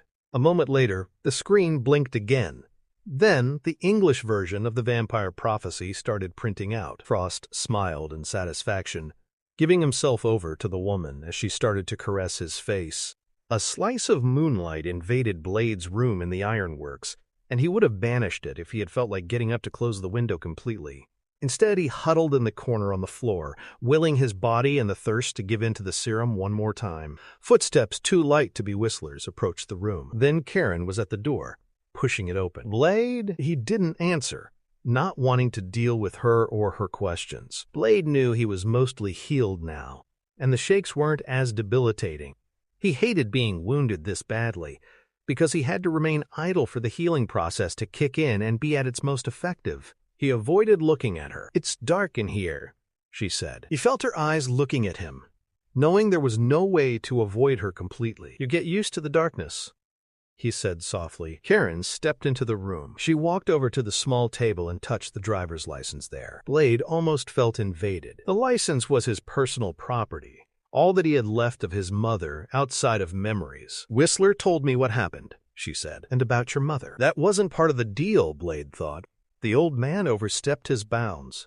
Whistler had been supposed to tell the woman enough that she took the hint and got the hell out of Blade's life. "Whistler talks too much," he said. Karen turned to Blade, her eyes regarding him. "I know what you are now." Blade's voice came out harsh, angry. He'd been using the anger as a focal point again, and he wasn't going to give it up easily. "You don't know me. You don't know anything about me. I'm not even human." "You look human to me," Karen insisted. "Humans don't drink blood. I'm different. I always have been.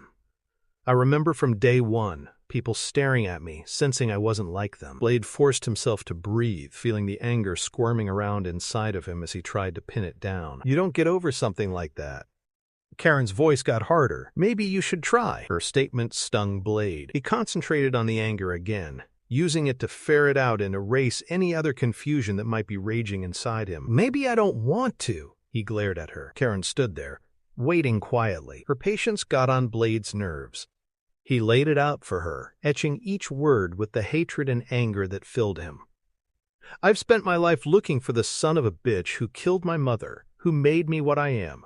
Every time I cut down one of those monsters, I get a little piece of that life back. So don't talk to me about forgetting." She tried the silent treatment a little longer this time, then finally gave up and left the room. Blade continued sitting in the darkness. Until she'd entered and tried to talk to him, he'd never realized how much loneliness clung to that room along with the healing darkness. Chapter 31. Frost paced beside the pool at the Edgewood Towers penthouse. Blade had gotten away again. It wasn't to be unexpected. The Daywalker had proven to be a most capable opponent, and the war was opening up on two fronts. By morning, Dragonetti would know about the attack Blade and Whistler had engineered on the archives at the Black Pearl. The Vampire Lord would try to take advantage of what he perceived as a weakness. That was unacceptable.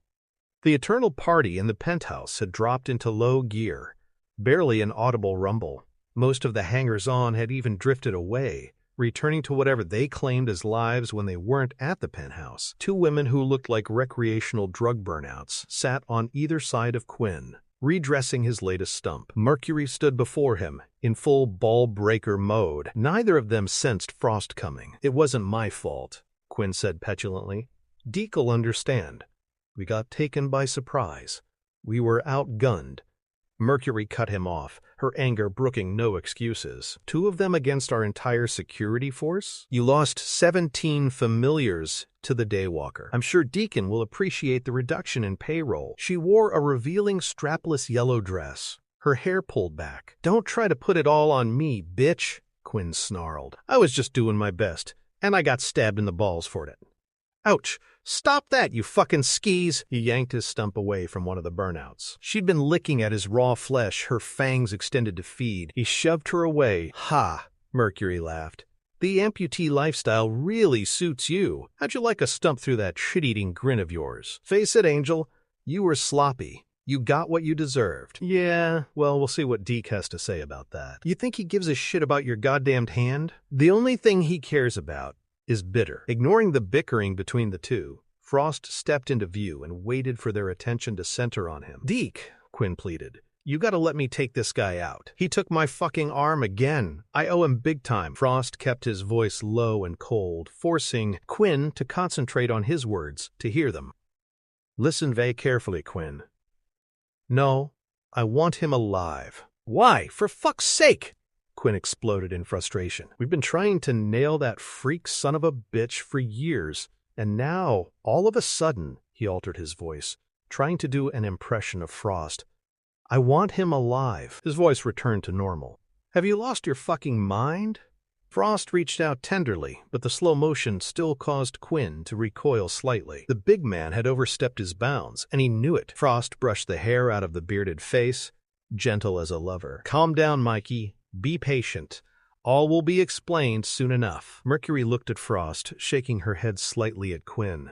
"It's nearly dawn," she said. "Time to do what we have to do. Frost replied agreeably. Fighting a war on two fronts wasn't something he was willing to put up with. Since he couldn't get Blade, and he needed that opponent alive, he was left with only one other option, and he was choosing to exercise it. Mercury sat in the Porsche next to Frost, applying cream from the small jar in her hands to his face. He felt her fingers against his skin, slow and liquid, making the contact more than merely functional.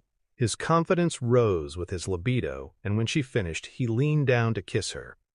As he crushed his mouth against hers, he felt her canines elongate and graze his hungry tongue. Then he broke the kiss, looking east out across the incoming tides. It was time to get down to business. He stepped out of the sports car, dressed in a leather motorcycle suit according to the plan he'd set in motion during the night. Quinn and Mercury wore similar suits. Dawn was only minutes away. Quinn dragged Dragonetti after him, leaving a sandy slug trail across the deserted beach. The Vampire Lord's hands were bound behind his back, and he wore a black hood over his head. His evening suit looked bedraggled, something Frost had never seen before. Silently, ignoring Dragonetti's protestations, Frost led the way down the beach to the water's edge. Despite the special sunblock cream he wore, his skin prickled against the coming of the sun. Even though it wasn't an old fear for Frost, it was a strong one.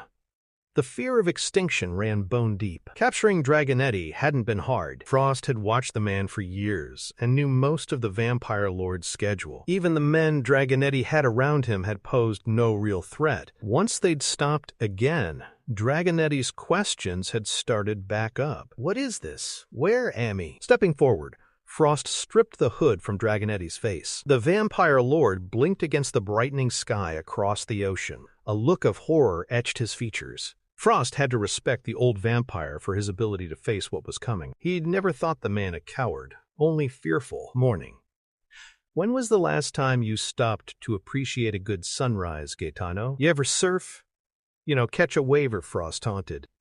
Then his tone turned to acid sarcasm. Oh, that's right, you were born a vampire. You've never had the pleasure, have you? Well, I'm glad the two of us could share this moment together. Really, you don't know how much it means to me. See, deep down in my heart, I'm actually a fairly sentimental kind of guy. He checked his watch. The meteorologists had gotten so precise these days they could time a sunrise to the second. A sliver of gold appeared out above the hills, knifing into the heart of the gathered clouds. Frost saw the fear touch Dragonetti, but the Vampire Lord didn't beg. Frost ripped the man's coat from his shoulders, unveiling more of him. As the weak sunlight touched Dragonetti, it made his skin blacken and smoke in spots, acting as though live coals were buried deep in the wrinkled flesh. Do what you want, Frost, Dragonetti said in a calm voice. It won't make any difference. That's just it, Gaetano. I don't want to do this, but you give me no choice. You just don't fucking get it. You'll never be a pure blood. You'll never rule us. The stated accusation cut Frost deeply, more than he would have thought possible. Still, he made himself ignore it. He took a pair of pliers from his back pocket, showing them to Dragonetti. Hold him, Frost told Quinn. The big vampire seized Dragonetti from behind, pinning his arms. Frost stepped forward and forced the Vampire Lord's mouth open. As Dragonetti shrieked in pain and anger, Frost moved quickly, clamping the pliers on each fang, then wresting them from their fleshy beds. Blood dribbled from Dragonetti's mouth. Finished, Frost forced the Vampire Lord to his knees in the incoming tide. Dragonetti's face charred in earnest now, chunks of it peeling away, leaving burning bone beneath. Time's up, pure blood, Frost said. Guess you just got a little too long in the tooth, Quinn said. Mercury shook her head at Frost as he put on his motorcycle helmet and left the visor up. Sony, Quinn said, couldn't resist. The first rays of daylight fell upon the old vampire, eliciting howls of pain, rage, and fear. His skin sizzled and smoked, finally catching fire in a half-dozen different spots. Frost flipped down his visor, totally secure inside the motorcycle helmet. The Vampire Lord seized Frost's hand, trying to pull himself up. Frost watched as Dragonetti exploded in a flash of blinding white light like nothing he'd ever seen before, a definite reminder of how old the Vampire Lord had been. Curiously, Frost felt a small pang of remorse, but the feeling quickly ebbed when Dragonetti finished burning. The ash drifted out on the tide. The other 11 Vampire Lords were already in the conference room when Frost arrived. They all watched him as he walked around to the vacant chair at the head of the table. He smiled confidently, then sat in Dragonetti's chair. They all knew what it meant. Even Palantine, who appeared the most disappointed of all. "What have you done with Dragonetti?" the second-in-command demanded. Reaching into his pocket, Frost took out Dragonetti's bloody fangs. He tossed them casually onto the tabletop, watching as they skidded across the polished veneer of the wood. "Dragonetti is dead," he stated. The fangs came to a stop in front of Palantine, who, for the first time that Frost could recall, showed signs of fear. Silently, Frost gazed into the eyes of each of the vampire lords gathered at the table. No one said anything. Frost nodded, making sure they all understood. "You're all working for me now." Chapter 32. Struggling with a control panel for the centrifuge Whistler was helping her take out of the back of a van, Karen Jansen saw Blade emerge from his room. He watched them as she and Whistler lowered the centrifuge to the floor. Tight and compact, Blade looked both unforgiving and unforgiven. His attire was still black, but geared more for casual strolling through the streets. He glanced at the centrifuge and other medical equipment on the floor of the workshop. Then he flicked his black-lensed gaze back up to Karen as he strapped on his bandolier of silver stakes and secured the sword scabbard down his back. He took a piece of paper from his jacket and handed it to Whistler. Seeing the curious glyphs on it, Karen recognized the paper from the ancient book last night. She hadn't even thought to ask if Blade had shown it to Whistler. In all the confusion, she supposed it had been forgotten. But then Blade hadn't exactly been sociable since their return either. "Written in blood," Whistler commented. "What is this?" Blade shook his head. "I took it from the archives. It's from the Book of Erebus. I think it's what Frost has been working on. Can you read it?" Whistler stared more closely at the page, pulling it back and forth and turning it from side to side. "It's something about the blood god, the chosen one setting him free." He finally gave up and shook his head. "I don't know. I can't make the rest of it out." Blade handed over the zip drive that Karen remembered him taking from the fat Asian vampire's computer. "Maybe this'll help," Blade said. Laying an affectionate hand on a newly installed computer, Whistler said, "We'll figure something out." Then he looked deliberately at Blade. Blade looked at all the equipment sitting around the room. "What's all this?" "We made a trip to the hospital last night," Karen said, "and borrowed some equipment." Blade shook his head. "For your miracle cure?" he asked sarcastically. Karen's anger sparked and turned white-hot in an instant. But before she could respond, Whistler stepped between them, setting toolboxes filled with parts on the centrifuge. "I think she's onto something, Blade," the old man said. He turned to Karen. "Show him." She stared at Blade, daring him to say no. Blade waited a beat, then shrugged. Karen crossed to the operating theater and opened the refrigerator. She pushed aside steaks and vegetables she and Whistler had also bought while they were out all night. Today was going to be an all-work day, with no outside interruptions. She took a syringe filled with blue fluid from a foam rubber-lined protective plastic case. "This is EDTA ethylene diamine tetracetate," she said. "It's an anticoagulant. We use it to treat blood clots. Vampire blood is thinner than humans, though. Watch what happens when I introduce some into a sample." She put a slide under the microscope. "This is vampire blood from a sample Whistler had on hand. Take a look." Reluctantly, Blade moved forward and peered through the microscope. "Now watch." Karen injected the contents of the syringe onto the slide. Immediately, the blood on the slide atomized, exploding outward in a fine mist that also managed to burst apart the glass lens of the microscope. Blade pulled back. "Some cure." Whistler chuckled and limped away to a customized street bike he'd been working on lately. The motorcycle sat in one corner of the big room, nearly finished and looking like a gleaming, flexed muscle. Karen wanted nothing more than to tear the cold smirk from Blade's face. "I'm still working on it," she said. Blade turned to go. Karen stopped him. "Wait. I need a sample of your blood." "Later," he told her. "I'm going downtown. I need more serum." Whistler wheeled around, still close to the motorcycle. His voice was stern when he spoke. "The serum can wait. This is more important." Grudgingly, clearly indicating that he thought she was wasting his time, Blade faced her and rolled up his sleeve. Karen gazed at him, marveling at his body's constitution. There weren't even any scars left over from the previous night. She took a fresh hypodermic from one of the boxes she'd brought from the hospital, located a vein, and pushed the needle home. Blade didn't move at all as the vacutainer began to fill. Behind him, Karen saw Whistler bring a handkerchief to his lips and begin coughing. The spasm racked his body, almost doubling him over. She'd noted the coughing fits during their talks last night, but this was worse. "I noticed he seemed ill last night," she said to Blade. "Is he sick? Cancer?" Blade answered. A cold chill of dread filled Karen as she heard the word. She slipped a new tube onto the vacutainer and began to fill it as well. "You care about him, don't you? We've got a good arrangement, that's all. Whistler makes the weapons, I use them, the vampires die, end of story." Karen finished the third sample and took the needle from his arm. She directed her hard gaze on the black lens stare before her. "My mother used to say that a cold heart is a dead heart." Blade rolled his sleeve down. "Your mother sounds like a Hallmark greeting card." He slipped his Mac pistol into a shoulder holster rig, then shrugged into his leather jacket. "I'd wish you luck, Doc, but I never put much stock in optimism." She watched him head toward the Dodge Charger.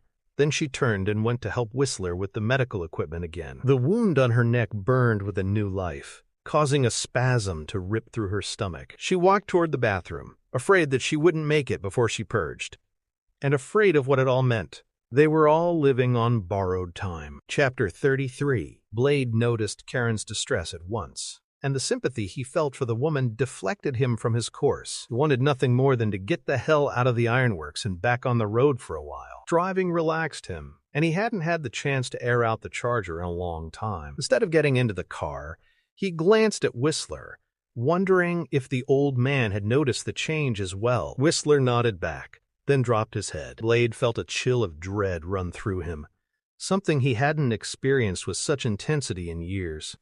He looked back at Whistler. "Yeah," the old man said, polishing one of the motorcycle's mirrors. "Know how you feel. She's a good kid, been working her ass off." "Damn it," Blade said.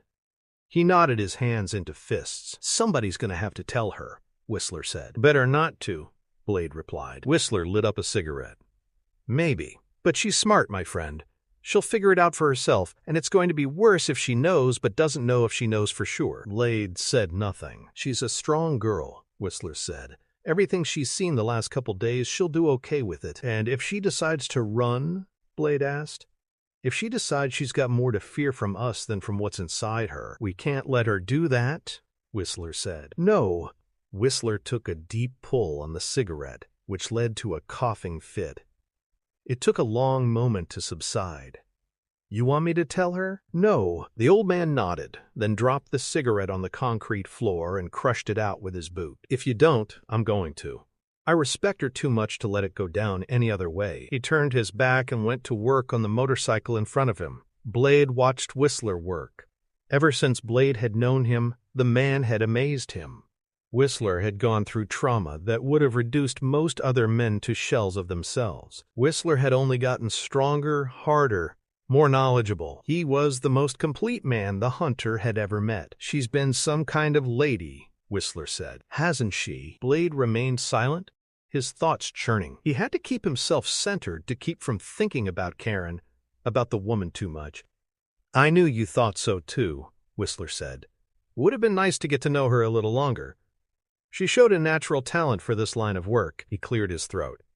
"Waiting ain't gonna make it any easier," chastised. Blade turned and walked to the bathroom, reaching up behind him to adjust the sword in its sheath. Cursing himself for a fool, knowing he was only asking for more trouble, he followed Karen into the bathroom off the workroom. He went through the door after the sound of retching had passed. She looked pale and wan, her hair was a mess, and the whites of her eyes held streaks of red as she blotted her mouth with a tissue. Peeling the dressing from her wound revealed an infected, gangrenous mass centered around the bite marks. She ran water over her hand, then rubbed it onto her face, catching his reflection in the mirror in front of her. Blade felt sorry for her then, felt bad about the way she was determined to beat her head up against a stone wall. There was no cure. If there had been, Whistler would have found it. No one knew vampires better than Whistler. "You don't look good."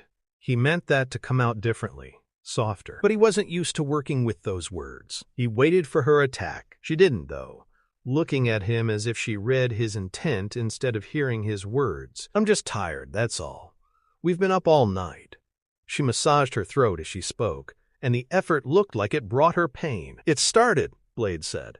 He moved quickly, seizing her jaw in his fingers. "You've got another day or two at most." Wordlessly, Karen pushed past him, headed back for the door. He grabbed her wrist, gently restraining her, wishing there was something he could say to make everything better. All he said was, "For what it's worth, I'm sorry. You make it sound like I'm already dead." Blade didn't say another word, but in his mind, maybe she was.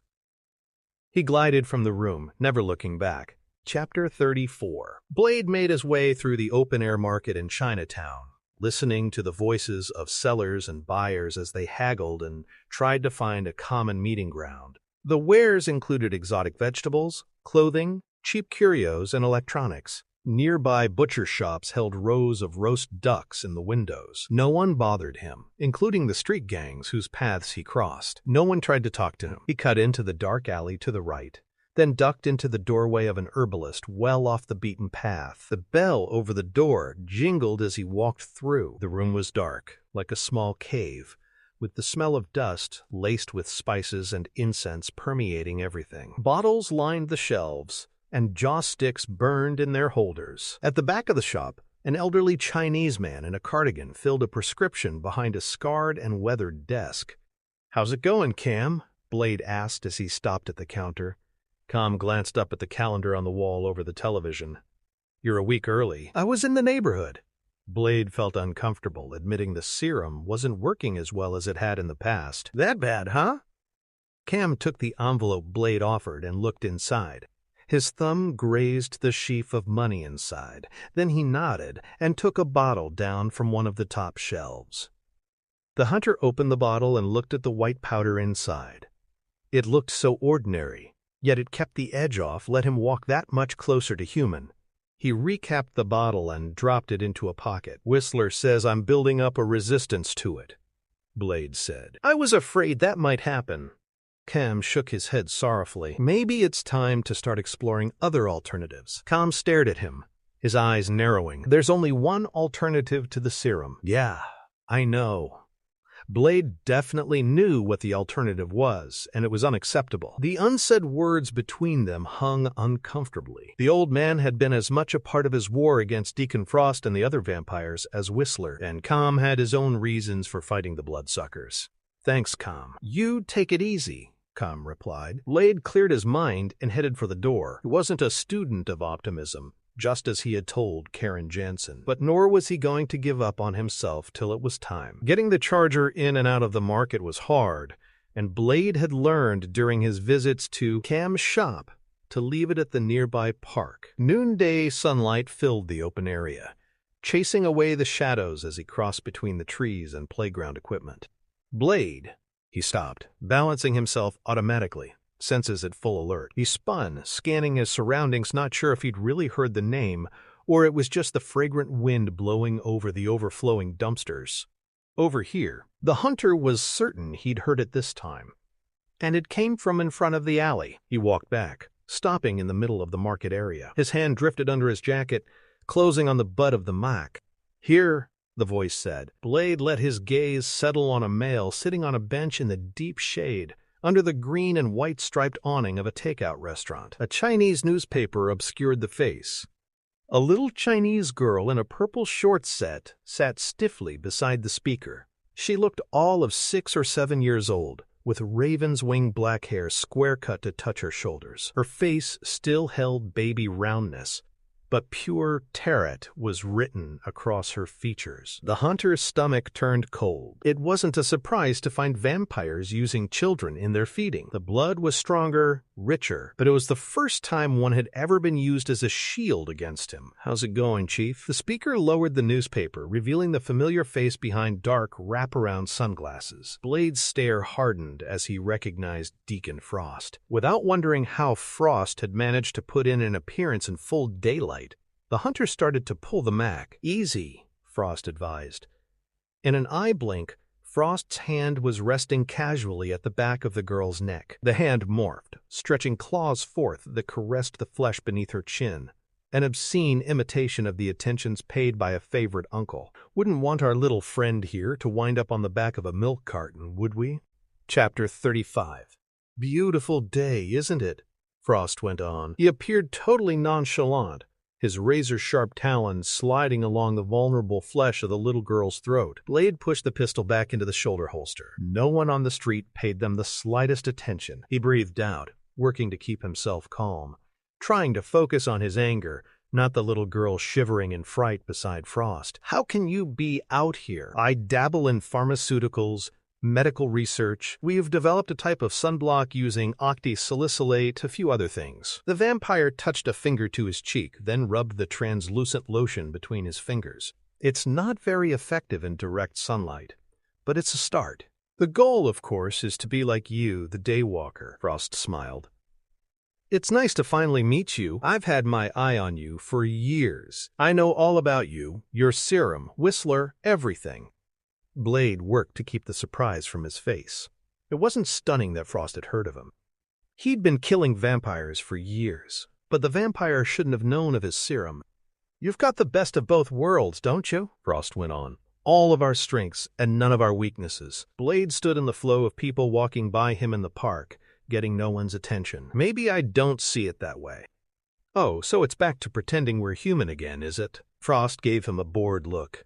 Spare me the Uncle Tom routine. You can't keep denying what you are. The creature leaned forward conspiratorially. You know what your problem is? You hate yourself.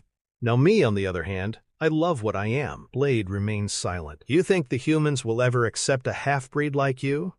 They can't. They're afraid of you. Frost regarded him full on, and they should be. Look at you.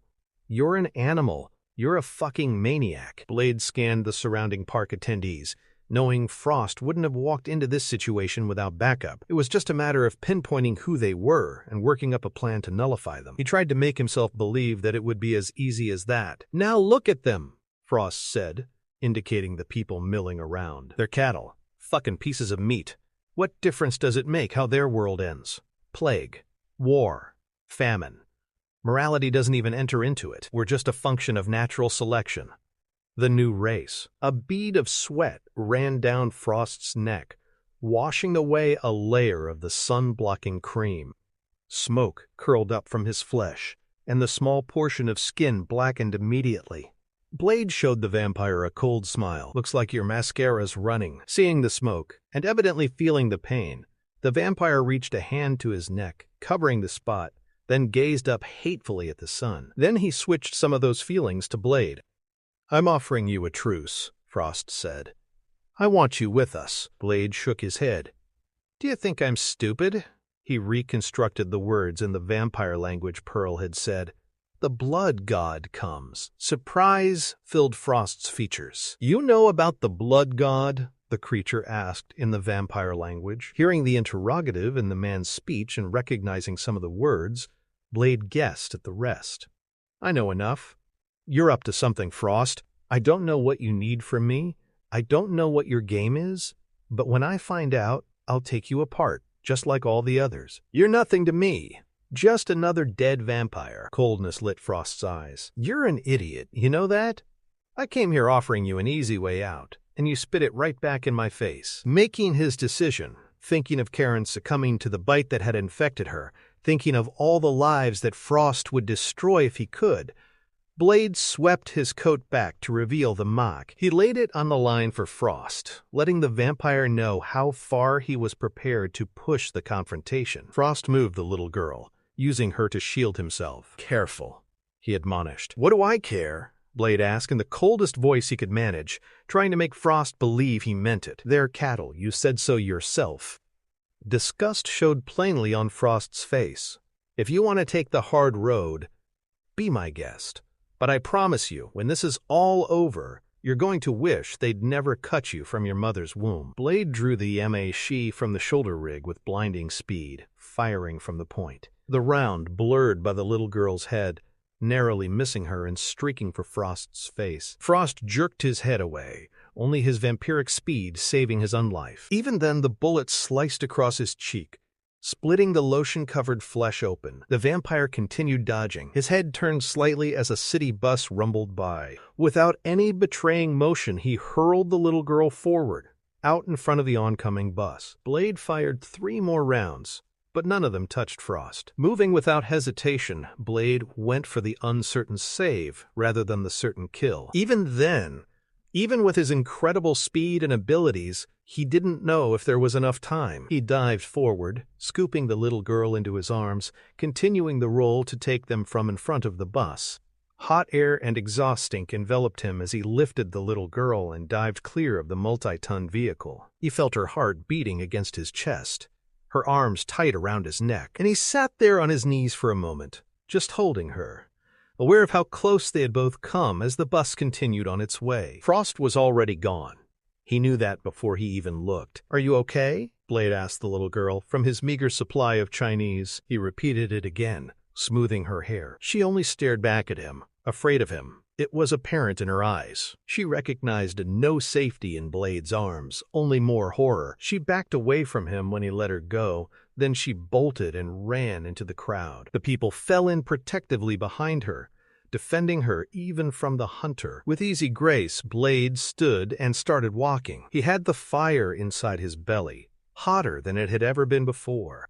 It was the old anger, born of the fact that every normal person would know he was not one of them and that he never could be. Instead of giving in to it, he concentrated all his thoughts on Frost. If he was going down a victim of the thirst that waited to rage inside him, he was going to bring Frost down first. That was a promise he made to himself. Chapter 36. Daylight streamed against the windows of the ironworks, little of it getting through the layer of paint covering them.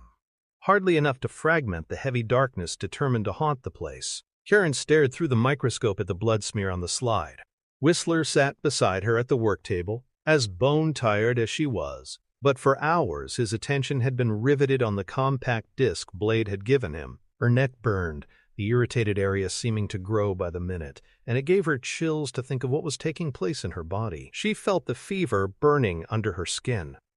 "Run me through that again," Whistler asked. She didn't get mad at him for his inattention. Both of them were working on areas that might help them all. Neither avenue could be ignored at the moment. "All right," she said, having to work to make herself think clearly. "It's simple and elegant. Why do vampires need to drink blood?" "Their own blood can't sustain hemoglobin," Whistler replied. She knew she must have asked him that question at least a dozen times before, but he didn't show any impatience with her asking it again, and the answer helped her keep her focus when her mind wanted to concentrate on her own problems and where Blade might be at the moment. "Right, so vampirism is a genetic defect, just like hemolytic anemia." Whistler nodded, his eyes still scanning the decrypted pages of the Vampire Bible. Since the beginning, Karen had been very impressed by the old man's knowledge. For someone who hadn't been grounded in chemistry or biology other than high school classes, he was amazingly well taught. But then, the man had possessed an incredible motivation. "That means we have to treat it with gene therapy," she said. "Basically, you'd have to rewrite the victim's DNA with a retrovirus. It's injected into the bone marrow cells. It causes the host's DNA to mutate. They've been using it to treat sickle cell anemia." She rolled up her sleeve and reached for a prepared syringe. Whistler turned from the computer monitor at once, hesitation flickering across his craggy face. "You sure that's safe?" He nodded at the microscope on the table, the one that had been destroyed earlier by the chemical reaction. "No," she admitted. "But since there don't appear to be any other guinea pigs around," she left the rest unsaid, both of them knowing that the disease in her own system was advancing. She had no choice. The serum bad to work. Whistler got up and walked over to her, and for a moment she was afraid that he would try to stop her. She saw the effort it took for him to stop himself. "You actually think this could work?" Karen injected herself, feeling the dose knot up under her skin. Then it began racing through her system, running hot and cold. "On me, yes. On Blade, I'm not so sure." The first effects of the inoculation passed, leaving her only a little lightheaded. "I think I can cure anyone who's been bitten. Blade's more difficult. He went through the change in utero. The virus is part of his DNA. I probably can cure him, but it's going to take some time." "Damn!" Whistler's curse sounded tired and old. He tried to cover his feelings by lighting a cigarette. "I can keep trying," Karen said. Whistler shook his head, turning his attention back to the computer he was working on. "We're out of time," he pointed at the monitor. "You saw what was on that disc Blade brought back. We know what Frost is after now." Suddenly, an alarm sent a strident squeal speeding through the ironworks. The sound of breaking glass followed on its heels. "What's wrong?" Karen asked. Whistler scrambled, getting the most out of his injured leg. "Shit, it's the motion sensors." He reached for a stake shotgun and lowered his voice to a whisper. "Get out of here." But before she could move, a black-clad figure, wearing a motorcycle helmet, rushed at them with supernatural speed. It leaped for them, moving with a quickness that most people wouldn't have given him credit for. Whistler pulled the shotgun up into the crook of his arm and racked the slide. He fired, and Karen saw the black-clad figure double over in midair. In the next heartbeat, the black-clad figure turned into a tower of ash and scattered. By then, Whistler was already firing at the next opponent, putting a silver stake through its head. Even if Karen had been willing to leave Whistler, she couldn't have. Everywhere she looked were more of the black-clad figures. They even smashed in through the windows, streaking for them. She pulled the Glock blade had given her from the lab coat pocket and fired.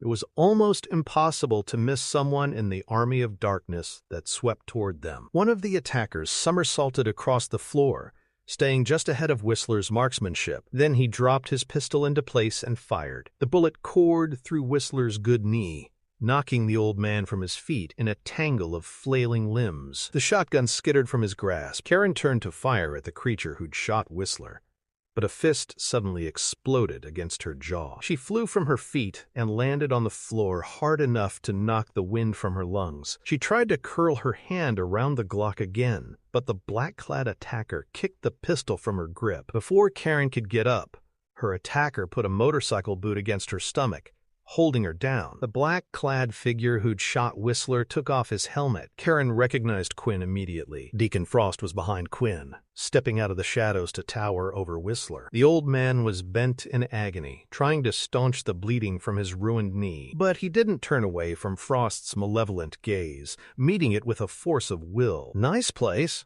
Frost said, looking around. "Took us a while to find it. If you're gonna bite me, get it over with, you snot-nosed sack of shit," Whistler growled. Frost bent over and slapped the old man in the face, snapping Whistler's head back against the concrete floor.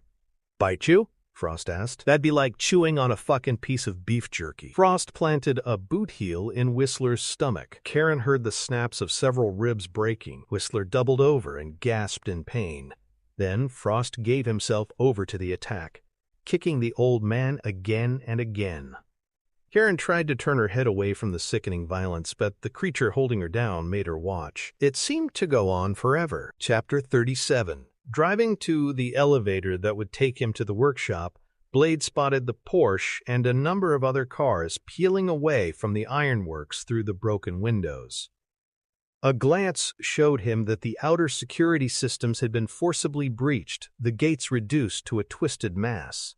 He pulled into the elevator and triggered the remote control. It seemed like forever before the door opened again. Senses electric with adrenaline, survival, and fear, Blade stayed inside the Dodge Charger when he saw the first of the damage in the workshop. He pulled the shotgun from the sliding rack under the back seat, then laid it against the dashboard. He switched on the car's headlights, chasing away the few shadows remaining in the room. He waited for a time, growing more impatient when nothing happened. His imagination, fueled by every cruel vampire attack he'd ever seen, ran rampant. Unable to wait any longer, unable to sense any of the creatures remaining in the workshop, he opened the door and got out. He kept the hamac at the ready, holding it in both hands as he walked through the large room. "Whistler? Karen?" There was no response to his calls. Nothing had been left untouched. It looked like a major force of nature had whipped through the workshop, leaving a stream of wreckage in its wake. But there were a few bodies, too,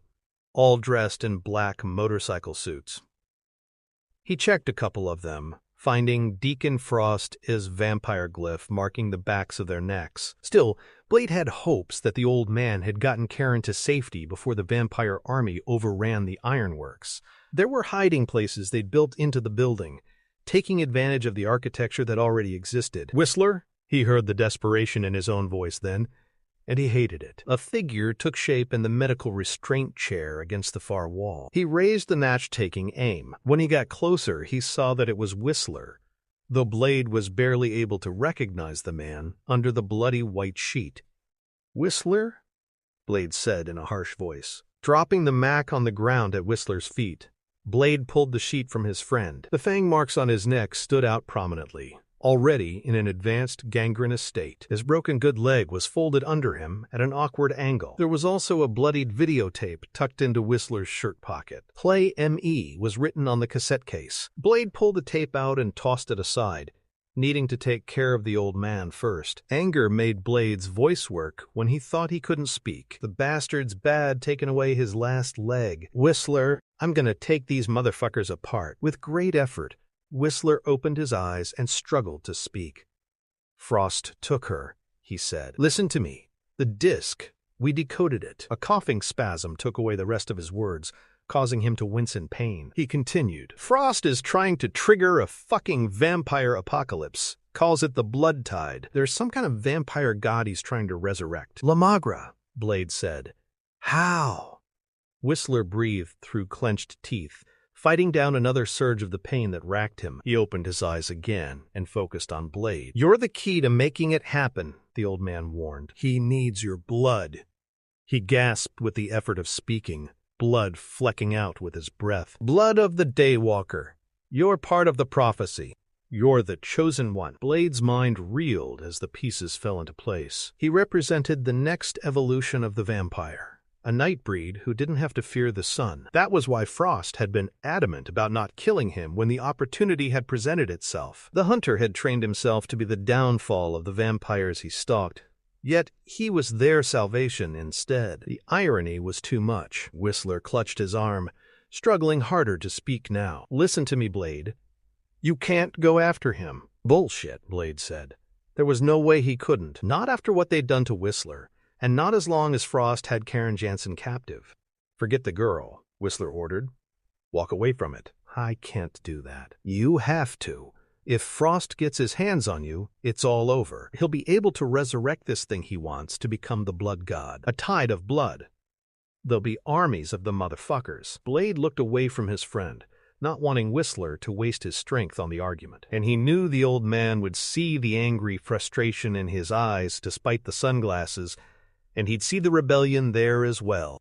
Blade wasn't about to let it go. Shaking, Whistler's hand lost strength enough to hold on. His hand dropped away from Blade's arm. "Ah, shit," the old man said. He took a deep breath. "You're gonna have to finish me off. Don't want me coming back." The hunter felt tears burning at the back of his eyes, felt his throat close up as if a vice were tightening on it. He remembered clearly how alone he'd been before Whistler found him, and how afraid. It was all coming back to him now in a Nova-hot rush. Blade spoke past the rock in his throat, denied everything that he knew to be true. "No, we can treat the wounds." Whistler looked at him, tears in his eyes too. "Too far gone, and you know that." He took in another breath, fighting for it. "Give me your gun." Chapter 38. Blade struggled to make his voice work. "Whistler, I can't." The old man gripped Blade's arm, but the hold contained only a shadow of the strength the hunter remembered. His words carried conviction and the knowledge of what he was asking for. Both of them. "Give me the goddamn gun. I trained you for this, damn it." "Don't you dare be weak. I need you strong."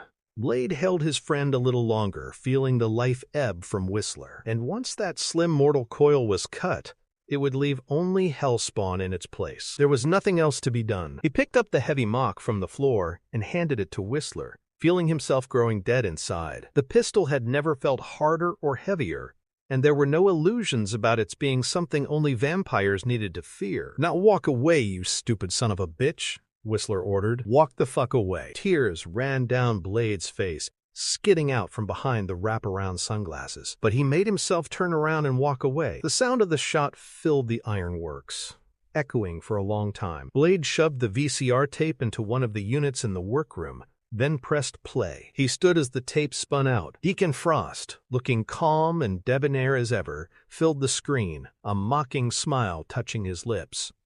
"Hello, Blade," Frost said. "By the time you watch this, Mr. Whistler will no doubt be dead.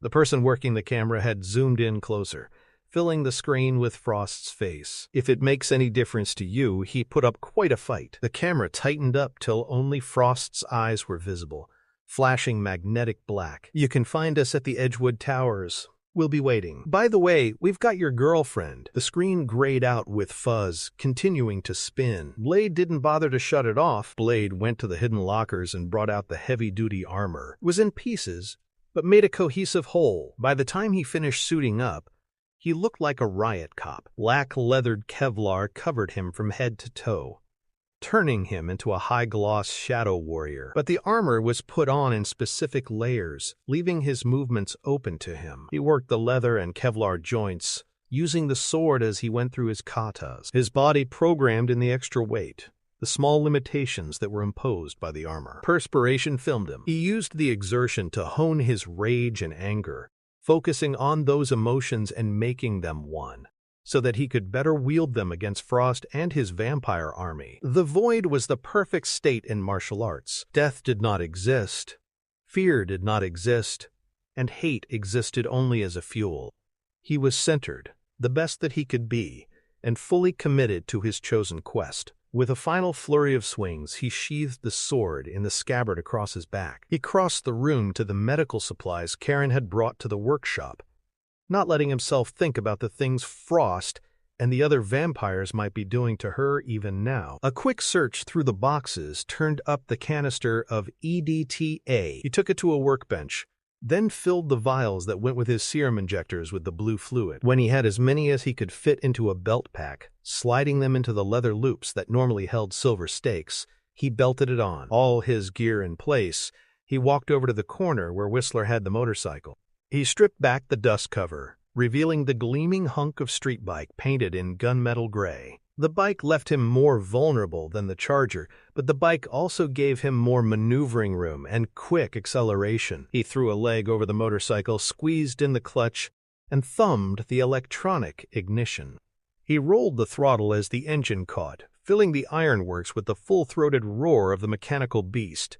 Letting the clutch out fast, he leaped from the corner and sped toward the ironworks door. It was hell on wheels, death come a-walking. Chapter 39. Karen looked across the expensively furnished room where she had been held for the last few hours and saw the blonde vampire standing in the doorway. She hadn't even heard the woman open the door. At first, Karen ignored the vampire, but the cold glass and slate of the penthouse left her little to focus on. Frost's taste were artistic minimalism. She tried in vain to find a comfortable position on the couch. Quinn and Frost walked into the room, followed by a number of men who stood guard. "Why am I still alive?" Karen demanded of Frost. The vampire chief grinned at her lazily, taking a seat across from her. "I want to talk to you," Frost said.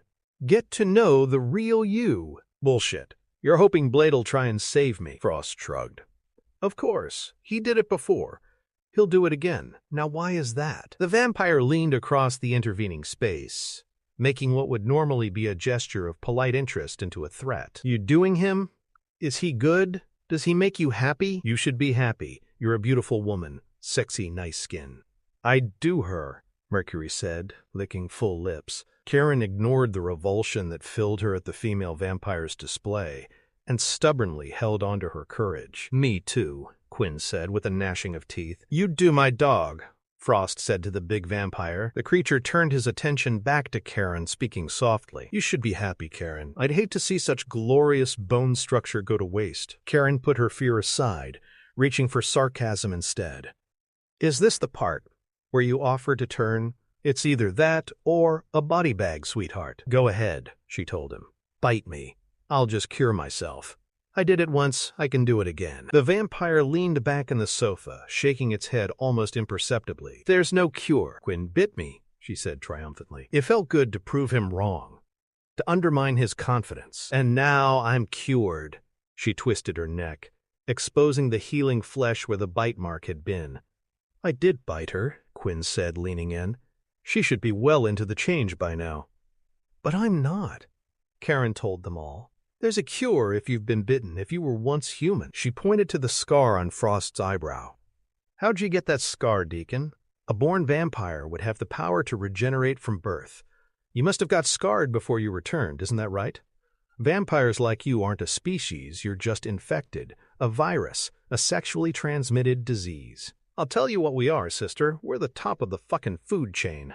Frost snarled with venom. The blood god La Magraw's coming, and after tonight, you people are fucking history. The blood tide is coming, and you better get ready for your worst nightmares. The creature reached out faster than she could react to him and put a forefinger against her temple. At his touch, his hand resting on her temple, electrical explosions occurred in Karen's brain, taking her away from the room. A whole new world was built around her, and all 5 of her senses were plugged into it. She knew it couldn't be happening.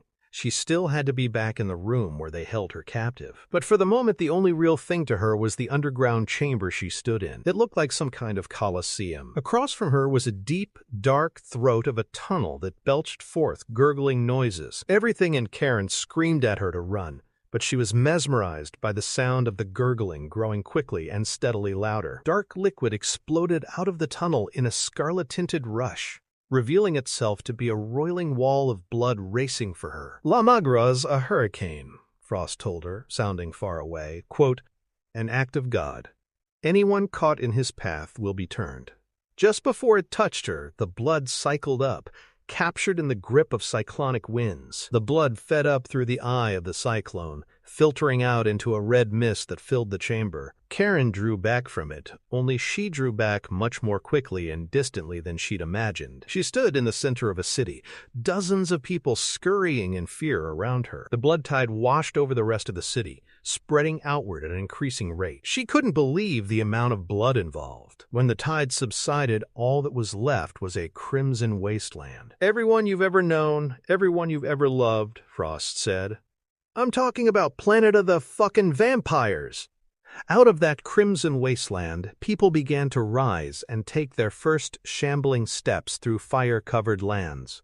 Then Karen realized they weren't people anymore. They were vampires, an endless army of them. It won't matter who's pure blood and who's not, Frost roared. How are you going to cure the whole fucking world? Horrified, Karen tried to move again, this time succeeding in breaking the contact Frost had with her. She gazed up at the vampire, realizing the full extent of the enemy Blade and Whistler had stood against. Her head hurt from the electrical impulses that had jumped through her brain, and from the adrenaline overflow that had slopped through her body. And Blade's blood is the key, Frost went on. That's the beauty of destiny.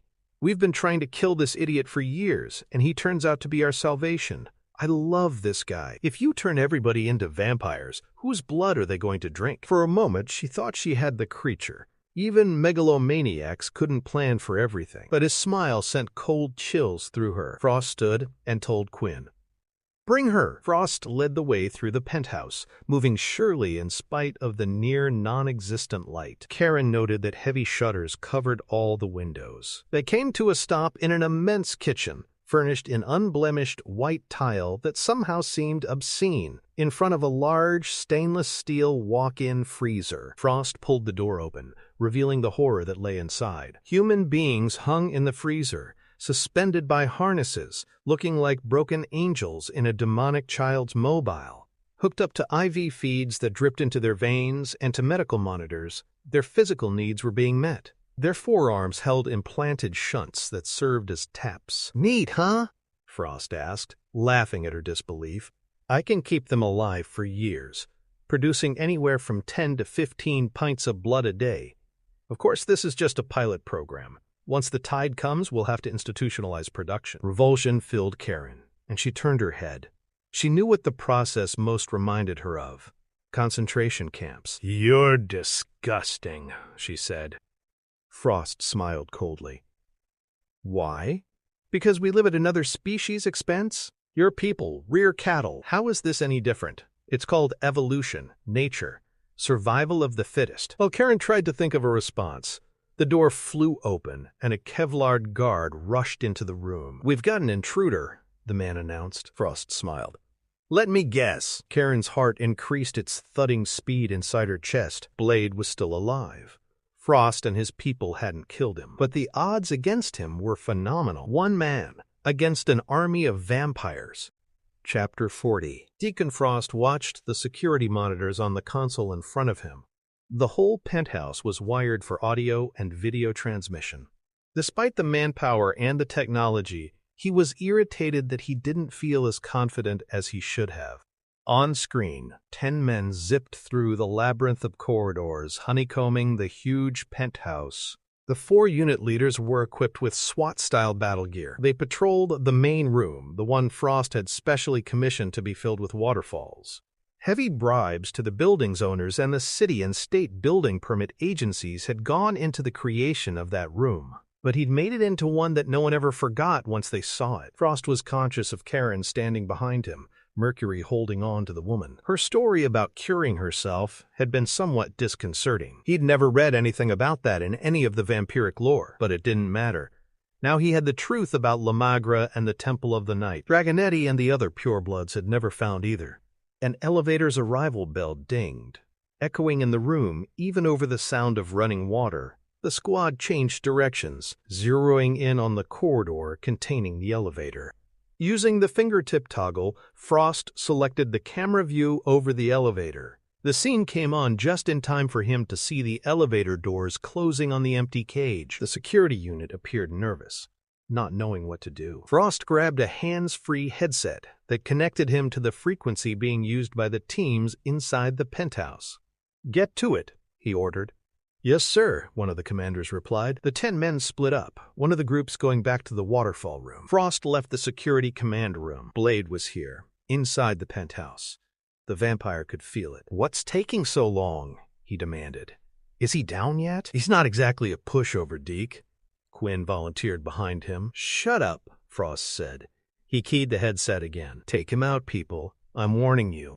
He's just one guy on foot." Blade watched 5 of the security guards re-enter the waterfall room of Frost's penthouse. Behind the frosted glass, he sat motionless on the motorcycle. The elevator he'd used to get to the penthouse had some natural weaknesses he'd exploited. First of all, it was a freight elevator that led to the underground parking garage. It was also privately maintained and operated by Frost, which meant there'd been no innocents involved when Blade had killed the familiars guarding it. Neither of them had gotten a chance to relay a message. However, he hadn't known the security access code that shut off the alarm system, announcing his arrival at the penthouse floor. He'd arrived, and the alarm had gone off, but he'd still been fast enough to get away from the patrol. Now it was time to turn the tables. Memorizing the positions of the men spread out before him, Blade drew the clutch in, then pressed the electronic ignition. The motorcycle fired to life at once, and he popped the clutch as he twisted the accelerator. The big bike reared like a stallion and charged through the frosted glass into the waterfall room, surprising the hell out of the security personnel who thought they'd been hunting him. The bike came down hard and heavy in the middle of them, landing on one of the humans and killing him instantly. Skidding away from the bike and the dead man, Blade pushed himself up, filling his hands with the Mach and the shotgun. He triggered rounds automatically, a killing machine working his way through a thorough agenda. The security team were a mix of vampires and familiars, and the way they fell or blew apart told him which were which. Not a single shot hit him in return. Everything grew still except for the hiss of the water and the lone man who'd fallen into the pool around the big waterfall. Blade walked over to him, reloading both weapons. He sheathed the Mach and kept the shotgun in both hands. Peering down into the water, he saw a human male attempting to get back up, his features blurred by the rippling water. There was no pity in the hunter. Every man there was there by choice. Frost had no innocence around him. Blade swiveled the shotgun muzzle against the familiar's forehead. The man's eyes grew wide, frightened. "Please, no," he begged, still underwater. His words bubbled out in the liquid. "I'm human. I just work for them." With no trace of mercy in his heart, Blade squeezed the trigger and turned the pool of water the color of blood. The sound of small arms fire reverberated in the penthouse corridors, reaching Frost as he sped through the dining room, with Quinn and Mercury behind him. 2 of the guards dragged Karen Jansen along, and she was fighting every step of the way. Frost tapped the headset. "Do I hear gunfire? Did I tell anyone to start shooting? Jesus Christ, you assholes, I need him alive." Clicking out of the frequency, he turned to one of his personal bodyguards. "Send the A-team and lock down the shutters." Blade wasn't going to escape, damn it, he thought. This was a trap, his trap, and it was foolproof. The Daywalker had nearly taken his last step. Chapter 41. Blade listened to the series of massive slams echoing around him. He raced through the corridors, spotting shutters on windows shutting all around him. Frost had chosen to lock down the penthouse. The hunter thought that was fine. It meant Frost couldn't get away from him either. The penthouse level was a maze of rooms and walls. He had expected no less. Deacon Frost wouldn't have thrown down the challenge and invited him into his territory without being certain of maintaining the upper hand. Two vampires carrying assault rifles raced at him from the other end of the room, baying their challenge. A door behind them was just closing, much smaller and less ornate than the penthouse's main door in front of the elevator. Blade racked the shotgun slide and targeted the running vampires. He blasted them both with stakes, and they fell like flaming scarecrows. Wrecking the slide again, the hunter heard the whisper of movement overhead. He looked up, bringing the shotgun up with him, but couldn't get the barrel around in time to shoot the vampire dropping down on him from the ceiling. He met the vampire's fall with the shotgun's barrel, slamming it into the creature's face like Griffey Jr., going for the upper deck. Teeth shattered, and the vampire's head jerked violently to the side. Incredibly, the creature took the damage and rolled to a standing position on the carpet as soon as he touched down. The vampire leaped at Blade again, his features masked by rage and pain, mouth distended wide open to reveal only one fang left. Holding the shotgun with a fist, Blade filled that gaping mouth with a silver stake that exploded the creature's head. The penthouse door opened in front of Blade. He whipped his shotgun up and fired instantly. The door partially protected the vampire, taking cover behind it, but didn't manage to conceal him completely. The stake tore the vampire's face away in a flaming rush of destruction. Running to the door, Blade jammed his foot against the doorsill before the lock could catch. Another vampire stood on the other side of the door and fired a handful of rounds at the hunter. Blade felt two of them slam into his body armor, knocking him back several inches. He kept his foot in place and thrust the shotgun's barrel into the room. The first charge took the vampire in the chest, ripping a burning hole where his stillborn heart lay. As he crumpled, Blade fired again, taking out another vampire behind him. He kicked the door open and stepped inside. The room before him was filled with expensive and elegant furniture.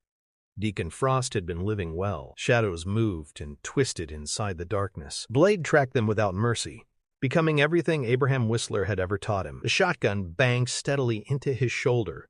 3 more rounds. One of them took out a vampire who had leaped behind the large couch. Another round blew up an ornate Japanese vase, showering orchids all over the room. The third slammed through the double glass doors leading out to a balcony area. Then the shotgun's breech locked back empty. Not having any time to reload, Blade slung the weapon and drew the mock. He crossed the room at a run, trying to figure out where Deacon Frost would be. The hunter didn't plan on making it out of the penthouse alive, but he didn't plan on Frost doing so either. From his estimate, the penthouse had 3 floors, plenty of rooms for Frost to hide out in. He went through the double-wide doorway at the back of the first room, noticing the security cameras with overlapping visual fields. A pair of vampires confronted him in the next hallway, lifting their weapons and unleashing a barrage of fire. Blade dived back behind the wall, feeling it shudder as it absorbed the impact of the bullets. When the auto-fire died down, he whirled around the corner and leveled the Mac before him. He squeezed the trigger twice, putting bullets through the hearts of both creatures. They staggered back and went down as the silver-tipped rounds continued their lethal attacks on their systems. Hurrying down the hall to the left, he found only an empty den. Turning back, he faced another vampire with a shotgun.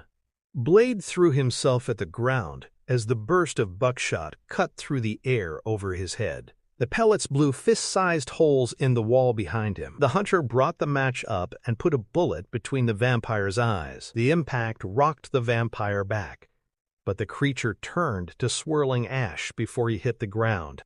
Gathering himself, Blade ran down the hall, loosing the final rounds to nail a vampire trying to escape.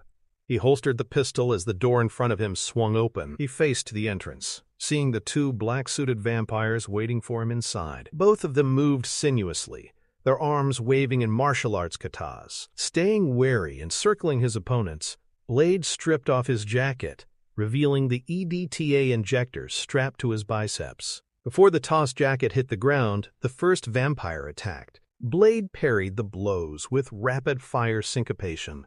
the sound of flesh striking flesh louder even than his breathing. He crossed, barely avoiding a spinning back fist that would have taken his head off if it had landed. Slipping one of the injectors from the biceps strap, he fisted it and stabbed it into the vampire SI before he could get away. Blade depressed the plunger, flooding the vampire's system with EDTA.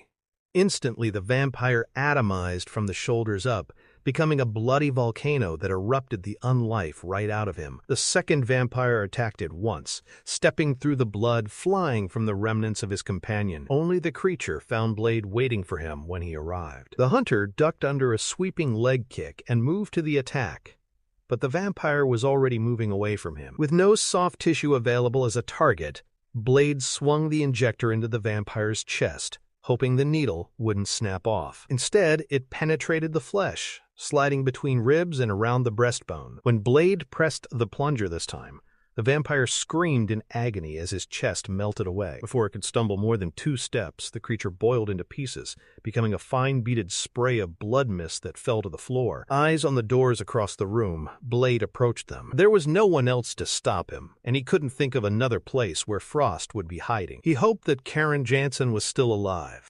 Chapter 42. Frost ran through the penthouse complex, listening to the reports over the headset radio. Mercury and a dozen vampires trailed behind him as he descended the stairs and raced for the rooms where Blade was sighted. "Where is he now?" Frost demanded. "Your sleep chamber," Mercury replied. Frost grinned, thinking about what and who Blade was going to uncover there. Perfect. He's in for the shock of his life. Blade reloaded his Mac and continued going forward. Beyond the doors was a vault. A huge stainless steel rectangle covered the floor, looking decidedly like a coffin. A small faceplate window allowed viewing. Biting cold filled the room. "Eric," a woman said in a soft voice. Blade whirled around, bringing the Mac up in spite of the confusion that suddenly filled him. "Mother." The word was torn from his lips before he knew it. His hands trembled, holding the pistol at the woman's chest. Lithely, impossibly, she rose from the stainless steel coffin, and she was his mother, looking just as she had in the driver's license picture 30 years ago.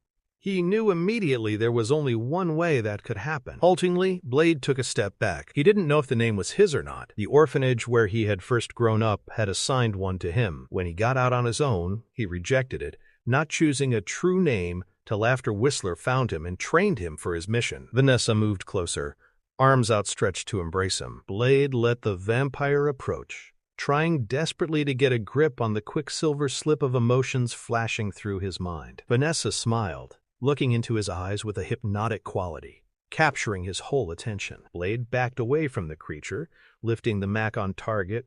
It wasn't her, he told himself.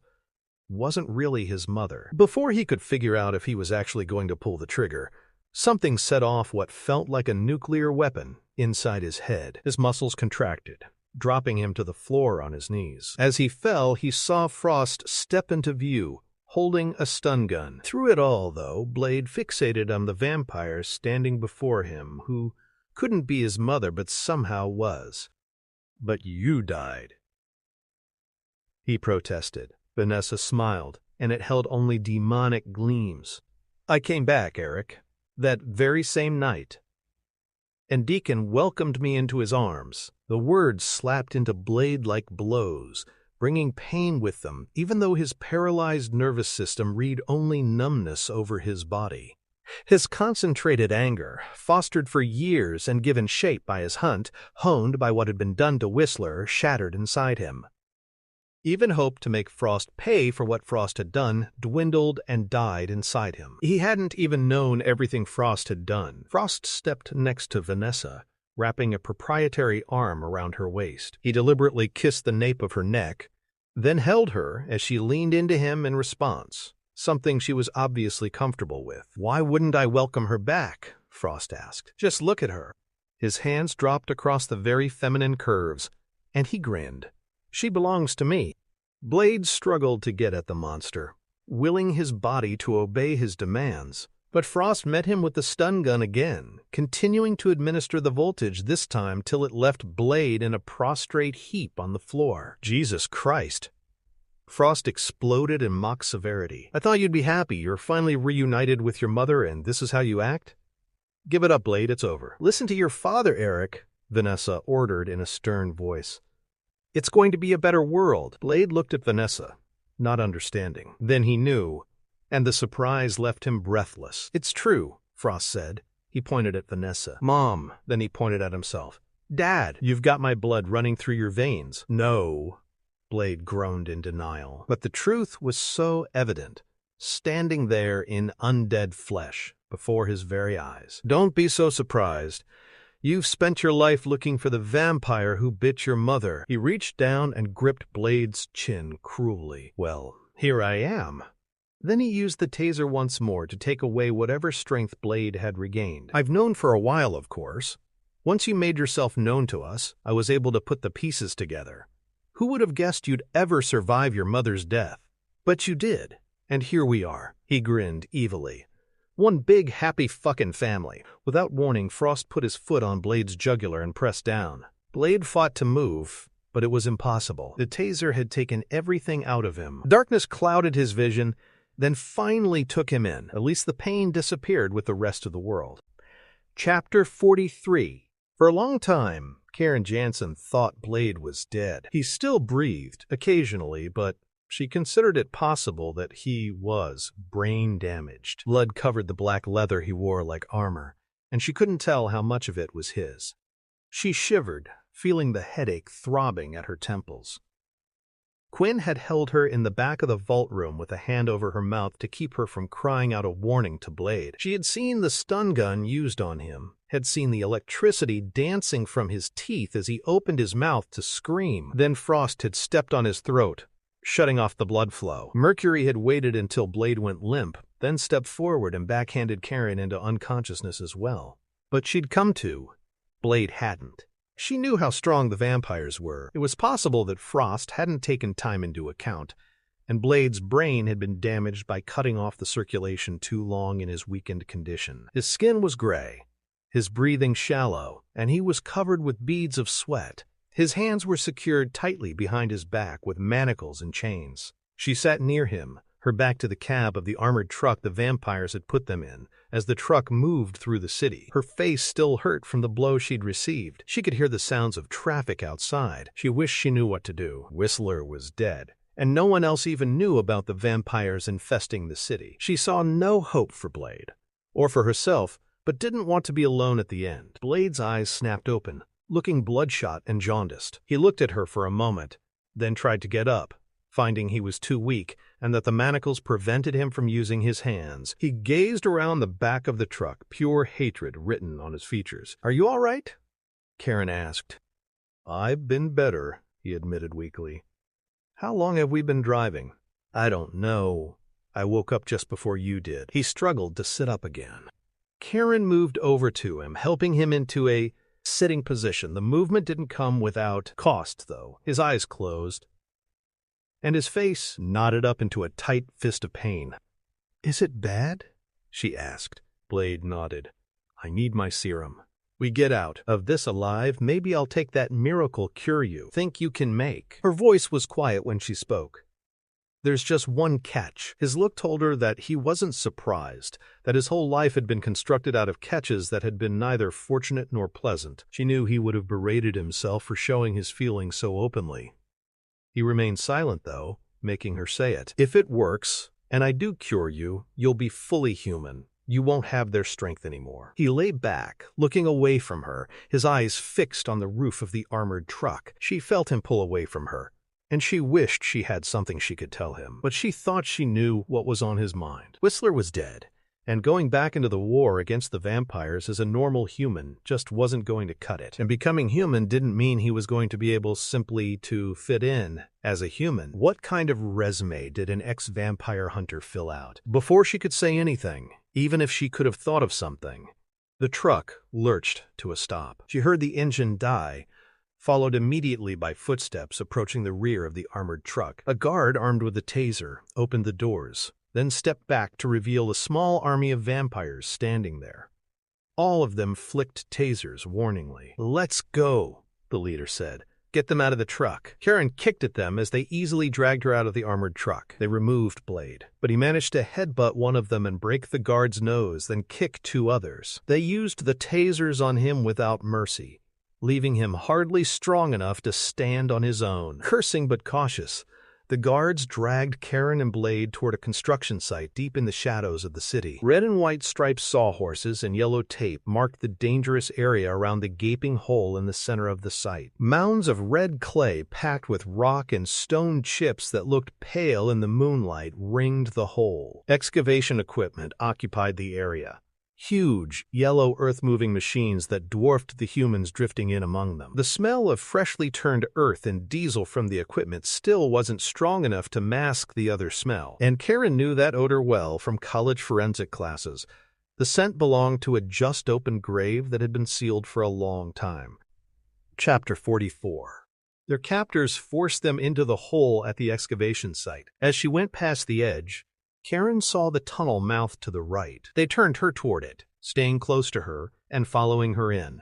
Vague illumination shone from inside the tunnel, bright enough that she could make out the thick collection of electrical cables snaking into the throat of the doorway. Lights strung across the top of the tunnel lit the way. She studied the stone walls as she passed them, seeing various pictographs and cuneiform alphabets chiseled in the walls. All of the walls showed signs of recent sandblasting. They went down and down into the tunnel, dropping well below ground level. More of Frost's armed guards stood along the way, gazing at Blade with contempt as he passed. Karen gave up trying to keep count of them. She'd passed way too many some time back. Even if they somehow managed to get loose, they weren't going anywhere. The tunnel veered again. Rather than submit to entering the next doorway, Blade rammed his shoulder into one of the guards and tried to rip free the knife sheathed on the man's leg.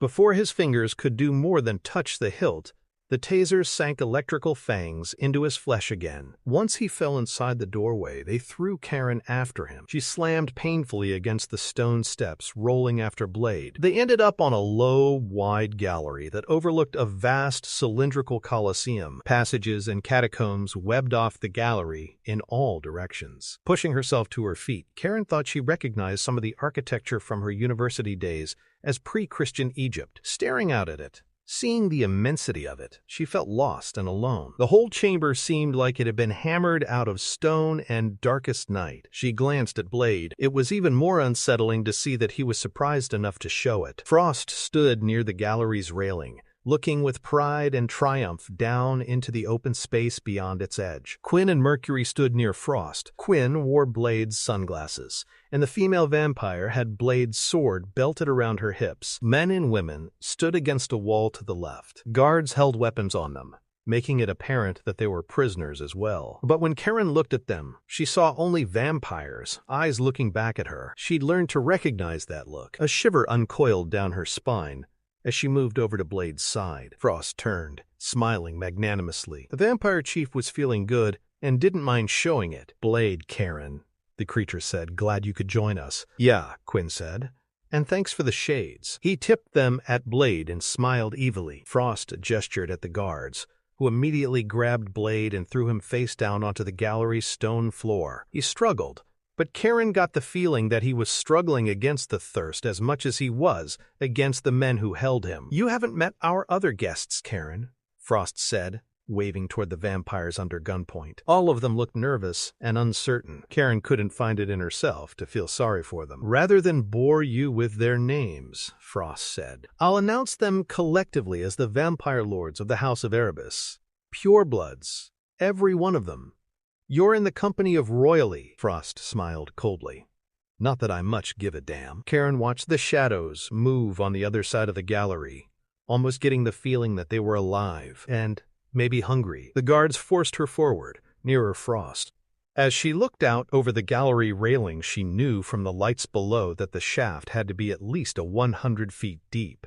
Turning back to look out over the gallery himself, Frost said, "Our ancestors called this place the Temple of the Night. Nice, isn't it?" Frost waved at the vampire lords. "Apparently these geniuses forgot it even existed. Can you fucking believe that?" Blade shifted under the weight of the guards holding him down. Animal savagery filled his bloodshot eyes. "Fortunately for us," Frost said, turning to look at Quinn and Mercury. "I'm what you might call a student of history." The vampire looked at Blade and grinned again. "So why are we here? Read the prophecy. This place was built for one reason, one glorious moment.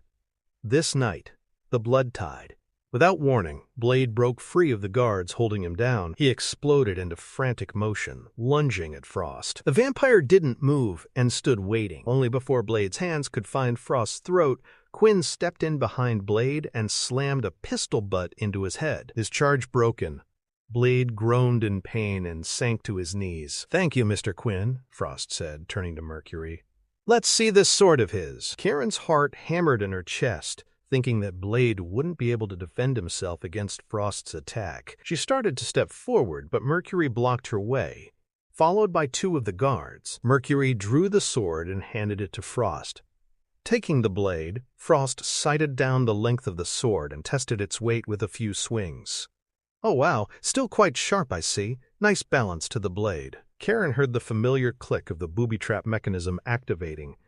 She waited, her breath tight in her throat, knowing that Frost was about to get maimed. "Titanium, isn't it?" Frost asked, as if he was picking out a rental car. "Acid-etched? I could get used to a weapon like this." The vampire whipped it through the air a few more times, then pressed a stud on the sword hilt. Karen still waited, but it became immediately apparent that the booby trap had been deactivated. "You think I didn't know about that?" Frost asked sarcastically.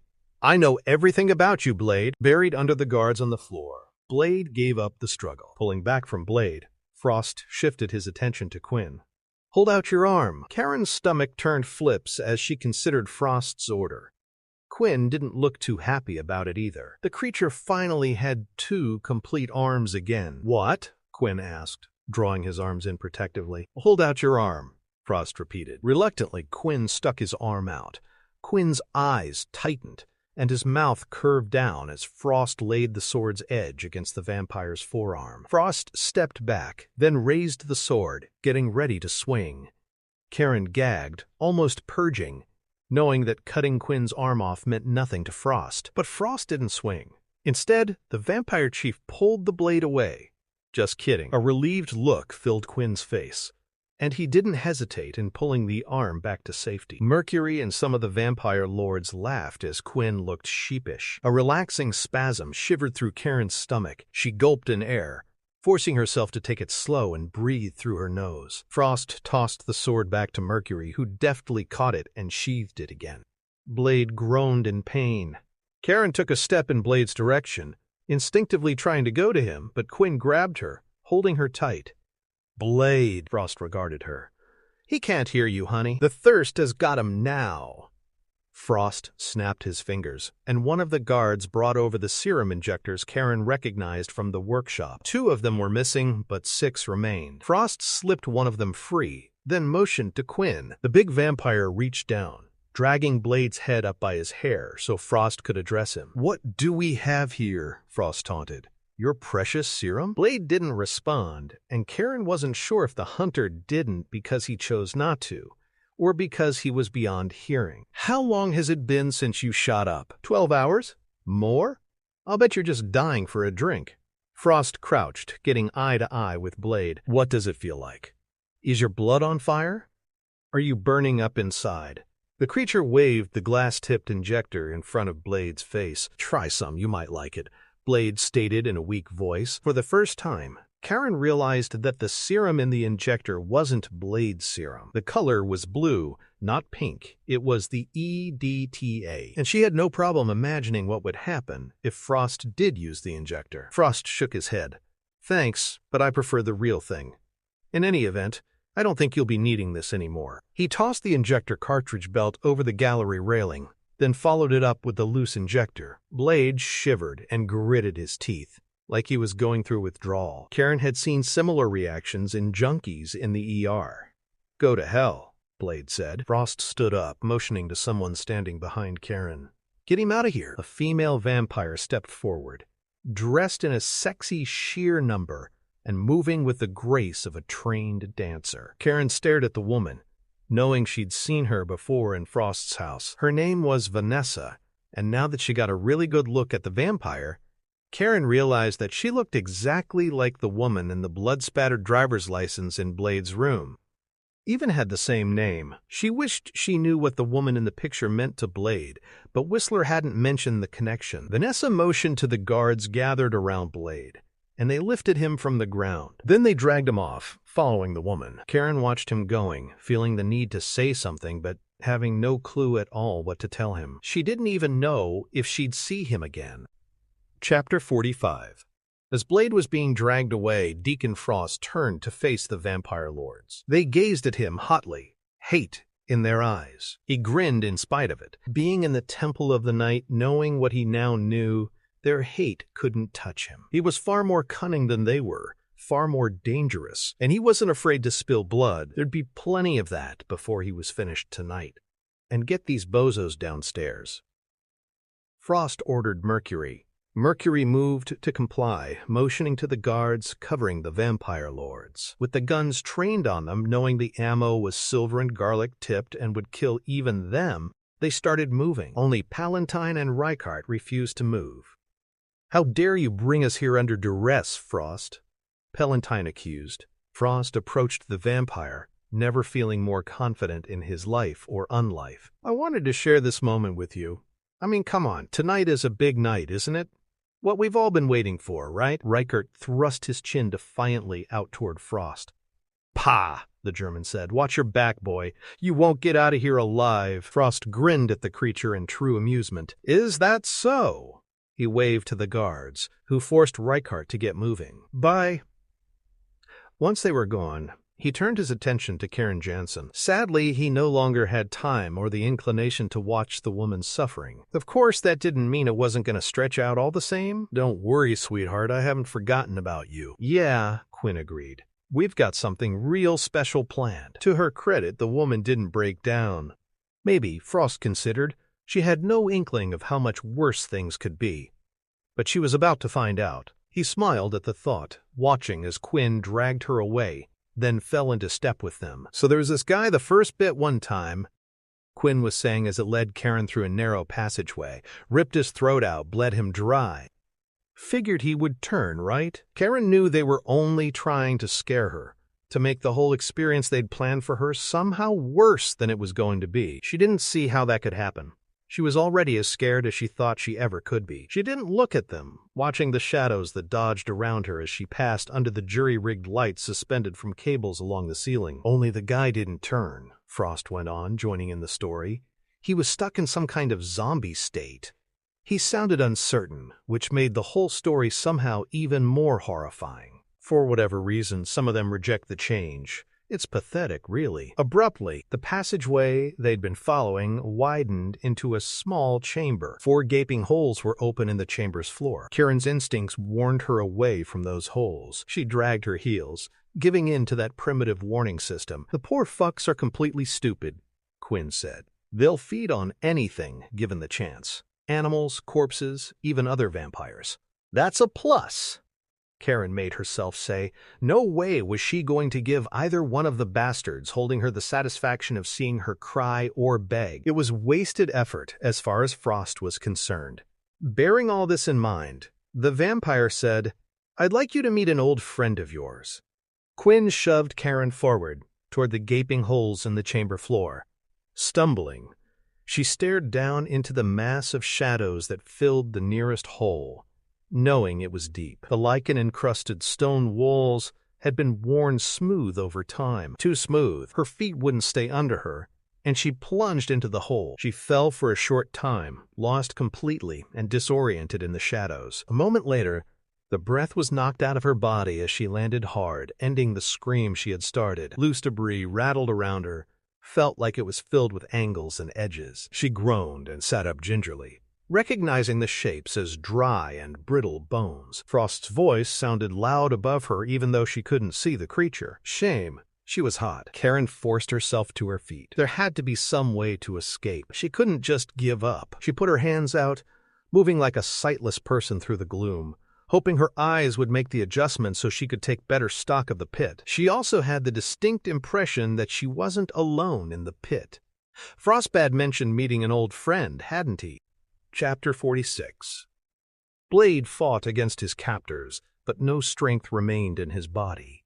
He was all tapped out, weaker than he'd ever been in his life. They dragged him deeper into the Temple of the Night, up a flight of stairs that led to a circular antechamber directly above the galleried sanctuary where Frost had been waiting. He tried to fight again as they reached the next doorway, trying to use the narrow opening to his advantage. He also thought about what Quinn and Frost were probably going to do to Karen, what they'd already done to Whistler. Even with that, his anger wasn't enough to kindle the kind of strength he needed to break free. They pulled him inside the room with only a little trouble. He noted the circular structure of the stone room at once, his eyes drawn to the huge marble blocks in the center. One block sat on the floor, positioned to fit perfectly with the scheme of the groove cut into the floor. The other block sat farther up the incline, looking like it would slide right on top of the first one and join together seamlessly. Blade got a bad feeling when, upon closer inspection, he spotted the man-shaped cut into the bottom marble block. Looking back at the other block, he saw the man shape repeated on it, as if they clapped together to make a mold. The guards pulled him farther into the room, acting as if the struggle he managed to put up was nothing. He saw the razor-edged blades in the block's man shape, built into the stone at the wrists. While the guards held him, Vanessa stripped him of his body armor. Then the creature took a knife and cut his tank top away. He stared into the vampire's eyes so like his own, but couldn't find any answers there. There wasn't any emotion either. In spite of the slight struggle he was able to put up, the guards strapped him into the marble block on the bottom. Eerily enough, the man-shape seemed to be an exact fit. Vanessa peered down at him, running fingers over his body and noting how well he fitted into the block. A perfect fit, the creature said. They knew you were the one, Eric. The Daywalker. They foresaw your coming all those millennia ago. Vanessa waved at the guards, sending them away. For a moment, a tiny crust of hope entered Blade's heart, but Vanessa's words took it away at once. "You poor child," she said, taunting, an evil gleam in her eyes. "You're so sick, so thirsty." She ran her fingers across his brow. The caress chilled Blade's heart. "Don't touch me," he said. "Eric, these are my people now. I'm one of them. You can't be." Blade's voice was soft. He knew he wasn't trying to convince this creature. It was himself he was trying to convince. The vampire leaned over him more closely, her lips almost touching his. He felt the coldness coming off the creature, felt the barrenness, but Vanessa spoke with passion. "You don't understand," the vampire said. "Your mother died a long time ago. I've hunted, I've killed, and I've enjoyed it. Haven't you? Sooner or later, the thirst always wins." "I don't believe that," Blade gritted. But even as he said it, he felt the fire in his belly that was threatening to consume his backbone.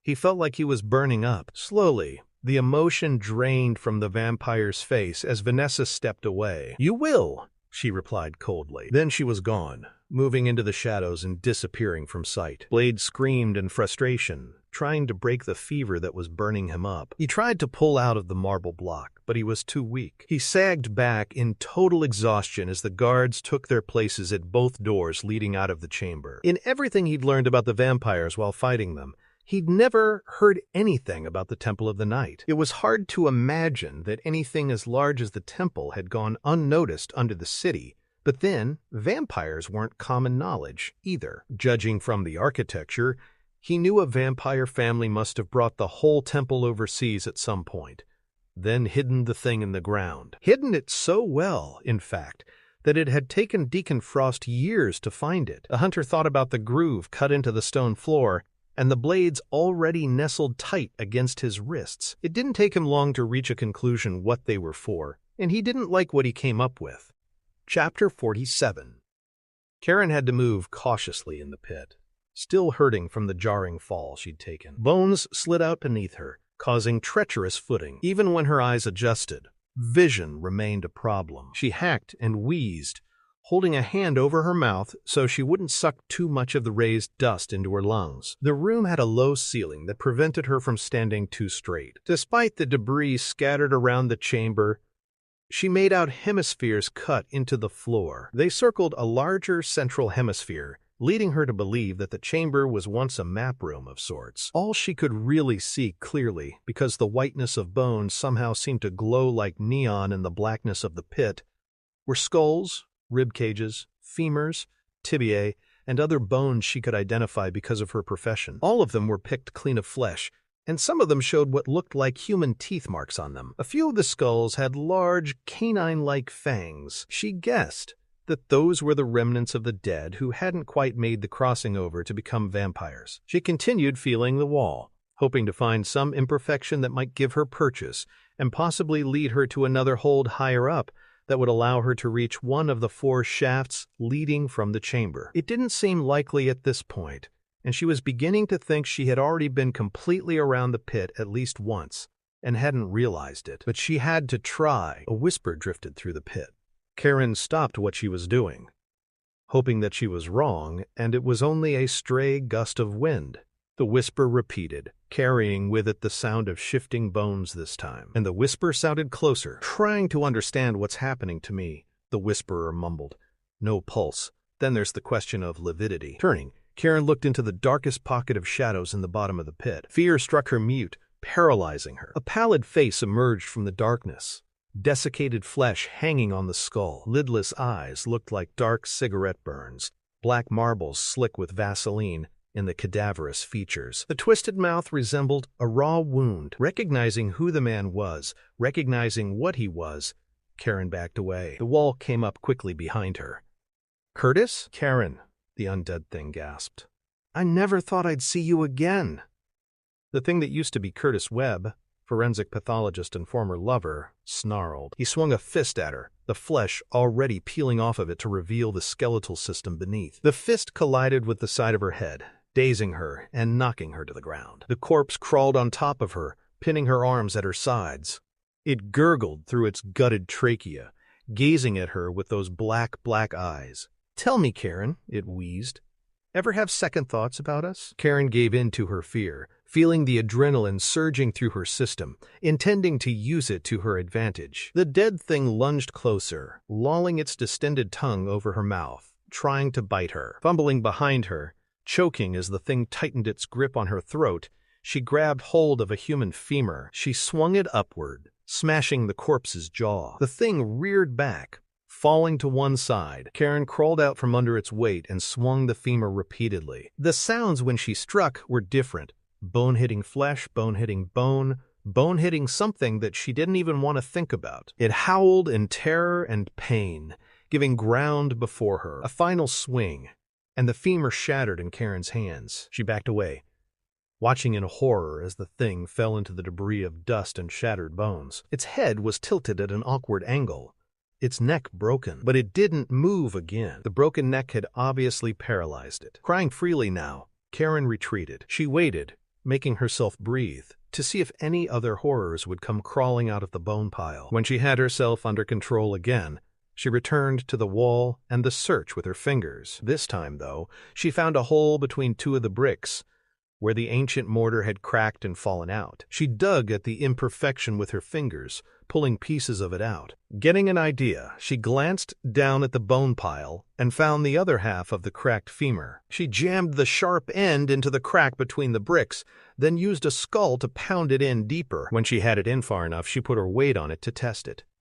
Hope returned to her in the instant that her feet cleared the ground and she hung there. She returned to the chamber long enough to take the other piece of the splintered femur from the floor. Back at the wall, she rammed that bone home as well. Pulling herself up, she freed the first bone and whipped it around, gaining another foot when she drove it into the wall above the second one. Slowly, she started up the wall, her muscles blazing fire as she fought gravity, but the top of the pit grew steadily closer.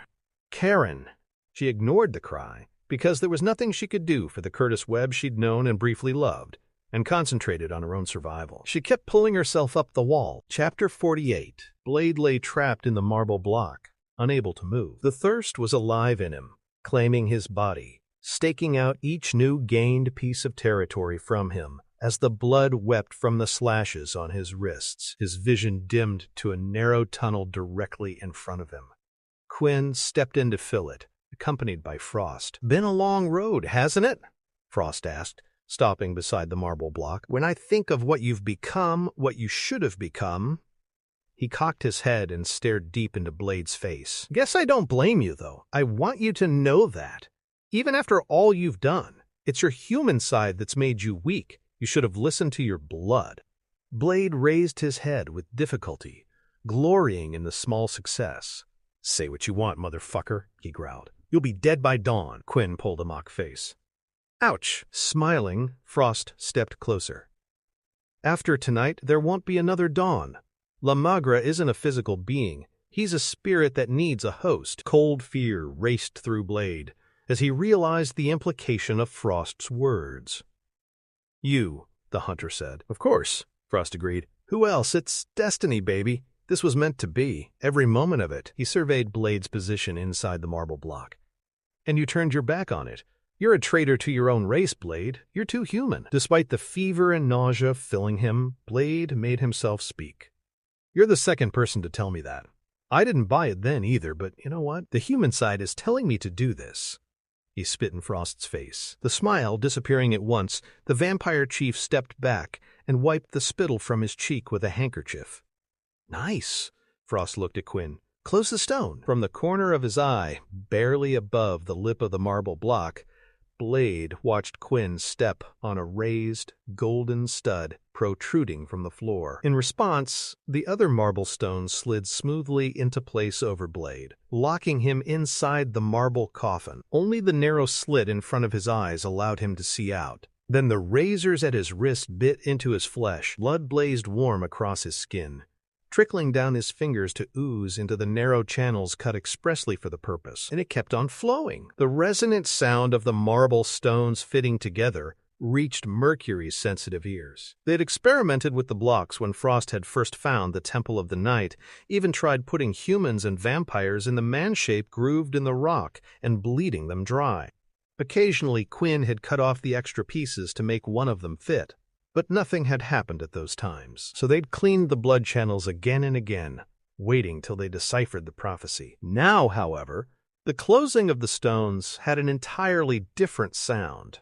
And the sound was right. She smiled at the thought, knowing it was true. The vampire lords ahead of her milled anxiously, and almost got shot by the men guarding them. She got them moving again, knowing there wasn't much time left now. The last ringing echoes of the blocks fitting together died away as Vanessa walked alone on the high gallery. She enjoyed the view, glad Frost had brought her to the temple. She didn't like remembering everything she'd had to give up to become what she was, but the temple was a definite reminder of what she'd gained. It was too bad that Eric hadn't seen it that way. But then again, once they'd finished bleeding him, maybe he'd be more open to suggestion. She used that thought to balance the sadness she felt. Deacon Frost stared into Blade's eyes, having a bit of difficulty spotting them through the narrow slit left to see through. Frost grinned, watching Blade's blood fill the initial gold grooves under the marble coffin, then start spiraling out to fill the arcane designs. "Let's have it, Blade," Frost said. Every last drop. The warm red liquid oozed faster now, gaining speed as it sped through the spirals. Then it disappeared through the floor, spinning into the first of the rooms it had to go through in order to activate the process. A moment later, and the blood reached the primary glyph. Frost knew from experience that it would fill the narrow tube, tracing the glyph, then move on. Frost knew exactly when the glyph had filled, because a rumble began in the distance. It sounded like heavy bass, a distant thunder. Only it might not have been a real sound at all, but a resonance that had been plucked and echoed within himself. It felt like nothing he'd ever experienced before. By now he knew the planets of the solar system would be lining up as well, just as the prophecy had foretold. Frost couldn't help himself, laughing out loud. This was success, the most fantastic success he'd ever been part of. Amazing. It's really working, he murmured to himself. Then he turned to Quinn and the guards. "Places, everybody. We're on." He led them out of the chamber and to the elevator hanging near the gallery. As he went, he noticed that the vibration of the thunder continued, knocking dust from images carved into the walls. It fell in growing heaps and clouds. Chapter 49. Her strength flagging, Karen reached for the top of the pit. Her fingers just made it over the edge. The bone shard she held in her other hand slid away, leaving her dangling by one hand. Praying quietly, listening to the thunder of voices somewhere overhead, She flailed with the other arm and managed to grab the top of the pit with it as well. At the same time, she spotted Frost and Quinn going by, obviously in a hurry to get somewhere else. Arm muscles screaming in silent protest, she lowered herself back down the shaft till they passed. Then she pulled herself up, arms trembling, and managed to stretch out on the floor beside the pit. She wanted to do nothing but rest. Mercury ordered the guards to put the vampire lords into position. They were in the lower part of the temple. A central dais, surrounded by catacombs and a dozen secret passages, occupied most of the area. The catacombs held ages-old burial vaults, the residents still inside them. At her instruction, the guards herded the vampire lords up the wide ramp to the central dais itself. One under each glyph. "Under the tombs," she commanded, pointing out the glyphs marked in the ancient stone dais. "Make it perfect." Most of the vampire lords were in awe despite the hostility they were shown. They glanced upward, scanning the 100-foot distance that reached back up to the sanctuary at the top. Catacombs stretched the whole distance on the walls. Reichardt was the first to resist. He shoved back against the guards, scaring the humans among them. "You stupid girl," he said to Mercury, eyeing her over the weapons the guards held on him threateningly. "What do you think is really going to happen? La Magra, the blood tide? They're nothing more than myths. Vampire fairy tales. Then why are you sweating, pure blood? You afraid we're going to steal your soul, your pure blood spirit? You should be. Read the prophecy.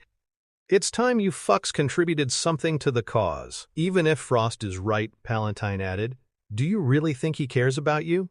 You're going to die along with the rest of us." Angrily, knowing she had to make a statement that would push the rest of the vampire lords into seeing things her way, and not minding at all that the main subject involved in the lesson giving was Palantine, Mercury drew the sword at her waist. She turned and threw the sword, putting a lot of effort into the whip-crack movement. The sword impaled Palantine in the chest before he had a chance to move. The impact was enough to rip him from his feet and knock him back against a wall 20 feet behind him.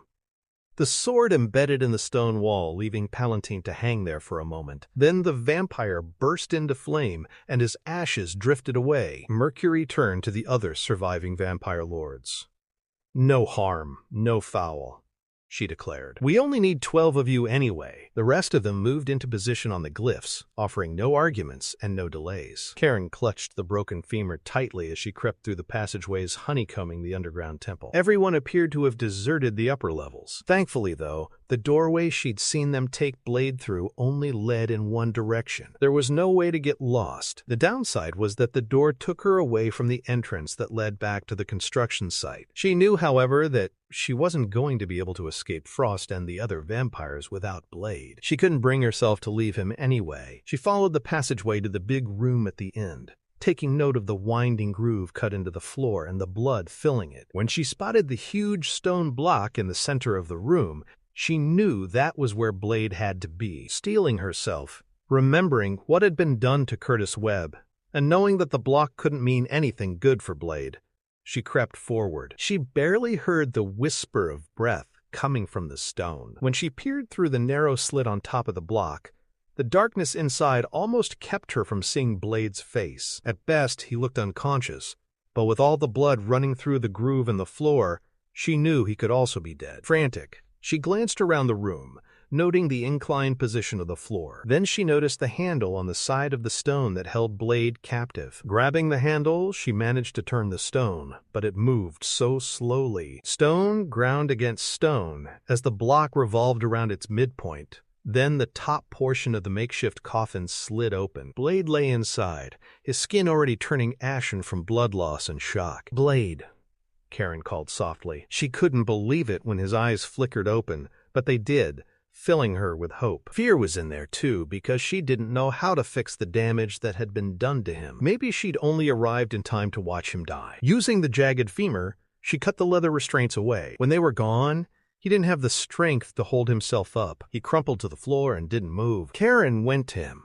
her mind flying as she tried to think of a way out. She couldn't carry Blade, and she couldn't leave him behind. She wanted to scream in frustration, but she was too scared. Frost ran to the gallery, taking his jacket off and tossing it to the side in his haste. Below, he could see the whole top section of the temple spread out.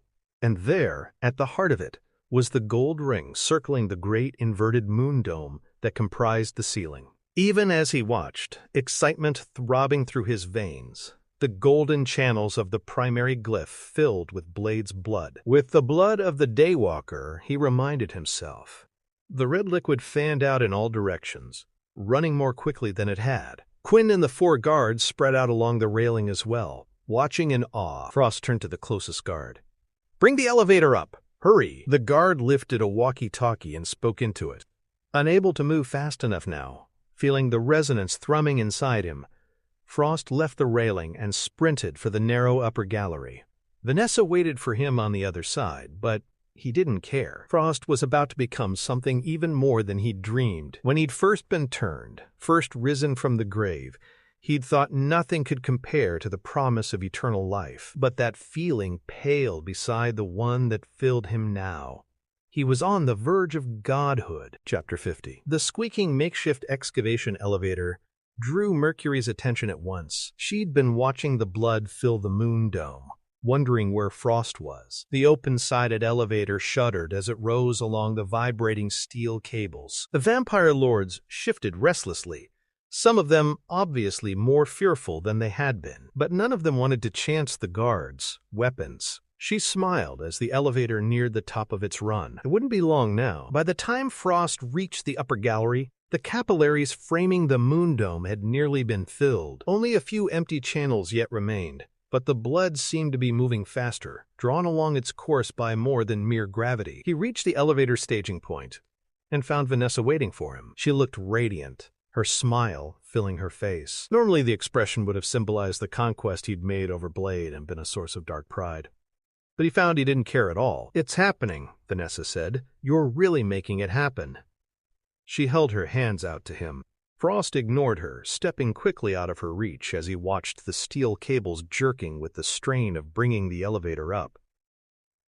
"Take care of your son," he told her coldly. For a moment, Vanessa's arms hung out before her, empty. Then she nodded and left without another word, heading back to the bleeding chamber, where Blade should have been a dry husk by now. Frost watched the moon dome as it finished filling. The blood started to overflow at predetermined points, spilling single beads onto the top ring of tombs below. "Where's that fucking elevator?" Quinn demanded, peering over the top railing. Frost made himself wait. He'd be in time, he told himself. The destiny he'd chosen for himself was laid out before him, and nothing was going to stop him from achieving it. With a final squeal, the excavation elevator crunched to a stop at the gallery level. Frost led the way onto it, then triggered the return to the bottom of the temple. Blade tried to sit up, looking like a corpse rising from its deathbed. Karen knew he wouldn't have made it without her help. His grip on her wrist was weak. "Get out of here," Blade ordered. "I'm not leaving without you," Karen told him, fighting to help him get to his feet. It was like lifting wet cement, his body weight shifting constantly as she pulled at him. "You don't understand," Blade argued, pushing at her. "The thirst." His voice broke off into a groan of pain. He grabbed at his stomach. Karen knew there was only one way out, if only she was strong enough to take it. She had known it as soon as she had seen the slits across Blade's wrists. She steeled herself. "I know." She took a deep breath, putting her hopes and fears all on the line. "Take some of my blood." "No." He pushed at her again, trying to create distance between them. She held his face in her hand, letting him see her tears, and made her voice rough. "It's the only way. You know that.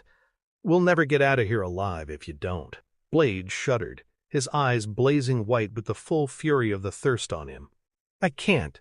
I won't be able to stop." And that was Karen's strongest fear, too. But she had to believe in him. Believe in the man whom Whistler had put his faith in. Believe in the man who had tried to save her from the vampire virus before he'd even known there was a cure. And she had to get him to believe in himself. "Yes, you will," she said. "The human side of you is stronger. I know it is.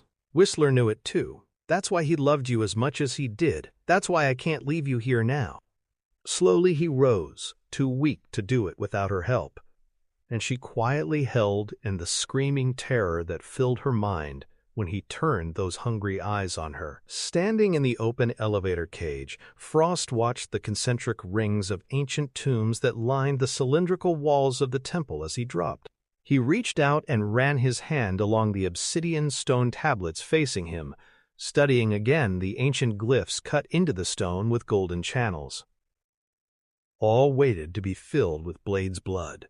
Glancing up, he saw that they were gaining on the bloodfall. Above, the blood had already inscribed the glyphs on the tombs. The basso rumble that had started when the two blocks had closed over Blade grew more steady and louder. Frost spoke quietly to Quinn, reverent in spite of his own nature. "Tonight we get to pay our respects to the human race. No more compromises, no more half measures. Tonight, the age of man comes to an end." Quinn, as always, never saw past his own needs, nor even a second past the moment. "Shit, man, we're gonna be gods." Frost looked at the man, wondering how the hell even Quinn could have missed what was truly happening and what would take place. But it was no use. Quinn would never understand. "Of course we are." The small crack sounded above. Looking up, Frost saw one of the glyphs that had been traced in blood suddenly split open. It was happening. They were on the event horizon of a whole new world. Karen heard the renewed basso thunder from below and knew it couldn't mean anything good. The realization gave her strength to keep her head turned as Blade opened his mouth. She saw his canines elongate, growing needle points that gleamed in the darkness and against the pallor of his flesh. Despite his emaciated and anemic appearance, his strength couldn't be denied. He closed his hands on her upper arms and pulled him to her. She found she couldn't fight against him. She felt trapped inside her own body. Almost hypnotically, his eyes drew hers, burning deep into her mind, burning away some of the fear that held her in thrall. Then he lowered his mouth to her neck, his breath hot on her skin for just an instant. Then he bit. She blocked the scream in her throat as his fangs sank deep into her neck, afraid that he would stop if she let it out. Then she grew afraid that he wouldn't as she grew weaker, and a paralysis she hadn't counted on filled her. He drank deeply, and she felt part of herself draining away, swallowed up and maybe gone forever, and he kept drinking.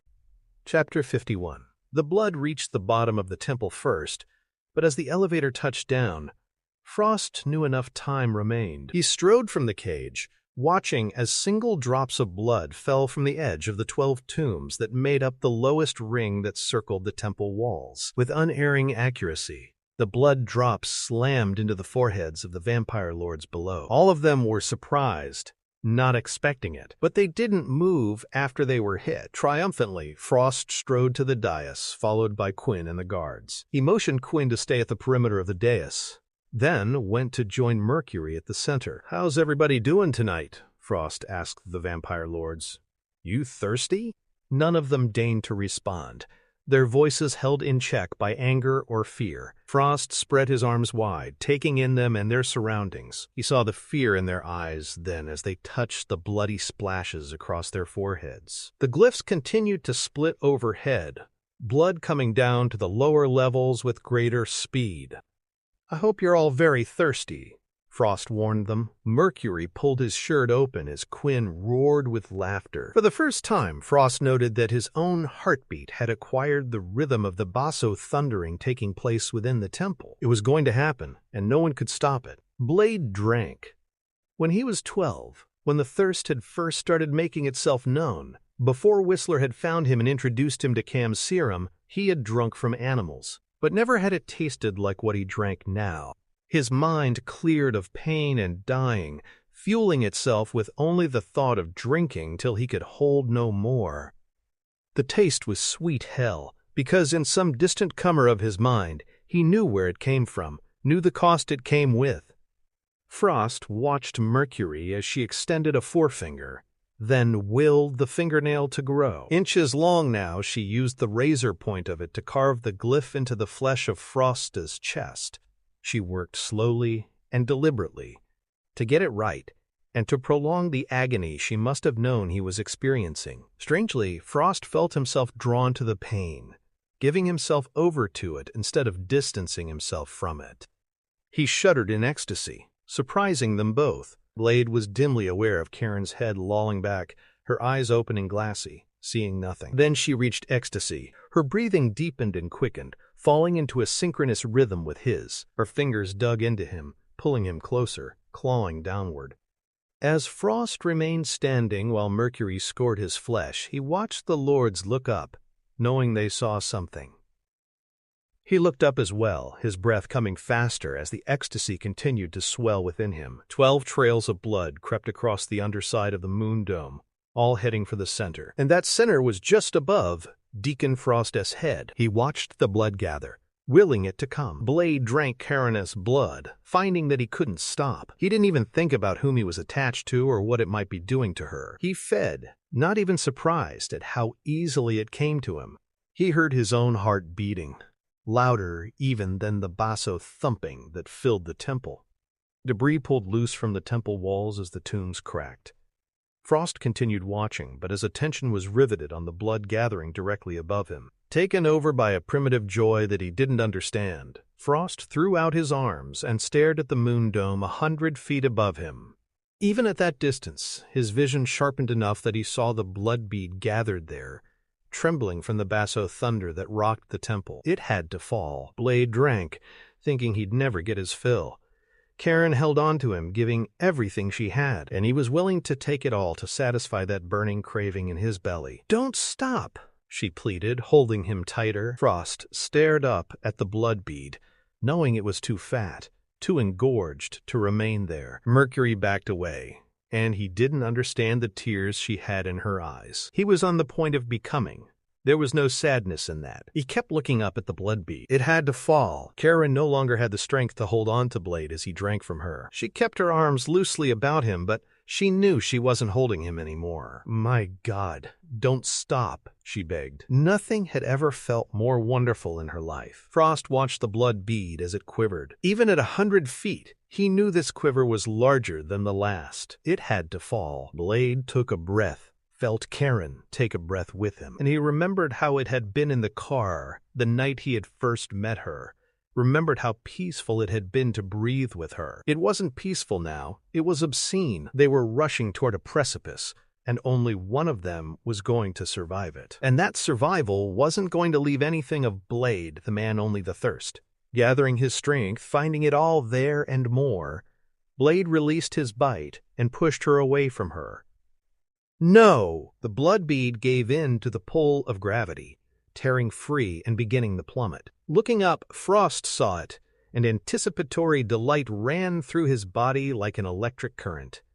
Karen clawed at Blade, hating him for stopping the ecstasy that had filled her. It was more powerful, more potent than any feeling she had ever experienced in her life. She knew she was sighing, could feel the tears coursing down her cheeks. "Don't stop," she begged, throwing herself at him, baring her neck for him to take. Instead, Blade gripped her by the shoulders, shoving her back. It seemed like it took a long time for her to realize what she had been trying to do. Her senses and control returned slowly. She touched the raw wounds on her neck, then started shaking violently. My God!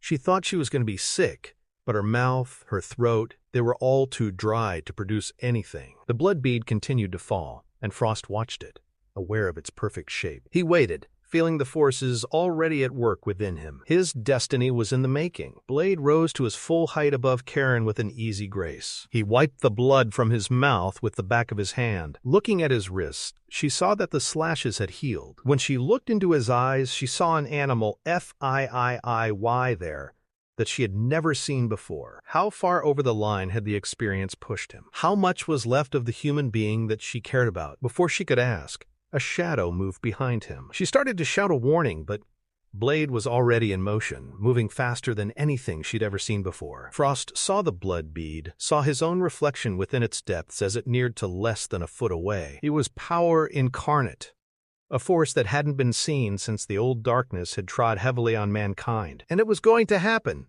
Now! Blade fell into a natural defensive position in the bleeding chamber to protect Karen. But with the power swirling around inside him, being defensive was the last thing on his mind. He felt better than he ever had in his life. Whoever had made the mistake of entering the bleeding chamber was going to be one piss-poor individual. Vanessa stepped from the shadows. The creature flicked her hot gaze over him. Chapter 52. Frost closed his eyes and kept his arms out, his head back, waiting. The blood bead smacked into his head, creating a perfect red circle. His senses opened at once. stronger than he could have ever imagined. He even felt the planets aligning out in space as the power funneled into him. Frost shook as the unseen force possessed him. A wind sprang up in the chamber, where no wind had ever been before, swirling around over the audience.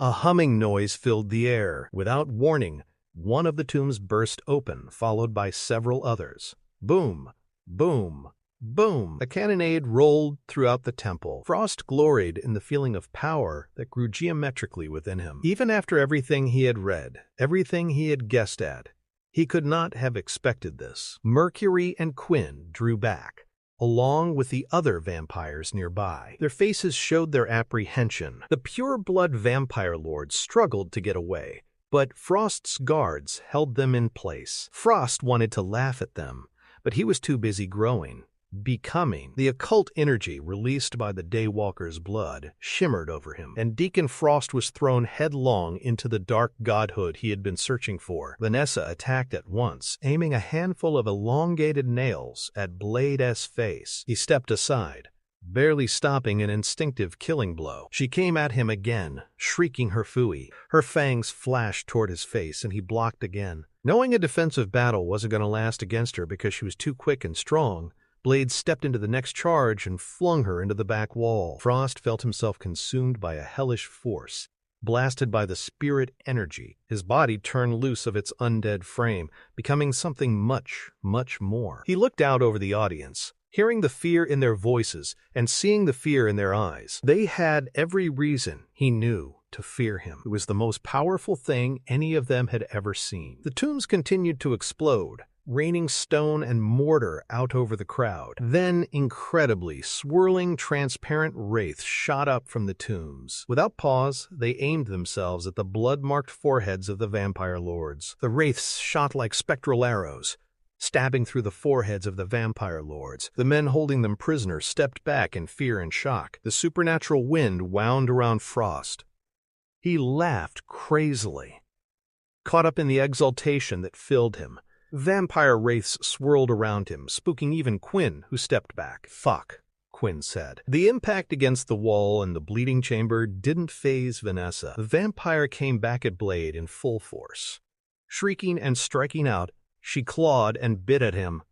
The hunter moved too quickly, brushing aside Vanessa's attack as he hardened his heart. Whistler had shown him the way, and Whistler had been the only truth and parent Blade had ever known. And when it came down to it, Whistler had given his life fighting against the vampires. Blade knew he could do no less. He reached down, scooping up the broken femur that Karen had brought with her. Then he waited, surrounded by the whirling vampire wraiths. Frost watched as the pure-blood vampire lords succumbed to the wraiths, writhing inside them. The lords' bodies disintegrated, collapsing in on themselves. Without warning, their pure-blood spirits leaped from their screaming mouths. Frost saw them as almost invisible black ragged things, but they were more substantial than the wraiths. Their spirits ripped from their bodies. The vampire lords exploded into clouds of black ash.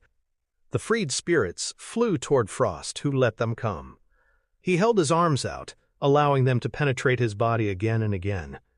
But they brought with them an agony like nothing he'd ever known before. He screamed, watching as Mercury turned away from him. Vanessa came at Blade again. This time the hunter caught the creature's arm and whirled Vanessa into the nearest wall. He pinned the vampire with his body and his free arm, looking into Vanessa's eyes. "Eric?" Vanessa said softly, almost pleading. Blade didn't allow indecision to touch him. There was only one choice.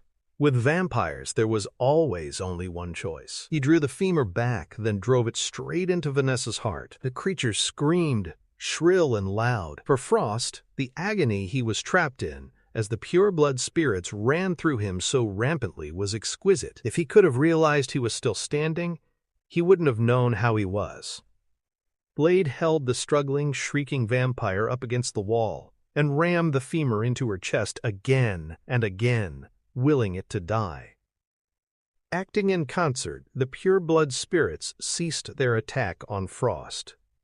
They turned and wheeled, quick as thought itself, and entered Frost's body through the glyph Mercury had drawn on him. They didn't re-emerge, but the pent-up force of their entry slammed into Frost.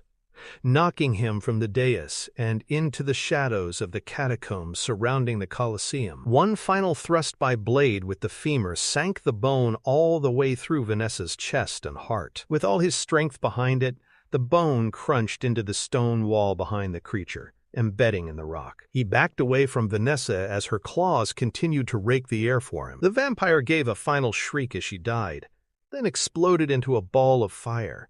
Smoke hung heavy in the air over the chamber. Frost saw it, but he saw it differently than ever before. It was as if someone had plugged new senses into his head. Mercury led the others forward, hesitation in her every move. Deacon? Then he realized he was standing with his back to them so they couldn't see his face. He was seeing behind himself. It was incredible. And he knew the human name she had called him by was wrong. It didn't fit what he had become. Blade made himself watch as what had once been his mother burned, distancing himself from the emotion. With a last flash, Vanessa turned into a cloud of ash that drifted down over him. He'd lost her again, for the final time, and the man who'd caused it was going to pay. Frost watched as Mercury took another hesitant step forward. "Deacon?" she called softly. "Not anymore," he said, and his voice pealed over the crowd. Blade grabbed his armor and ran from the bleeding chamber. He'd ascertained that Karen was going to live, but it didn't look like she was going to be of help anytime soon. No matter what else happened, Deacon Frost wasn't going to get away. There was going to be a reckoning. He ran down the stairs, pulling on his armor as he went. His reflexes, his speed, everything was greater than he'd ever remembered. Turning another corner, he realized he was on the upper gallery overlooking the central dais and the pit surrounding it. He spotted Quinn and Mercury below. Wherever they were, he knew Frost wouldn't be far behind. Without hesitation, he flung himself over the railing and into the air. He somersaulted, finishing pulling the armor together as he fell. Then he landed on the central dais, sure-footedly as a predatory cat. "Frost," Blade challenged. Standing partially hidden in the shadows of the catacombs, Frost followed the sound of Blade's voice. "There's no way out for you," the vampire told the hunter. "For either of us," Blade replied, his eyes glowing with the power that filled him. The vampire shifted, finally starting to close on Blade. "Who dies first?" Blade asked. Chapter 53. Blade looked at the number of vampires in front of him. Whistler would have thought him insane for issuing such a challenge. Smart money would have been to hustle out of the cavern and live to fight another day. But Whistler wasn't there, and Blade had never felt stronger, more ready for a battle. He also wasn't sure if he would be able to return to anything close to human. He spotted his sword, embedded in a nearby wall. "Take him out," Frost commanded. In a heartbeat, guards stepped from the shadows surrounding the dais, all armed to the teeth. They encircled Blade, drawing closer as they drew the cordon tight around him. "Me first," Quinn growled, moving forward. The vampire still wore Blade's wraparound sunglasses. "I owe this fucker." He pulled a wicked gutting knife from his boot. Offering his second new hand up for viewing, he said, "Grew another hand for you, sweet meat." He tossed the knife across to the new hand. "And now I'm going to kill you with it." The creature charged headlong at the hunter. Blade met the rush head on, surprised at how fast and strongly he moved. He dropped and kicked out, sweeping the vampire's legs from under him. Still on the move, he spun behind Quinn before the vampire could get up. "Let's see if you can grow a new one of these." He hooked a finger through the metal ring at the end of his jacket sleeve and pulled out a retractable garrote. In less than a heartbeat, he twisted it around Quinn's throat. He tightened the wire and decapitated the vampire. The headless body turned to ashes, and Blade caught up his sunglasses before they had time to fall. He slid them on, turning to the rest of his opponents. He picked up Quinn's gutting knife and moved automatically into a practiced kata. Next, a group of vampires attacked en masse. Going with the initial movement and adrenaline flow coursing through him, Blade launched a spinning wheel kick that caught the lead vampire full in the face. The creature's neck snapped like a brittle branch, the head going back to lie on his shoulders. The body dropped. Mercury came at him, blades gleaming in her hands. Blade met her attack, blocking the vampire's steel with his, then launched a snap kick that connected with Mercury's face. The blonde S head jerked back more than Blade estimated, so he missed on his knife thrust follow-up. The blade skated inches from Mercury's throat. Caught off guard, the creature scrambled to safety. Another woman took Mercury's place in the fray, this one carrying 2 pistols. With his heightened senses, Blade knew she was one of the familiars. Frost had on hand. She lined up her pistols on the hunter. As she fired, Blade rolled out of the way. The bullets wouldn't kill him even if they penetrated his Kevlar, but her shooting sent the other familiars dodging for safety, which put them in the way of the vampires. He slashed out with the gutting knife, hamstringing a vampire at his side. Then he kicked upward, knocking one of the pistols from the woman's hand. The pistol spun across the floor, out of reach. Staying on the move, Blade trapped the woman's other arm, stripping the second pistol from her hand. Rising, he flipped her over his shoulder, throwing her into a small knot of vampires that had rushed him. He plucked the pistol from the floor and came up firing, aiming at everyone in front of him. The heads of 3 nearby familiars exploded as the hollow points blew through them. Surprisingly, a nearby vampire turned to ashes as well, letting him know the ammo had to be silver and garlic rounds. Evidently, Frost had armed his own men with the anti-vampire rounds. Blade whirled again, ducking beneath a vampire that had thrown himself through the air. Reaching up with the knife in his other hand, the hunter gutted the vampire, running the blade through the creature's heart. Another vampire caught him in a vice-like grip and lifted him from the ground, holding a shotgun, barrel tight against his throat, intending to break his back. Blade kicked the bloodsucker's knee, breaking it and sending them both tumbling. Blade was on his feet first, the gutting knife naked in his hand as he sheathed the pistol in his waistband. He launched himself at his opponent in a somersault, using the newfound strength and ability that had been given to him. He caught a fistful of the vampire's hair and flipped over his back. The hunter landed on his feet behind the vampire, then forced his knife through the creature's spinal column. He yanked the head, tearing through the remaining flesh. The corpse turned to ashes, revealing the other creatures rushing at him. "Blade!" Recognizing Karen's voice, Blade looked up and spotted the woman standing on the upper gallery. Moving quickly, he dropped a shoulder and butted into the lead vampire, sending it crashing back into the 3 others following closely behind. Blade yanked the abandoned shotgun from the dais and tossed it up to Karen. There were extra rounds for the shotgun on a bandolier around the butt. Then he turned his attention back to the fight, his blood singing through his body.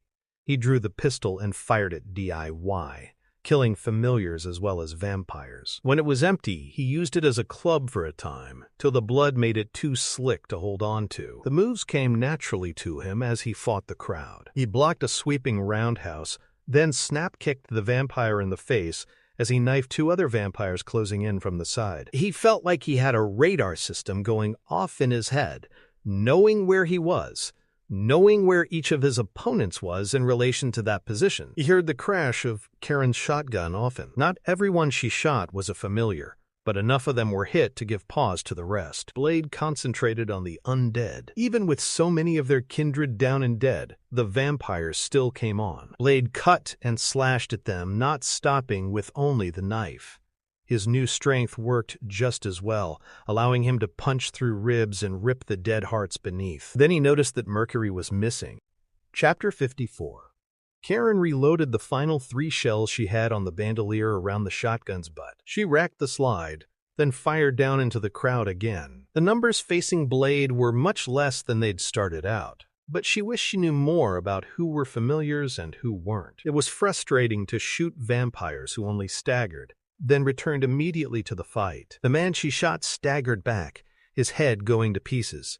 He didn't incinerate, which meant he wasn't a vampire, but the head wound, if not lethal to begin with, was definitely debilitating. Her own head still ached, throbbing with the ordeal she'd gone through, and her neck was burning as though acid had been injected into it. She fired her last 2 rounds, but evidently both rounds hit vampires, because the targets only staggered a moment. Frustrated, Karen tried to think of anything else she could do to help. Then she noticed movement on the periphery of her vision.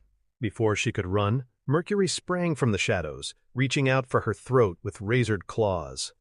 Mercury landed on top of Karen, pinning her to the floor. The blonde vampire closed her hand, shutting off Karen as air. Her opponent's strength was so much, and Karen had so little to give after everything she'd been through that she almost gave up. Straddling her, Mercury toyed with her like a cat playing with a trapped mouse. The smile on the blonde vampiress face was absolutely feral. Karen struggled to get away, knowing she couldn't. But as she moved, she felt a cylindrical object in her pocket. She remembered what it was and reached for it. Her hands searched for it, finally finding it in the folds of her clothing. She fisted it, bringing it out, just as Mercury opened her mouth wide to reveal the gleaming canines. The blonde vampire leaned in to bite, going for the kill, and Karen sprayed her full in the mouth with the silver nitrate garlic vampire mace Whistler had given her. Mercury broke away at once, coughing, gagging, and howling with pain. As Karen watched,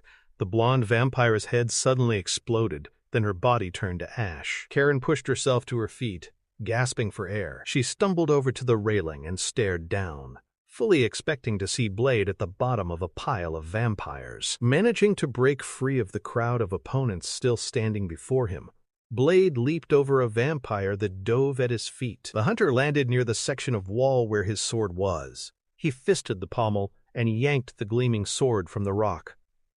Using both hands, Blade cut a swath through the men swarming toward him. The sword whirled like a live thing in his hands, like it was fluid death instead of a steel-spined razor. His vengeance was undeniable and unrestrained. Everything that moved was a target. The sword licked out hungrily, taking arms and legs, heads and parts of heads. Vampires died in gusts of dark ashes, swirling over the bodies of dead familiars. The sword twirled madly, wreaking havoc, not pausing as it cleaved through living and undead flesh, either one.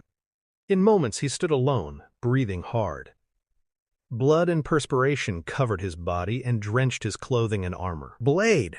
Frost's voice rang out through the chamber. Looking up, Blade spotted Frost in the center of the dais. The vampire brandished a katana sword. Frost inscribed a salute in the air.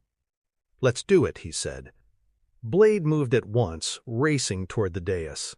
He somersaulted and flipped through the air, landing perfectly. Frost swung at once, bringing the katana around in a blinding arc that would have taken the hunter's head off. Only Blade wasn't there when it arrived. He flipped back out of reach, avoiding the deadly blade by less than an inch. He came down on his hands, pushed, and tried to regain his feet, only to have two vampires attempt to waylay him. Blade whirled the sword, carving deep into both of the creatures and sending them scampering back to safety. He spun to face Frost, bringing the sword into the on-guard position. He blocked the next sword swing, sparks crashing as steel rang on steel. Then he riposted, ripping the sword through the air only inches in front of Frost's face. "You're good," Frost said, turning the dagger aside. "Wait till I get warmed up," Blade said, pulling back as Frost swung the sword. The vampires around them stepped back, widening the circle around the combatants, no longer as willing to chance stepping in and taking a swipe at Blade. The edged steel flew too quickly, changed directions too fast. No matter how fast Blade pushed himself, Frost seemed to get faster. It was like the vampire was plugged into an unending source of energy. Blade started taking more chances, trying to slip the sword and score. Frost brought the sword down on his shoulder, cutting deep into the muscle and bone. A smile twisted Frost's lips. "Come on, Blade. Get it up. You're not fighting Deacon Frost anymore." Controlling the pain the way Whistler had taught him to, knowing that the wound was part of the risk he had chosen to take, Blade rose to the challenge. He didn't think about the sword's movement anymore. He became the movement, became the blade itself. There was no fear, no hope, no friends, and no enemies. There was only the blade and the unforgiving net of steel he wove around himself. Sparks jumped along the lengths of both swords. Grating hisses of razored edges echoed around them. Blade parried and riposted, blocked and slashed, cut and thrust. Frost's defense was immaculate, a perfect rhythm to everything Blade had to offer. The hunter's lungs ached, burned from their need for oxygen. Salt from his own perspiration stung his eyes. He concentrated on the void. He was movement, perfect and pure, better than anything Frost could ever be. Then, in a flash, he saw his opening as Frost pulled the katana back. Blade stepped in, slashing at the vampire's exposed arm. The sword blade cut entirely through Frost's arm at the elbow. Blade drew back, regrouping, not letting the triumph touch him yet. The katana fell from Frost's grip as he dropped to his knees, but the severed hand spun through the air, turning to ash and blowing away almost at once. The vampire stared at his stump, awe and disbelief staining his pained features. Blade took a fresh grip on his sword and stepped in to deliver the coup de grace that would literally part Frost from his undead existence. Chapter 55. Blade wasted no time, putting all his increased strength into a swipe across Frost's midsection. The hunter had expected the sword to grate on bone, to hang on sinew, and to slow through muscle as it cleaved Frost in two. Only the sword passed cleanly through Frost, slicing him neatly in half. Frost's upper body separated from his lower, toppling backward. Startled at first, a sudden confident smile lit his features. Bloody strings leaped from Frost's two halves, taking the place of the intestines and internal organs that Blade had expected to see come spilling out. The bloody strings pulled Frost together again like rubber bands, and the two halves of his body joined into one once again with a rushing liquid. "Gloop! You're too late, Blade!" Frost roared. More of the bloody strings jumped from his severed arm and quickly knitted him a new hand. The skeletal foundation was laid, then filled out with sinew, blood, and flesh. When it finished, not even a scar remained to show the miraculous healing. The vampire stamped his foot on the katana on the ground. The sword spun through the air, the hilt thudding into Frost's waiting new hand. Blade backed away, giving ground as Frost lifted the katana into an en-garde position. How the hell was he supposed to kill Frost if he couldn't touch him? Katana in hand, Frost launched a snarling attack at once. Blade concentrated on the gleaming razor's edge of Frost's sword. Maybe he couldn't touch Frost, but the sword was definitely tangible. However, seeming invulnerability hadn't been the only transformation Frost had received. His strength was incredible, way beyond anything the hunter had, even after the recent feeding. And Frost was so damn fast, faster than anything Blade had ever seen, living or undead. Sword crossed sword, and sparks flew into the air. The cacophony of grating metal erased even the sound of Blade's heart beating frantically in his ears as it tried to supply his oxygen needs. Black comets threaded through the hunter's vision, blotting out his peripheral vision and reducing the combat to a narrow tunnel that balanced on a turn of the wrist, a quick shift of a foot.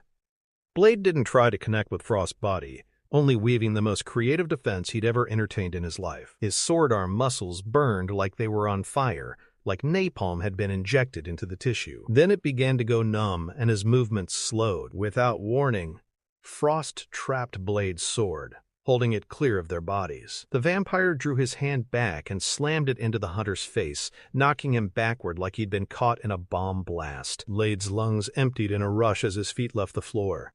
He flew through the air, flailing to find a balance, but driven so hard by the blow that recovery proved impossible. He smacked into the temple wall behind him, hanging for just a moment while the centrifugal force created by the blow finally gave in to gravity. Then he fell. Frost leaped high into the air, propelling himself at Blade, flipping in the air with the uncanny grace of a trained acrobat. He landed on his feet in front of Blade, the katana shifting into the en-garde position. Weakly, Blade forced himself to his feet. It hurt to move, hurt to breathe, but there was no fear in him. He let the hate take over, focusing on it, remembering how Frost had taken his mother from him twice, first before he'd ever been born, then again when Blade had been forced to kill her himself. His arm came up, and his moves felt more sure. Frost moved into the attack, and Blade met him sword blow for sword blow. Steel rang out, filling the temple cavern again, echoing long and hard in the shadows that twisted around them. The hunter dug deep in himself, dredging up all the old hate, all the skill that Whistler had given him, the things he'd learned on his own. He was more than human, more than anything he'd ever been in his life. Karen's blood flamed through him, giving him strength. Frost swung at his head, the blow coming edge on, the movement barely picked up in Blade's failing peripheral vision. Blade pulled his body into motion, making the defensive step and mirror thrust to block the katana. When it hit, the blow felt like it tore something loose in his elbow and shoulder. Before he could recover from the agony that burned through his arm, Frost seized his wrist in a vice-like grip that felt like it was going to shatter the bones. "I don't think so," Frost snarled in savage triumph. He released Blade's wrist, moving so quickly the hunter couldn't block the slap that nearly took his head from his shoulders. Blade flew backward, turning a cartwheel in the air, and landed on his side. His lungs worked in vain to suck in oxygen. "You lose, stud," Frost announced, coming closer, the katana dropping into position. Even then, the hate inside Blade wouldn't allow him to give up. He'd fought all his life, and his hardest opponent had always been that dark nature that lurked within himself.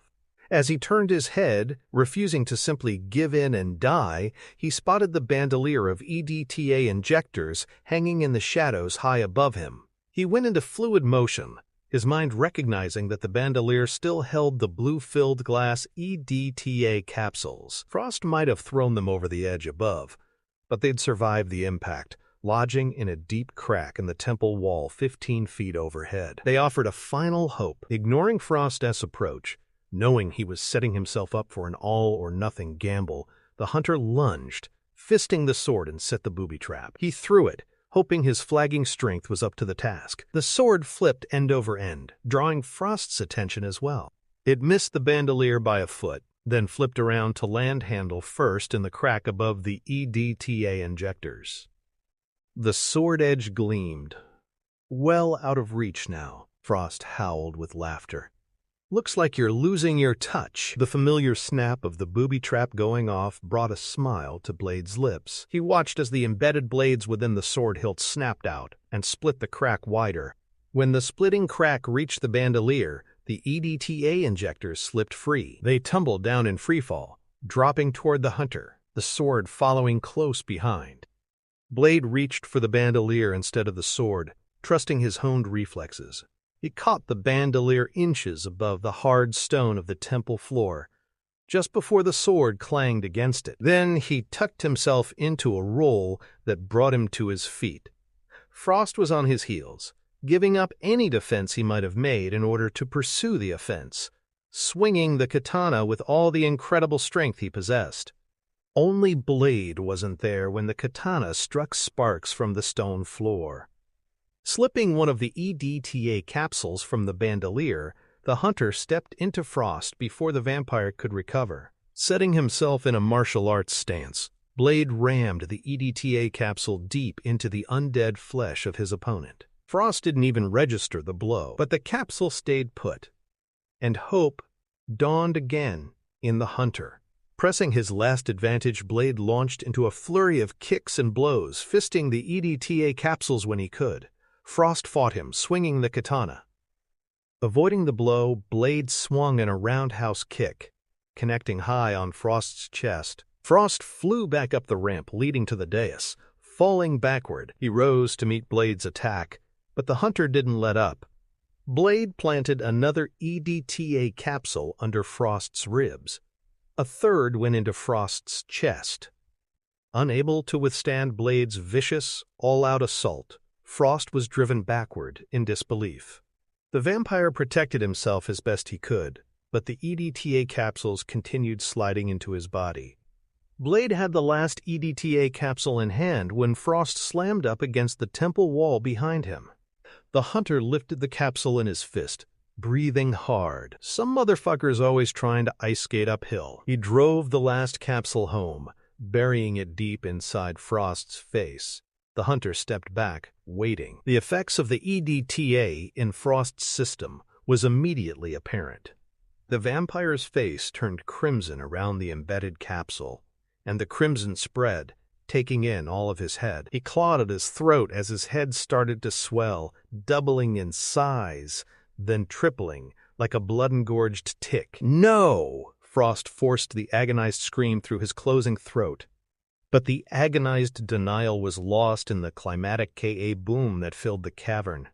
The explosion reduced the vampire into a billion whirling globules that formed a swirling crimson mushroom. Then those globules began to atomize, disappearing. Blade wiped a fleck of blood from his cheek as he stood there for a moment, gazing down, thinking he should have felt something more. Instead, there was only a hollowness and a grim reminder that Whistler was gone. No one to share the victory with. Then Karen stumbled to the edge of the gallery, drawing his attention. Blade. Almost no one.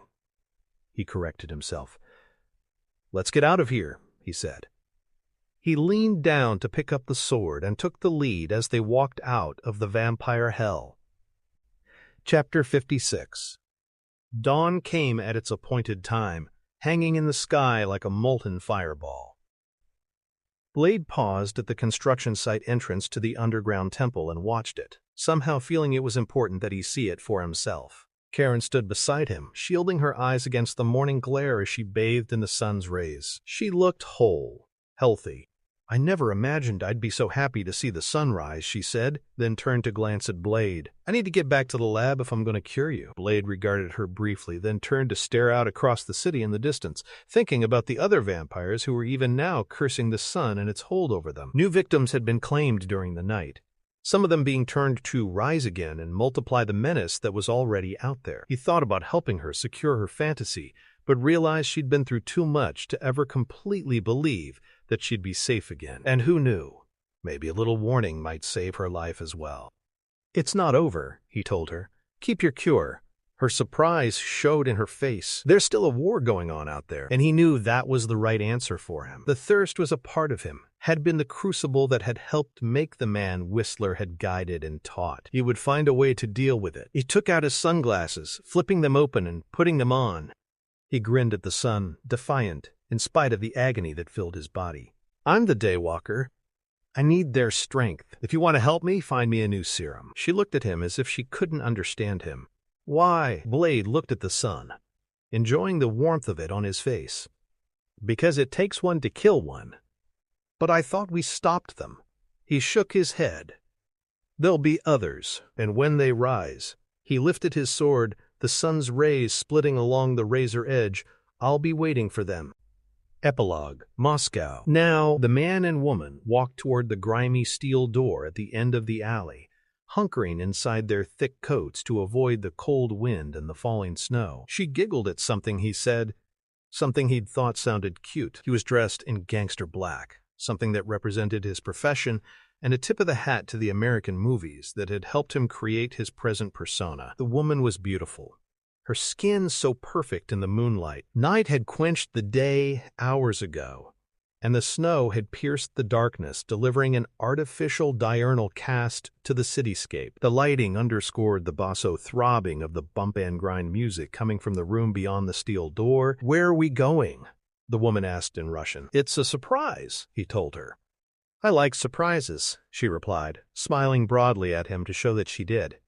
"Cigarette." The man reached inside his coat and brought out a pack. He shook one out and offered it to her. She took it, shivering from the cold, but obviously wanting the nicotine more. He patted his pockets, not finding a lighter or any matches. A man in a heavy hooded fur overcoat passed by. The Russian gangster called out to him, causing him to pause. "You have a light?" The hooded man stopped, turning to face the gangster, his hands deep in his pockets. He didn't say anything, and the shadows hid his face. "Do you have a light?" the gangster repeated. The hooded man maintained his silence and his stare. Angry, the gangster stepped forward and reached for the man's hood, intending to yank it down so he could see the face underneath, get some clue for why the man acted the way he did. "I asked you for a light." Hands moving so quickly the gangster didn't have a chance. The hooded man opened his mouth and exposed gleaming fangs.